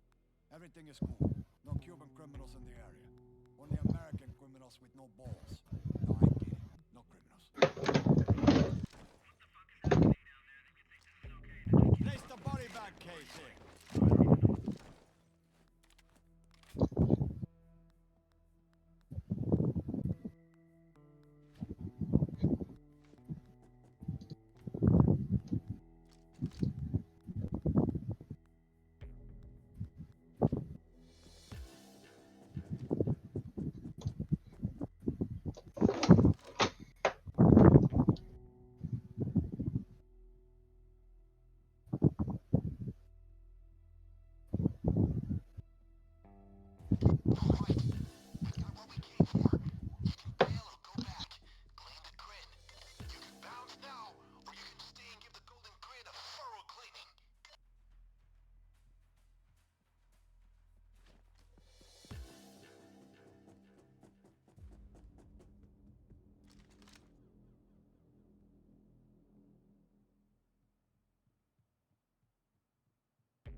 are the bad guys in America?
All right, almost 22 million. While the world sleeps, we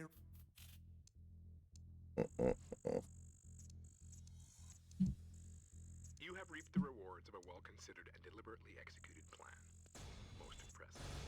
I will contact you when I have further need of you.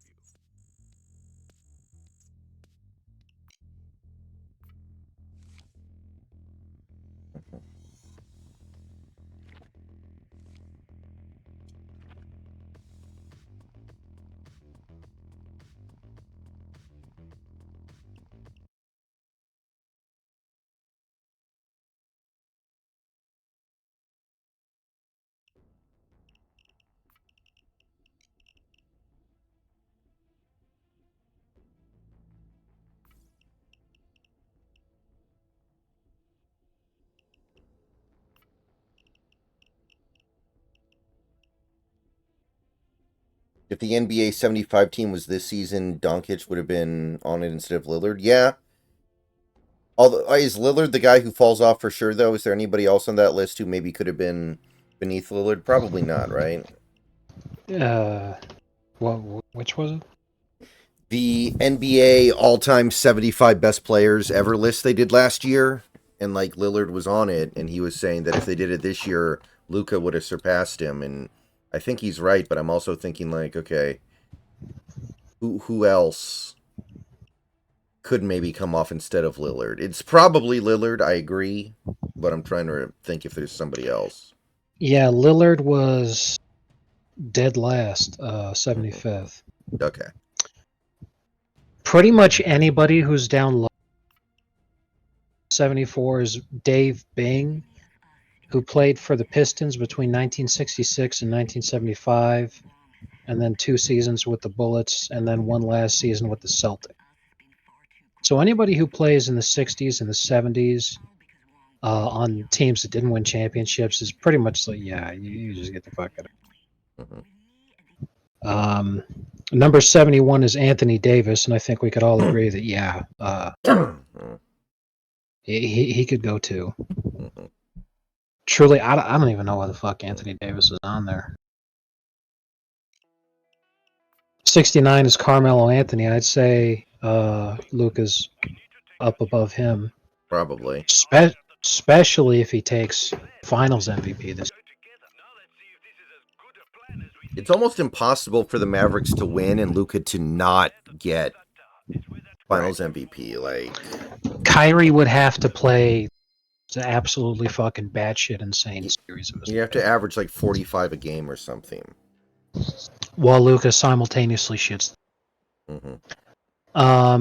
68 is Westbrook, and the only reason is because he has the career record for triple doubles with 193, just because he stat pads, and he averaged a triple double across 2 different seasons, and they were both meaningless. So like people already are way over Westbrook.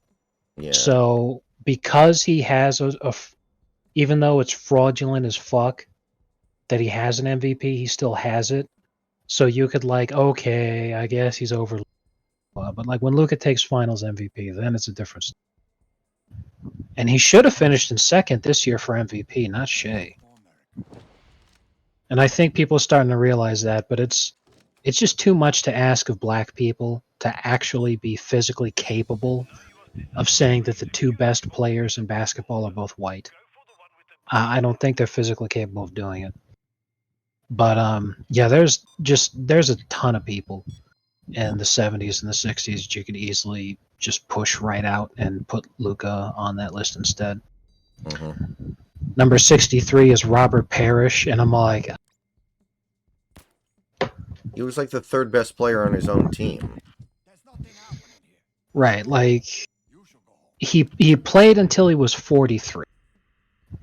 He has an NBA record 1,611 total games played, so okay, but like Mm-hmm. number 62 is even worse. It's Paul Pierce. Like, you're dog shitting me, right? I wouldn't put Pierce above Brooke. I wouldn't put Pierce above Carmelo Anthony.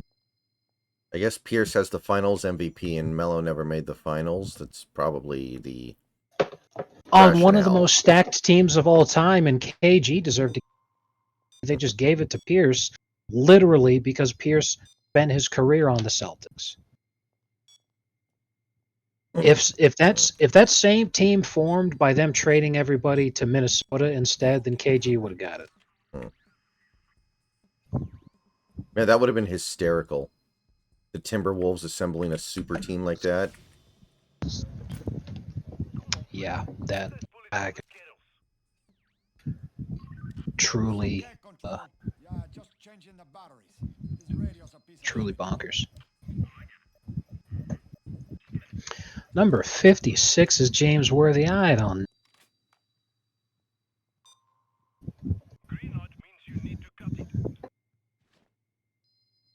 Like, Worthy was never the best player on his own team, is the thing, right? It's like... Well, they got guys that are barely above him that I'm like, I feel like they should be way out ahead of Worthy. Clyde Drexler is only 2 spots ahead at 50. Mm-hmm. Reggie Miller at 51. And I'm like, these guys are way over Worthy. Are you kidding?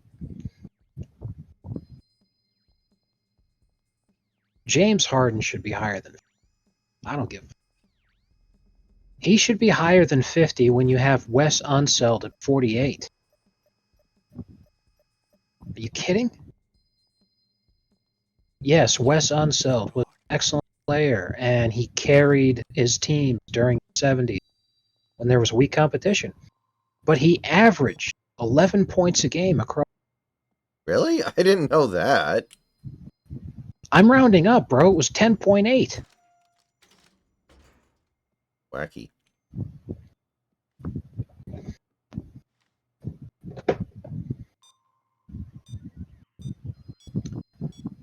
You know, he ended up being Finals MVP, delivering their only championship in the history of the franchise. Again, during the 70s, the league's talent was severely depleted between cocaine overdoses and the ABA. But, like, you're putting Wes Unseld at 48 above James Harden. Really?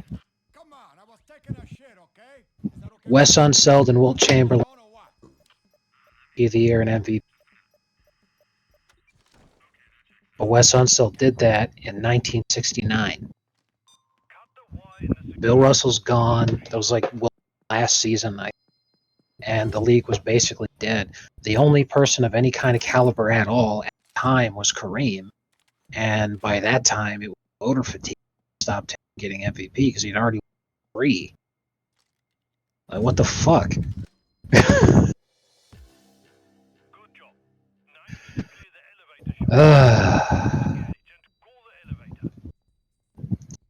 Oh, now this is just horseshit. Now I like him. But again, James Harden's too low. Number 47 is Ray Allen. Yeah, that's pretty sus. You're really going to put Ray Allen ahead of James? James Harden won an MVP by averaging the most points per game in a season since Michael Jordan.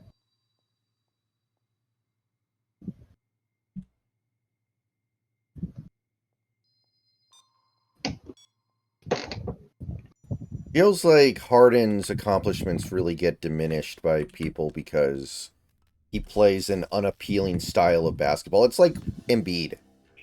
Like, Embiid just tries to draw fouls all the time, and people hate watching it, so that's why you've seen so many people who used to like Embiid really turn on him, because he's not even remotely fun to watch. Right. But even having said all that, James Harden, no matter what else you can say about him, he still is up there, along with other guys like Shaq and Chamberlain, who had the rules to the game changed because they were too dominant. Now, granted, what James Harden was doing, like you said, it was watch,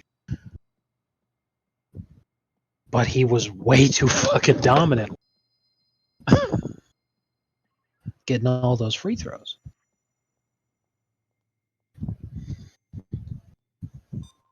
So I'm just sitting there like, man, that's nuts. So like Bill Walton's at 44, and I can agree. Yeah, it's such a tough one because he barely played, but he was so good when he did play. It is hard. Right. But again, I'm still sitting here like, there are so many people who, God.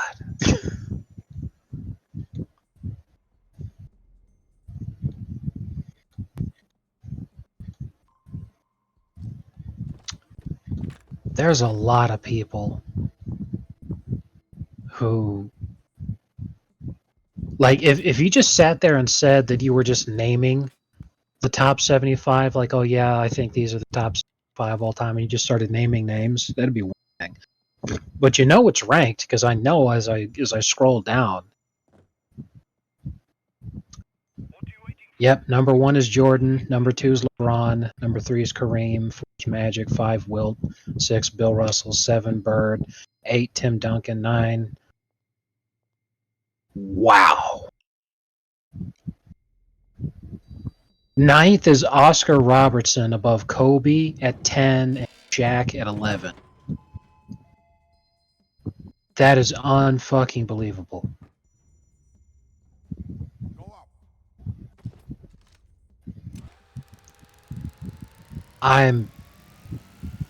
Wow.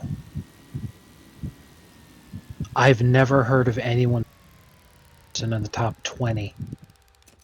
I've definitely seen him up that high, but not lately. Like some people, most people had Kobe supplanting him and Shaq supplanting him. He was top 10 for a while there, back when like Hakeem was also top 10 during that, which I don't think very many people have Hakeem top 10 anymore because so many guys just surpassed him.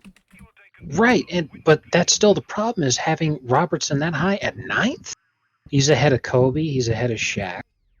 He's ahead of Hakeem. He's ahead of Curry, which I also do not agree with.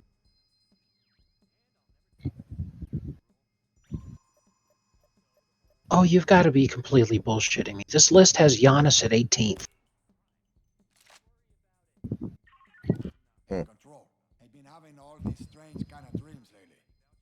That's an interesting one.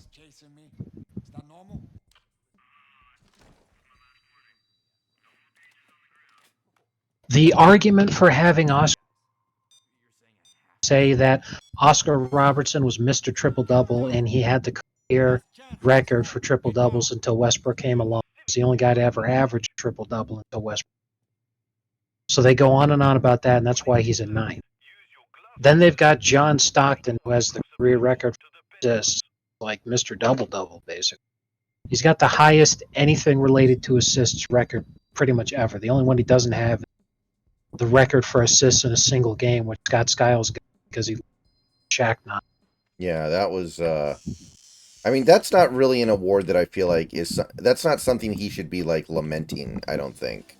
Like Right, that's just something that happens by fluke more than anything. right. So they they just go on and on about how amazing.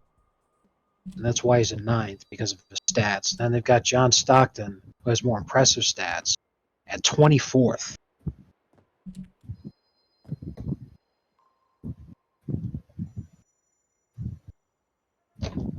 24th, and yet, if you wanted to make championships a defining factor, David Robinson's right behind Stockton at 25th.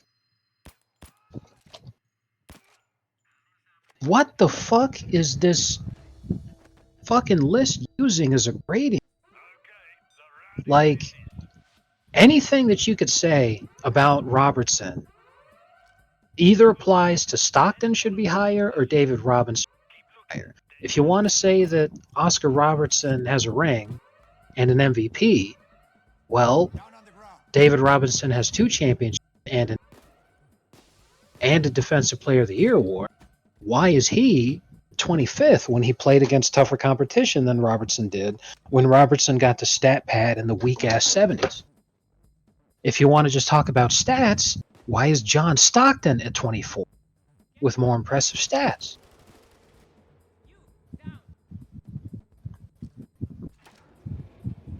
I feel like there's some Stockton disrespect among a lot of people because there's a sense that that Utah just ran the same play over and over and over again, and that's how he put up his stats. I feel like there's some disrespect there. Right. There's a lot of different reasons for why he gets put down. If they had ever actually won, it'd be a different story. Mm-hmm. Because he's rangless, it's a different story. But like, good God, what is this fucking list even using as a concept? Not only that, Isaiah Thomas is 27th. And I don't care who the fuck wants to fight me over this statement, but I'll just go ahead and say it. Isaiah Thomas as a point guard is higher than Oscar Robertson.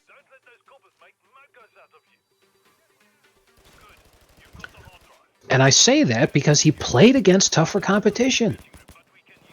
Oscar Robertson got the stat pad in the weak-ass 70s where the talent pool was diluted because of the NBA, and everybody... Isaiah Thomas literally beat up Jordan. Spent most of his career fighting Magic and Bird. Then he wins 2 championships in the era between the Lakers winning and the Celtics winning, and finally Jordan and the Bulls winning. And he fucking held Jordan back and said, no, not yet there, young fella. It's my time now. 2 finals MVPs off of it. Well, one. The other one was Dumars, but 2 titles. Oh. My bad. But yeah, like... and that even helps my point even more. Robertson only won because on top of all of that shit that he had going on, he also happened to have Kareem right next to him. Well, that's one of the most stacked teams ever, I think. They had Kareem, they had Oscar, they had, I think, Bob Dainridge, I think his name was. Right, especially given the competition that they actually faced. They should have won non-stop, but they only got 1.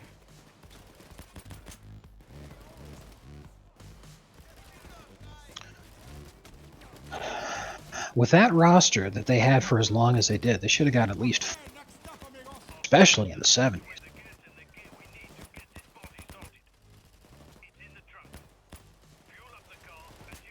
But yeah, I feel scandalized that they've got. Yeah, because like I don't want to shit on him as a player. I like him. Yeah, and I'm pretty sure Jokic is not on the list at all, which obviously, because the list was made a few years ago, and if they remade the list, he would be probably, I imagine they'd put him at least top 25 at minimum. He'd have to be, yeah, but that's the baffling thing. This list, this is an updated version. This because they did the first one in 2021. Mm-hmm. It was so popular that they decided to do it again in 2022, and that's the one that I've been reading here. They did this after Jokic got his second MVP. But they have Giannis in the top 20, bro. Hey, where's Jokic? Is he not ranked? He's not on the list. Really? He's a two-time MVP winner at that point. That seems very goofy to argue. He's nowhere to be fucking found, especially when they freak out about triple doubles as much as they did to talk him up as a stat to justify having Westbrook that high and to put Oscar Robertson in at 9th, and then they don't have Jokic on there. Jokic was the first player in the history of the NBA to lead in every single statistical category in the playoffs. Well, I guess that list was made before he won the finals. I'm guessing if they did the list after he made the finals, of course he'd be there. Granted, yes, of course, because that was the season before that he did that kind of thing. But I brought that up because I'm like, Jokic can literally do everything. You know, and that's not new. By 2022, he was already doing it. So I mean, like, if they're gonna fucking freak out over stats enough to where Oscar Robertson's in 9th place, it's all like, what about the guy who's like, I'm going to check as soon as I get back upstairs, but I'm reasonably sure that Jokic is already in the 5 all-time in career triple-doubles. Something like that.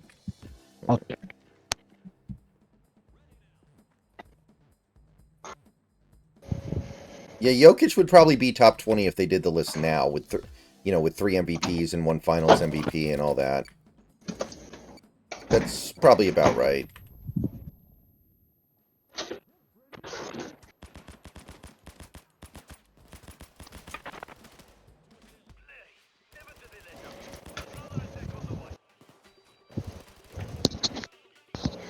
Like I said, bro, I'm just... Where the fuck is he? Again, they've got Lillard on this list. Oh, yeah, when you put it like that, that's really bad. Because I don't think Lillard's ever even finished all that close to an MVP.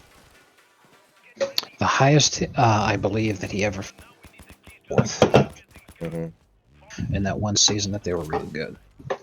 Yeah, and regardless of ranking, like, I don't think he's ever been a serious MVP candidate. I don't think anybody's ever been like, that, serious people have ever argued en masse. Like, that Dame Lillard guy should win MVP this year because he's been that good. I don't think that's a thing that people have argued.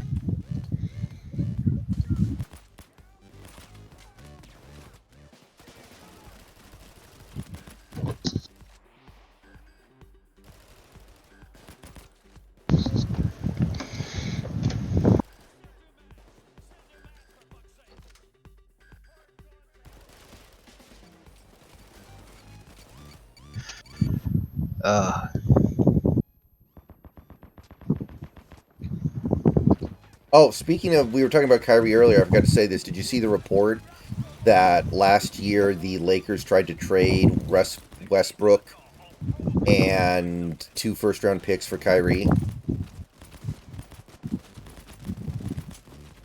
Are they genuinely retarded? On what fucking planet does anyone make that fucking move? Well, that was back. This was back when he was on the Nets. So when they were trying to just. Oh.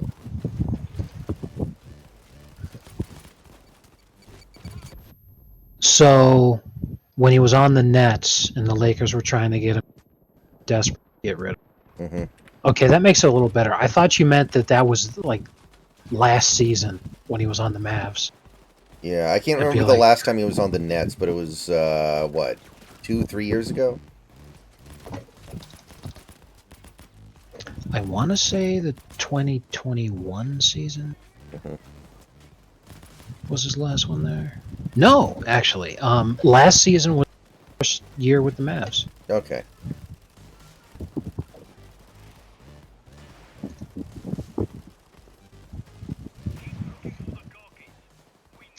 Wow, that's surprising to me. Yeah, last season he got traded to Dallas. and he played 20 games for the Mavs last year. It already feels like he's been there for fucking 3-4 years already. God.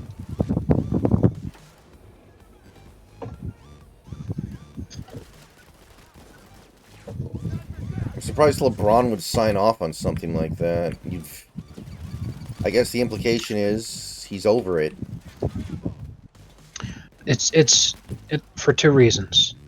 Is number one, he knows that Kyrie is good and a winner. And number two, the Lakers suck. And he's desperate for any kind of talent. So if the Nets send out the message to the league that they're desperate to fucking move on from this guy, yeah, of course he'd give it a shot.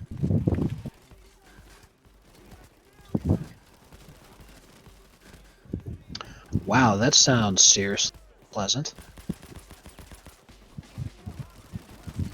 This guy talking about putting lemon drop. I'm like, what the fuck? Lemon drops on what? In his ass. Oh. Because it's sour. Now I'm just trying to sit here and imagine. I'm like, man, what kind of fucking puckered asshole would that create? Jesus Christ. What the hell's wrong with people? Sounds like something that could be worked into a grok prompt to me. Already on it.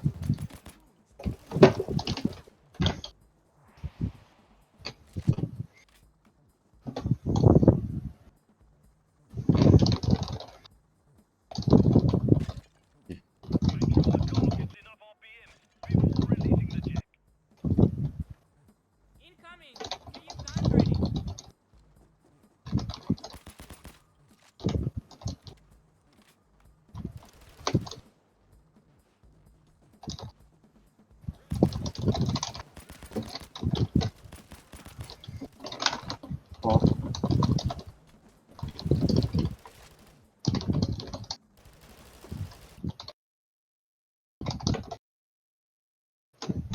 Oh, that's an interesting one, Big Country. Kyrie versus Lillard all time. Like, I'm sure Dame has accomplished more and put up more stats because he's played more, because Kyrie has, you know, gotten involved in some weird extracurricular stuff in his career that has limited his ability to play. But Kyrie has a championship. And Kyrie has been the best player on a team before. It's not like he's always LeBron's Robin or anything like that. He's never won a title as the best player, but he has been the best player. Lillard does not have very many more games played than Kyrie. Mm-mm. And the main reason for that is just because he never missed a game in his first 3. But after those first 3 years, he's been struggling pretty hard at staying healthy. Like I said, the highest Lillard's ever finished in MVP voting is 4. However, Kyrie's never finished in MVP voting ever, because when he was the best player on the team, obviously they sucked so much ass that there's no way he's ever. And by the time they were good, yeah, he's LeBron's Robin. Even though if Kyrie wasn't as good as he is, LeBron does not win that championship. And I would even argue that Lillard on that team instead of Kyrie would not have won the championship. Because I feel like this season proved more than anything that Lillard's game makes it so that he can't just become a spot-up shooter. He can't fit in like a Braun ball. And they're not even playing Braun there. He just can't survive next to other guys who are in there. Yeah, I mean, and obviously at a certain point, Kyrie was very clearly never going to get MVP consideration, even if he deserved it, because of the, you know, political element. Yeah. Now, I'm not saying he would have anyway, but... Yeah. Yeah, going to Boston really fucked him. Anyway. Mm-hmm. So...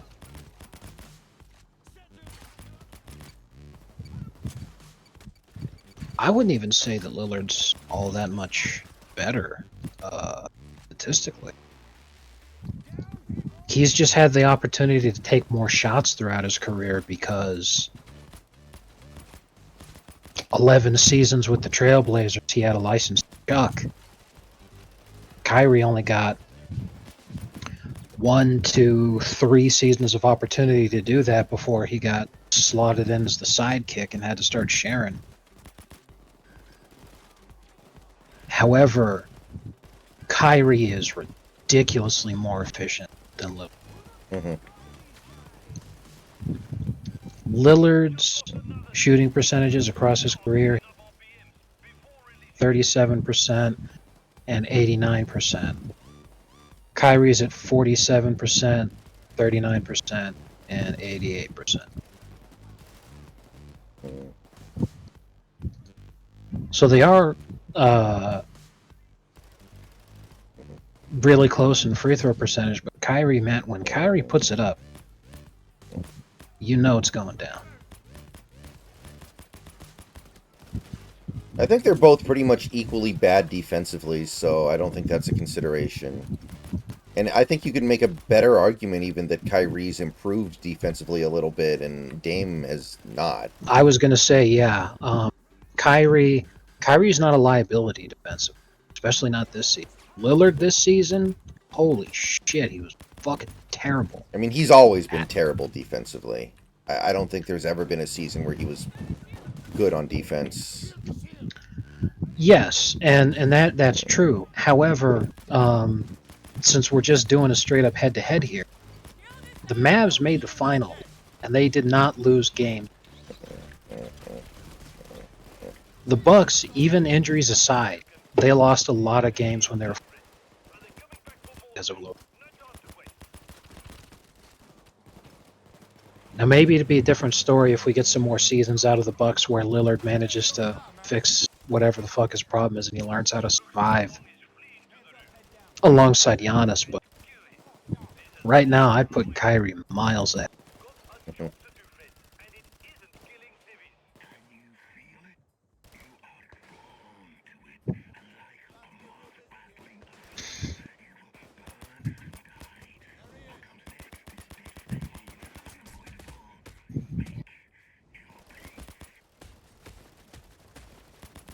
And while Lillard has some great playoff three-point shooting moments in his career, like I'll never forget the series-winning three he nailed against the Rockets. Mm-hmm. Kyrie has one of the biggest threes in the history of the NBA Finals. Yeah.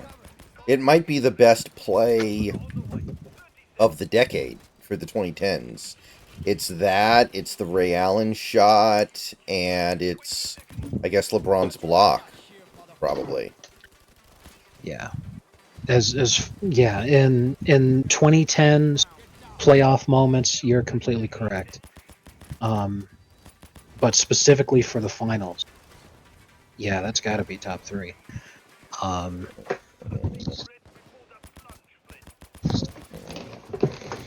I would say as far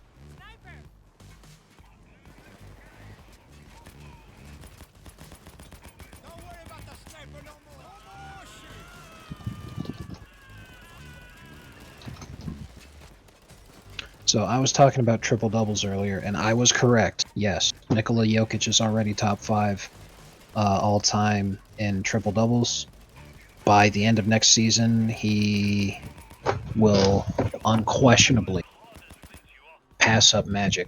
Nikola Jokic right now is 4th, and there's no shot that LeBron catches him. Because aside from the fact that LeBron's probably got one more year in him, and Jokic is like midway through his career right now, Jokic is 18 triple doubles ahead of LeBron as it is right now. Yeah, and LeBron doesn't really get that many triple doubles anymore. I wouldn't expect him to get more than a 2 or 3 next year. Yeah, to tie Jokic, he'd have to get 18 next season while Jokic gets 0, and that's just not going to happen. So LeBron's 5th, Jokic is 4th, Magic is 3rd, and Jokic only needs 9 more past Magic, and I think that could easily happen. Oscar Robertson is 2nd with 181, and Russell Westbrook is 1st with 199. By the time he retires, because Westbrook is kind of he's basically playing off the bench now. I think his days of getting triple doubles are over. Because of that, I think Nikola Jokic has a really good opportunity to actually finish first all time in triple double. If he wants to, I imagine he will. And for what it's worth, Jokic, if he wanted to stat pad last season, when Embiid ended up winning the MVP, he could have very easily averaged a triple double. Oh yeah, that was a big thing. People were like, okay, this is what it's going to take for him to get it the rest of the way, and it was very doable, and it just didn't happen, and probably Right. because he doesn't care very much. Exactly. If he did care about that kind of thing, the same way that Westbrook does, he would have. Because last season, he was at 9 point assists. He would have needed like 5 more assists to bring that average to 10.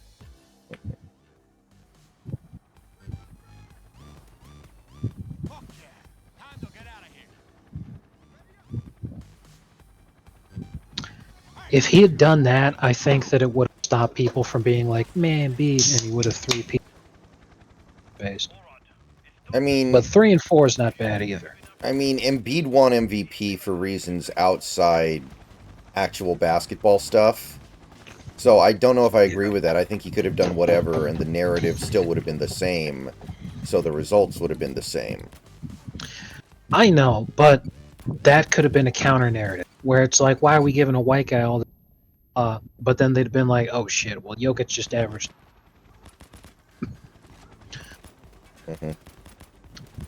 But yeah, at least they fucking.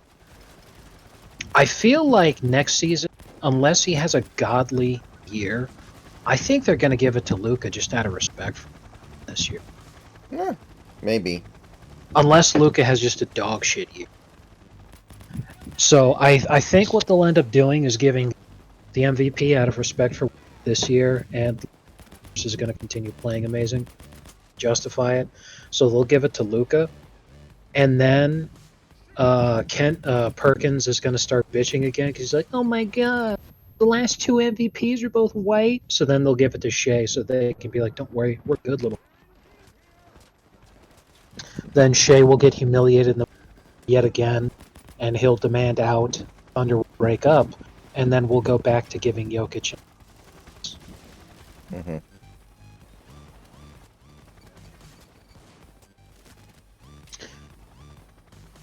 Bro, how badly are black people that the top 2 players in the NBA and the best player in the W white? Black people in absolute shambles. I'm surprised it took people so long to realize the key to WNBA greatness is not size or strength or power. It's being a really, really good shooter, which is what Caitlin Clark is. She plays like Steph Curry. So it's like, that's what you should be teaching your daughters to do if you want them to be in the WNBA. Well, that's the disgraceful thing is, let's say they don't need to they don't need to be able to dunk. They don't need to be able to dunk. Let's just say that in terms of just layups. In terms of just layups, a WNBA player had the finishing ability. If that was the case, she'd be just as big of a phenomenon, Caitlin. The reason I say that is because as I've been watching these WNBA lowlights, these aren't in like the equivalent to the WNBA's version of like the Pistons versus the Spurs, where it's just like the most dog shit teams you can think of playing like crap. This is like Game 4 of the WNBA final, where they're blowing uncontested layups. They don't even hit rim. So it's like if you just had the ability to actually more than 70% of your shots at the rim, you would also be just as big of a phenomenon. Because if you were actually good at basketball, people might want to watch. And I know exactly what you're saying is because thanks to Curry, you know, people love the jump shot these days. It's exciting for people to see long shots, chicks dig the long ball, half court threes, that kind of shit. People love it. But regardless, just actually making the difference maker.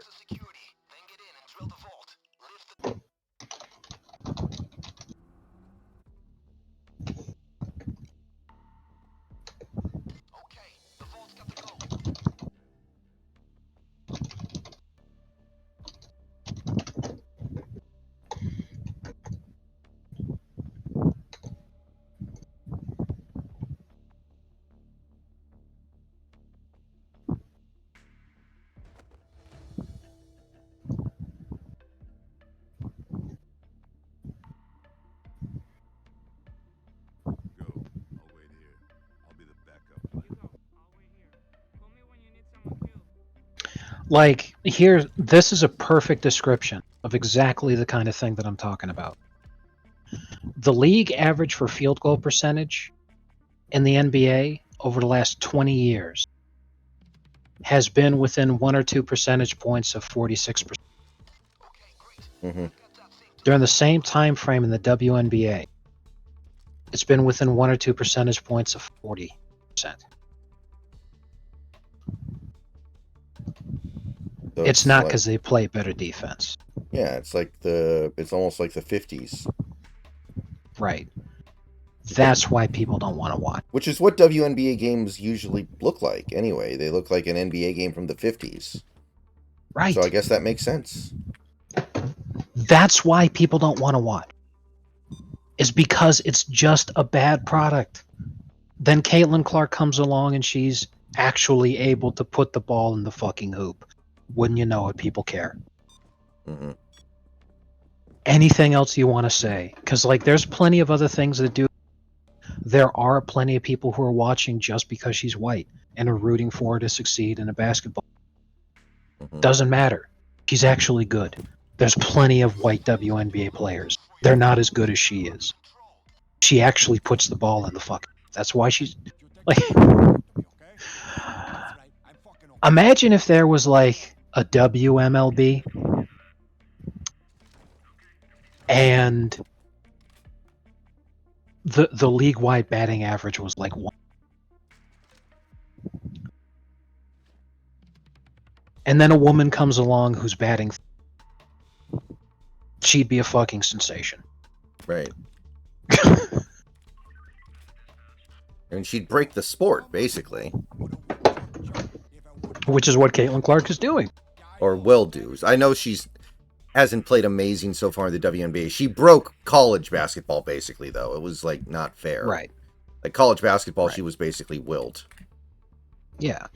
So, it's just... It is hysterical, like, the difference, man. It's not because they're playing amazing defense. They just... The number of uncontested layups that are blown and they don't even hit backboard. They don't even hit the rim. Did he airball a contested layup? I don't know. And it happens a lot, where a lot of these broads, when they blow the shot, they just don't have any lift at all, and the ball barely goes up in the air. It's like, Jesus Christ, you just seen something more impressive genuinely out of a men's high school game. Mm-hmm. I mean, isn't that who WNBA teams will sometimes practice against? Men's high school basketball, or like men's D4. 16 and under? D4 NCAA team. Mm-hmm.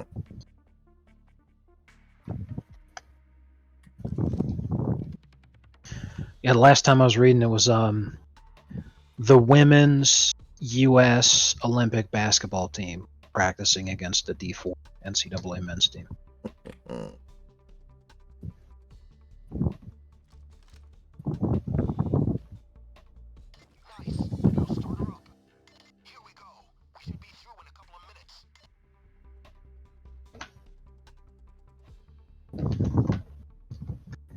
I mean, just be good.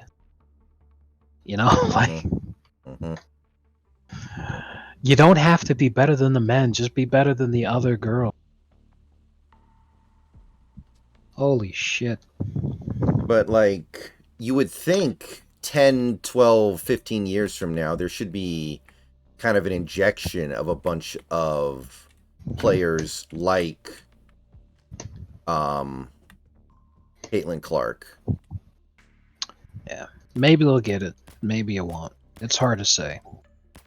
But when you have in the same season, the NBA's league average field goal percentage is 47%, and then the WNBA's is at 39. No one's going to watch the WNBA. Like,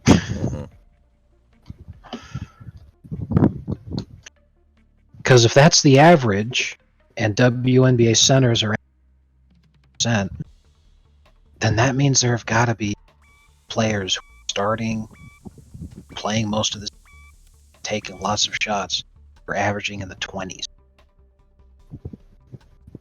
And now I want to look that up.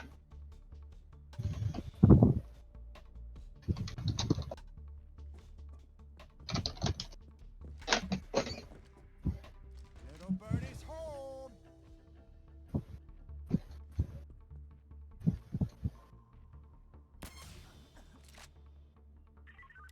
I think there was a piece of tinfoil on the antenna. It's fixed now. Hey, Bella Wilson. How you doing tonight? Apparently, nobody keeps track of that kind of thing. Get down. Work. Get down on the ground. And stay there. Get down. Down on the fucking ground. Get down, asshole. I said down. And you know, that's another thing about Caitlin. The Fever are one of the worst teams in the WNBA right now. Mm-hmm. Which is how they got her. Right. They have the second worst record, 2 wins and 9 losses. They have the lowest net rating per game of minus 16.9. So yeah, they're absolute dog shit.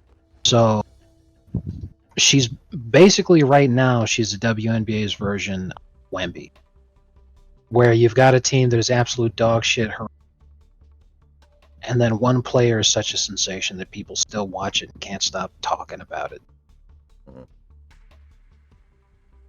Washington State, Bella.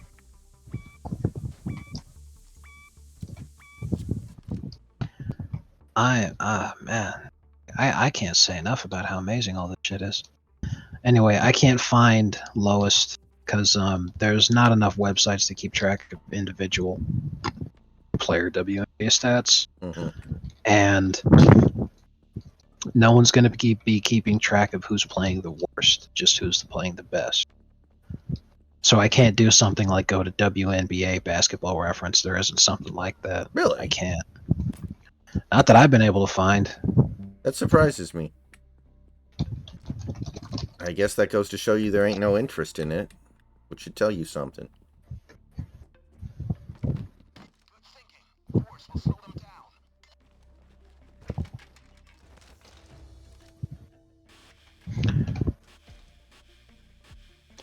Alright, never mind. I was able to find it. I'm doing the wrong search.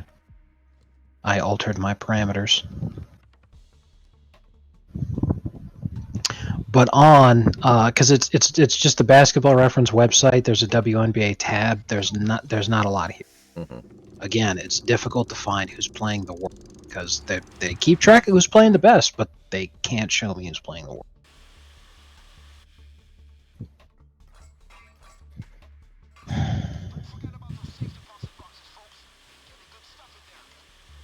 Plus, it's extremely difficult to click on any of these. So many of them will just automatically take me to the NBA instead of the WNBA. Which is really fucking everything. Okay, so the Mystics suck and the Fever suck. Let me just... There's only 12 teams, so I guess we'll just look at every single team and just like do it the old-fashioned way. Put in the legwork.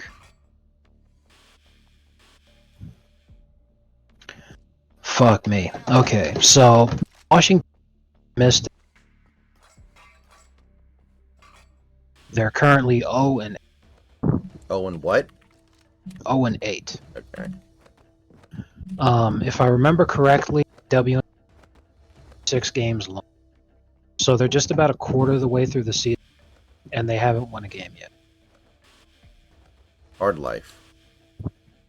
They are the worst offense, the 10th worst defense, 10th of 12.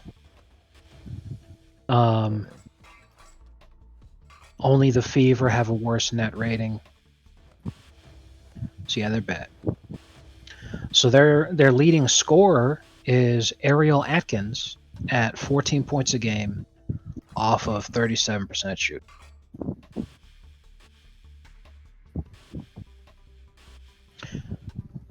Second leading scorer Shakira Austin at 11 points a game, 39% shooting.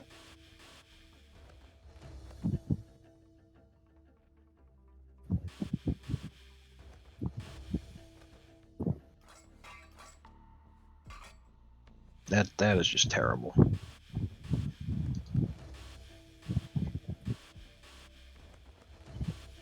Because they're not playing much defense over there.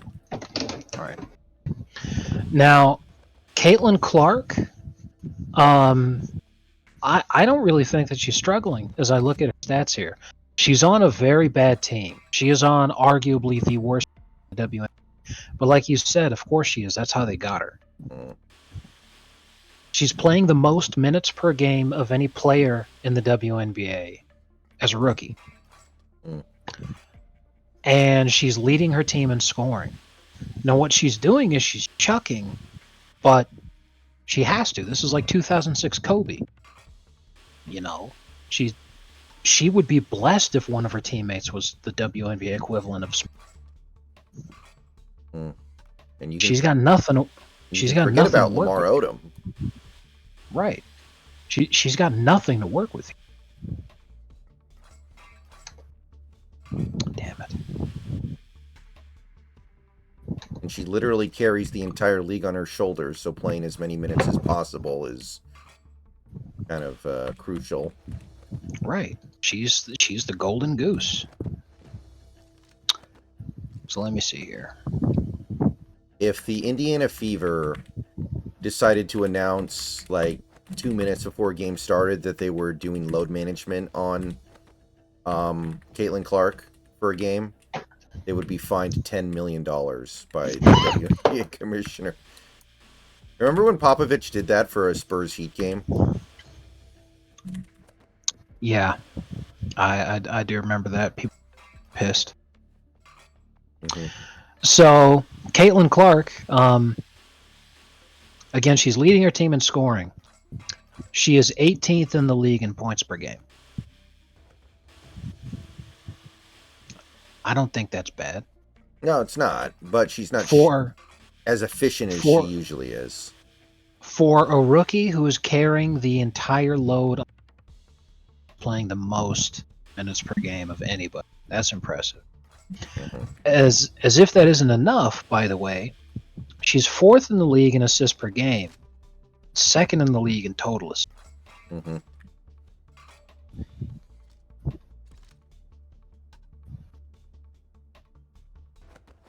She's out there doing her job.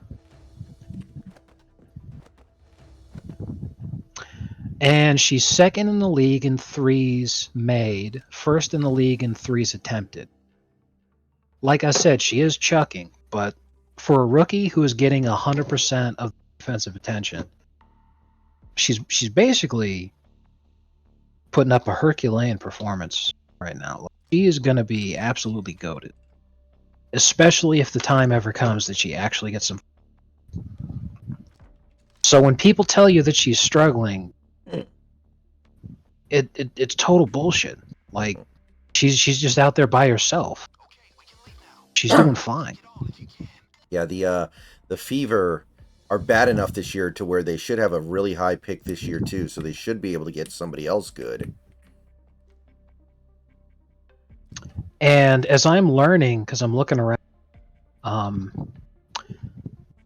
the WNBA doesn't exactly have any kind of problems keeping the people that they draft. And I think a big part of that is because of how little they get paid. So bird rights are extremely important because that can be a huge difference in the amount of money that you make. And the vast majority of the actual money that you would make as a WNBA player is going to come from endorsement. So you want to build an actual fan base. And the easiest way to do that is to just stay with the team that drafts you.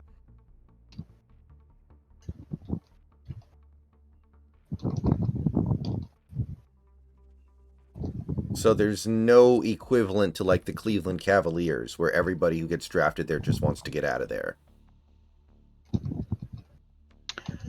Yeah, because I mean, like the cities that have WNBA teams, some of them are just like, God damn, dude. Team exists. Like, let me read the shit off again.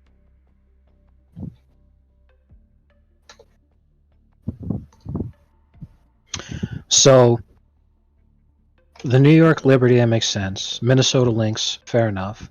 Las Vegas Aces, Seattle Storm, Atlanta Dream, Phoenix Mercury, Chicago Sky, Dallas Wings, Los Angeles Sparks, Indiana Fever, Washington Mystics.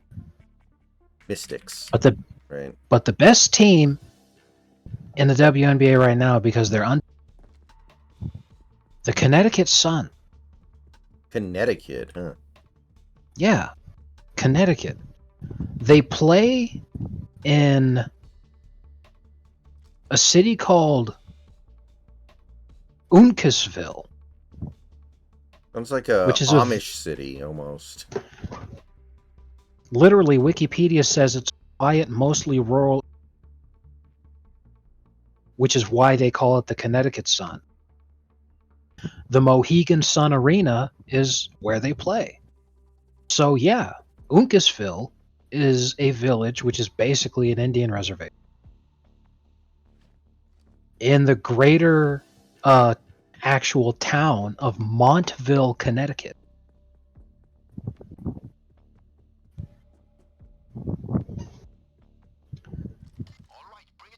So that's kind of wild to me. The WNBA has been losing money for so long and has been so desperate and so hard up for any kind of financial help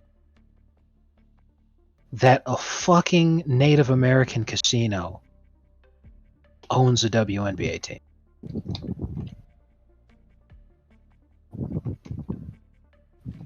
Surprised they'd even bother. They're printing money with their casino.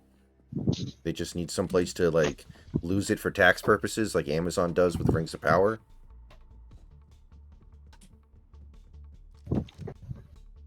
Unironically, yes. Plus, the NBA subsidizes the NBA. Right. So if you own a WNBA team, if you lose money, you can write it off that you lost the money. Plus, you get subsidized by the NBA for having the team. On top of that, they're Native American. They can basically give tickets away for free just to drive attendance up, you know, to be like, hey, come on down to our casino. You can watch complimentary Connecticut Sun game and then go hit the poker tables.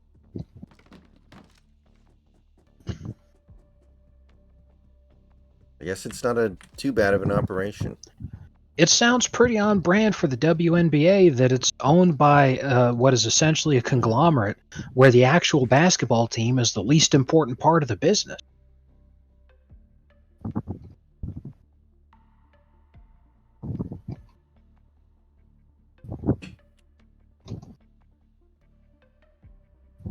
Dina Taurasi is still playing at 42 years old. Yeah, because the game isn't very physical, women can continue to play in the WNBA when they're old. I think Sue Bird was playing when she was 40 plus. So I believe Reggie Miller's sister is still playing. Kind of like, you know, I remember thinking that Dirk would be able to play until he's 50 because he could just, like, stay on the perimeter and shoot. But that's how WNBA players typically play, at least the good ones, so I guess that makes sense. And of course, Dirk ended up not doing that. I think he was just like, well, what would be the point? Why would I continue to stick around and play 10 minutes a game? He got bored and he wanted to just plow his wife. It's hard to blame. Mm-hmm. Like, Jokic is going to do the same thing. Jokic could easily play until Count it. We need to do some laundry. he's probably going to retire at like 30. He's like, I've had enough, guys. He's going to Andrew Luck. Yeah. That's probably a pretty reasonable expectation. But yeah, what you were saying is exactly what ended up happening. He was like, I want to just keep playing because ball is life, so I'm gonna work on my shot.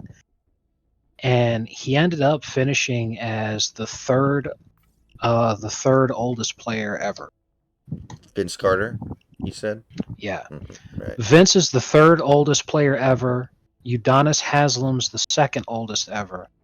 And then Robert Parrish is undefeated. Nobody's. Right.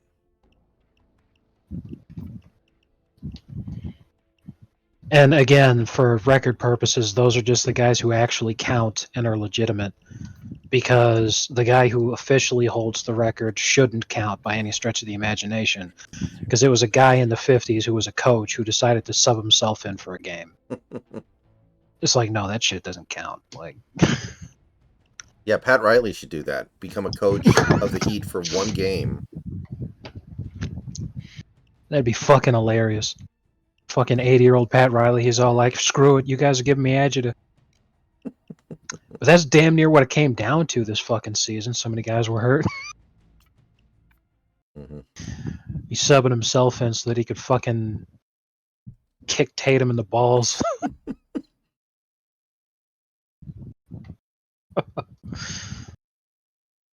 God. It'd be the most base thing I could think of. All right, guys. Thank you for coming out. That's going to do it for tonight. Woo. It is past midnight, so I guess I will see you later today, as it were. I have to go watch Darkside Phil complain about how nobody is supporting him when he plays indie games. See you guys later. Nice.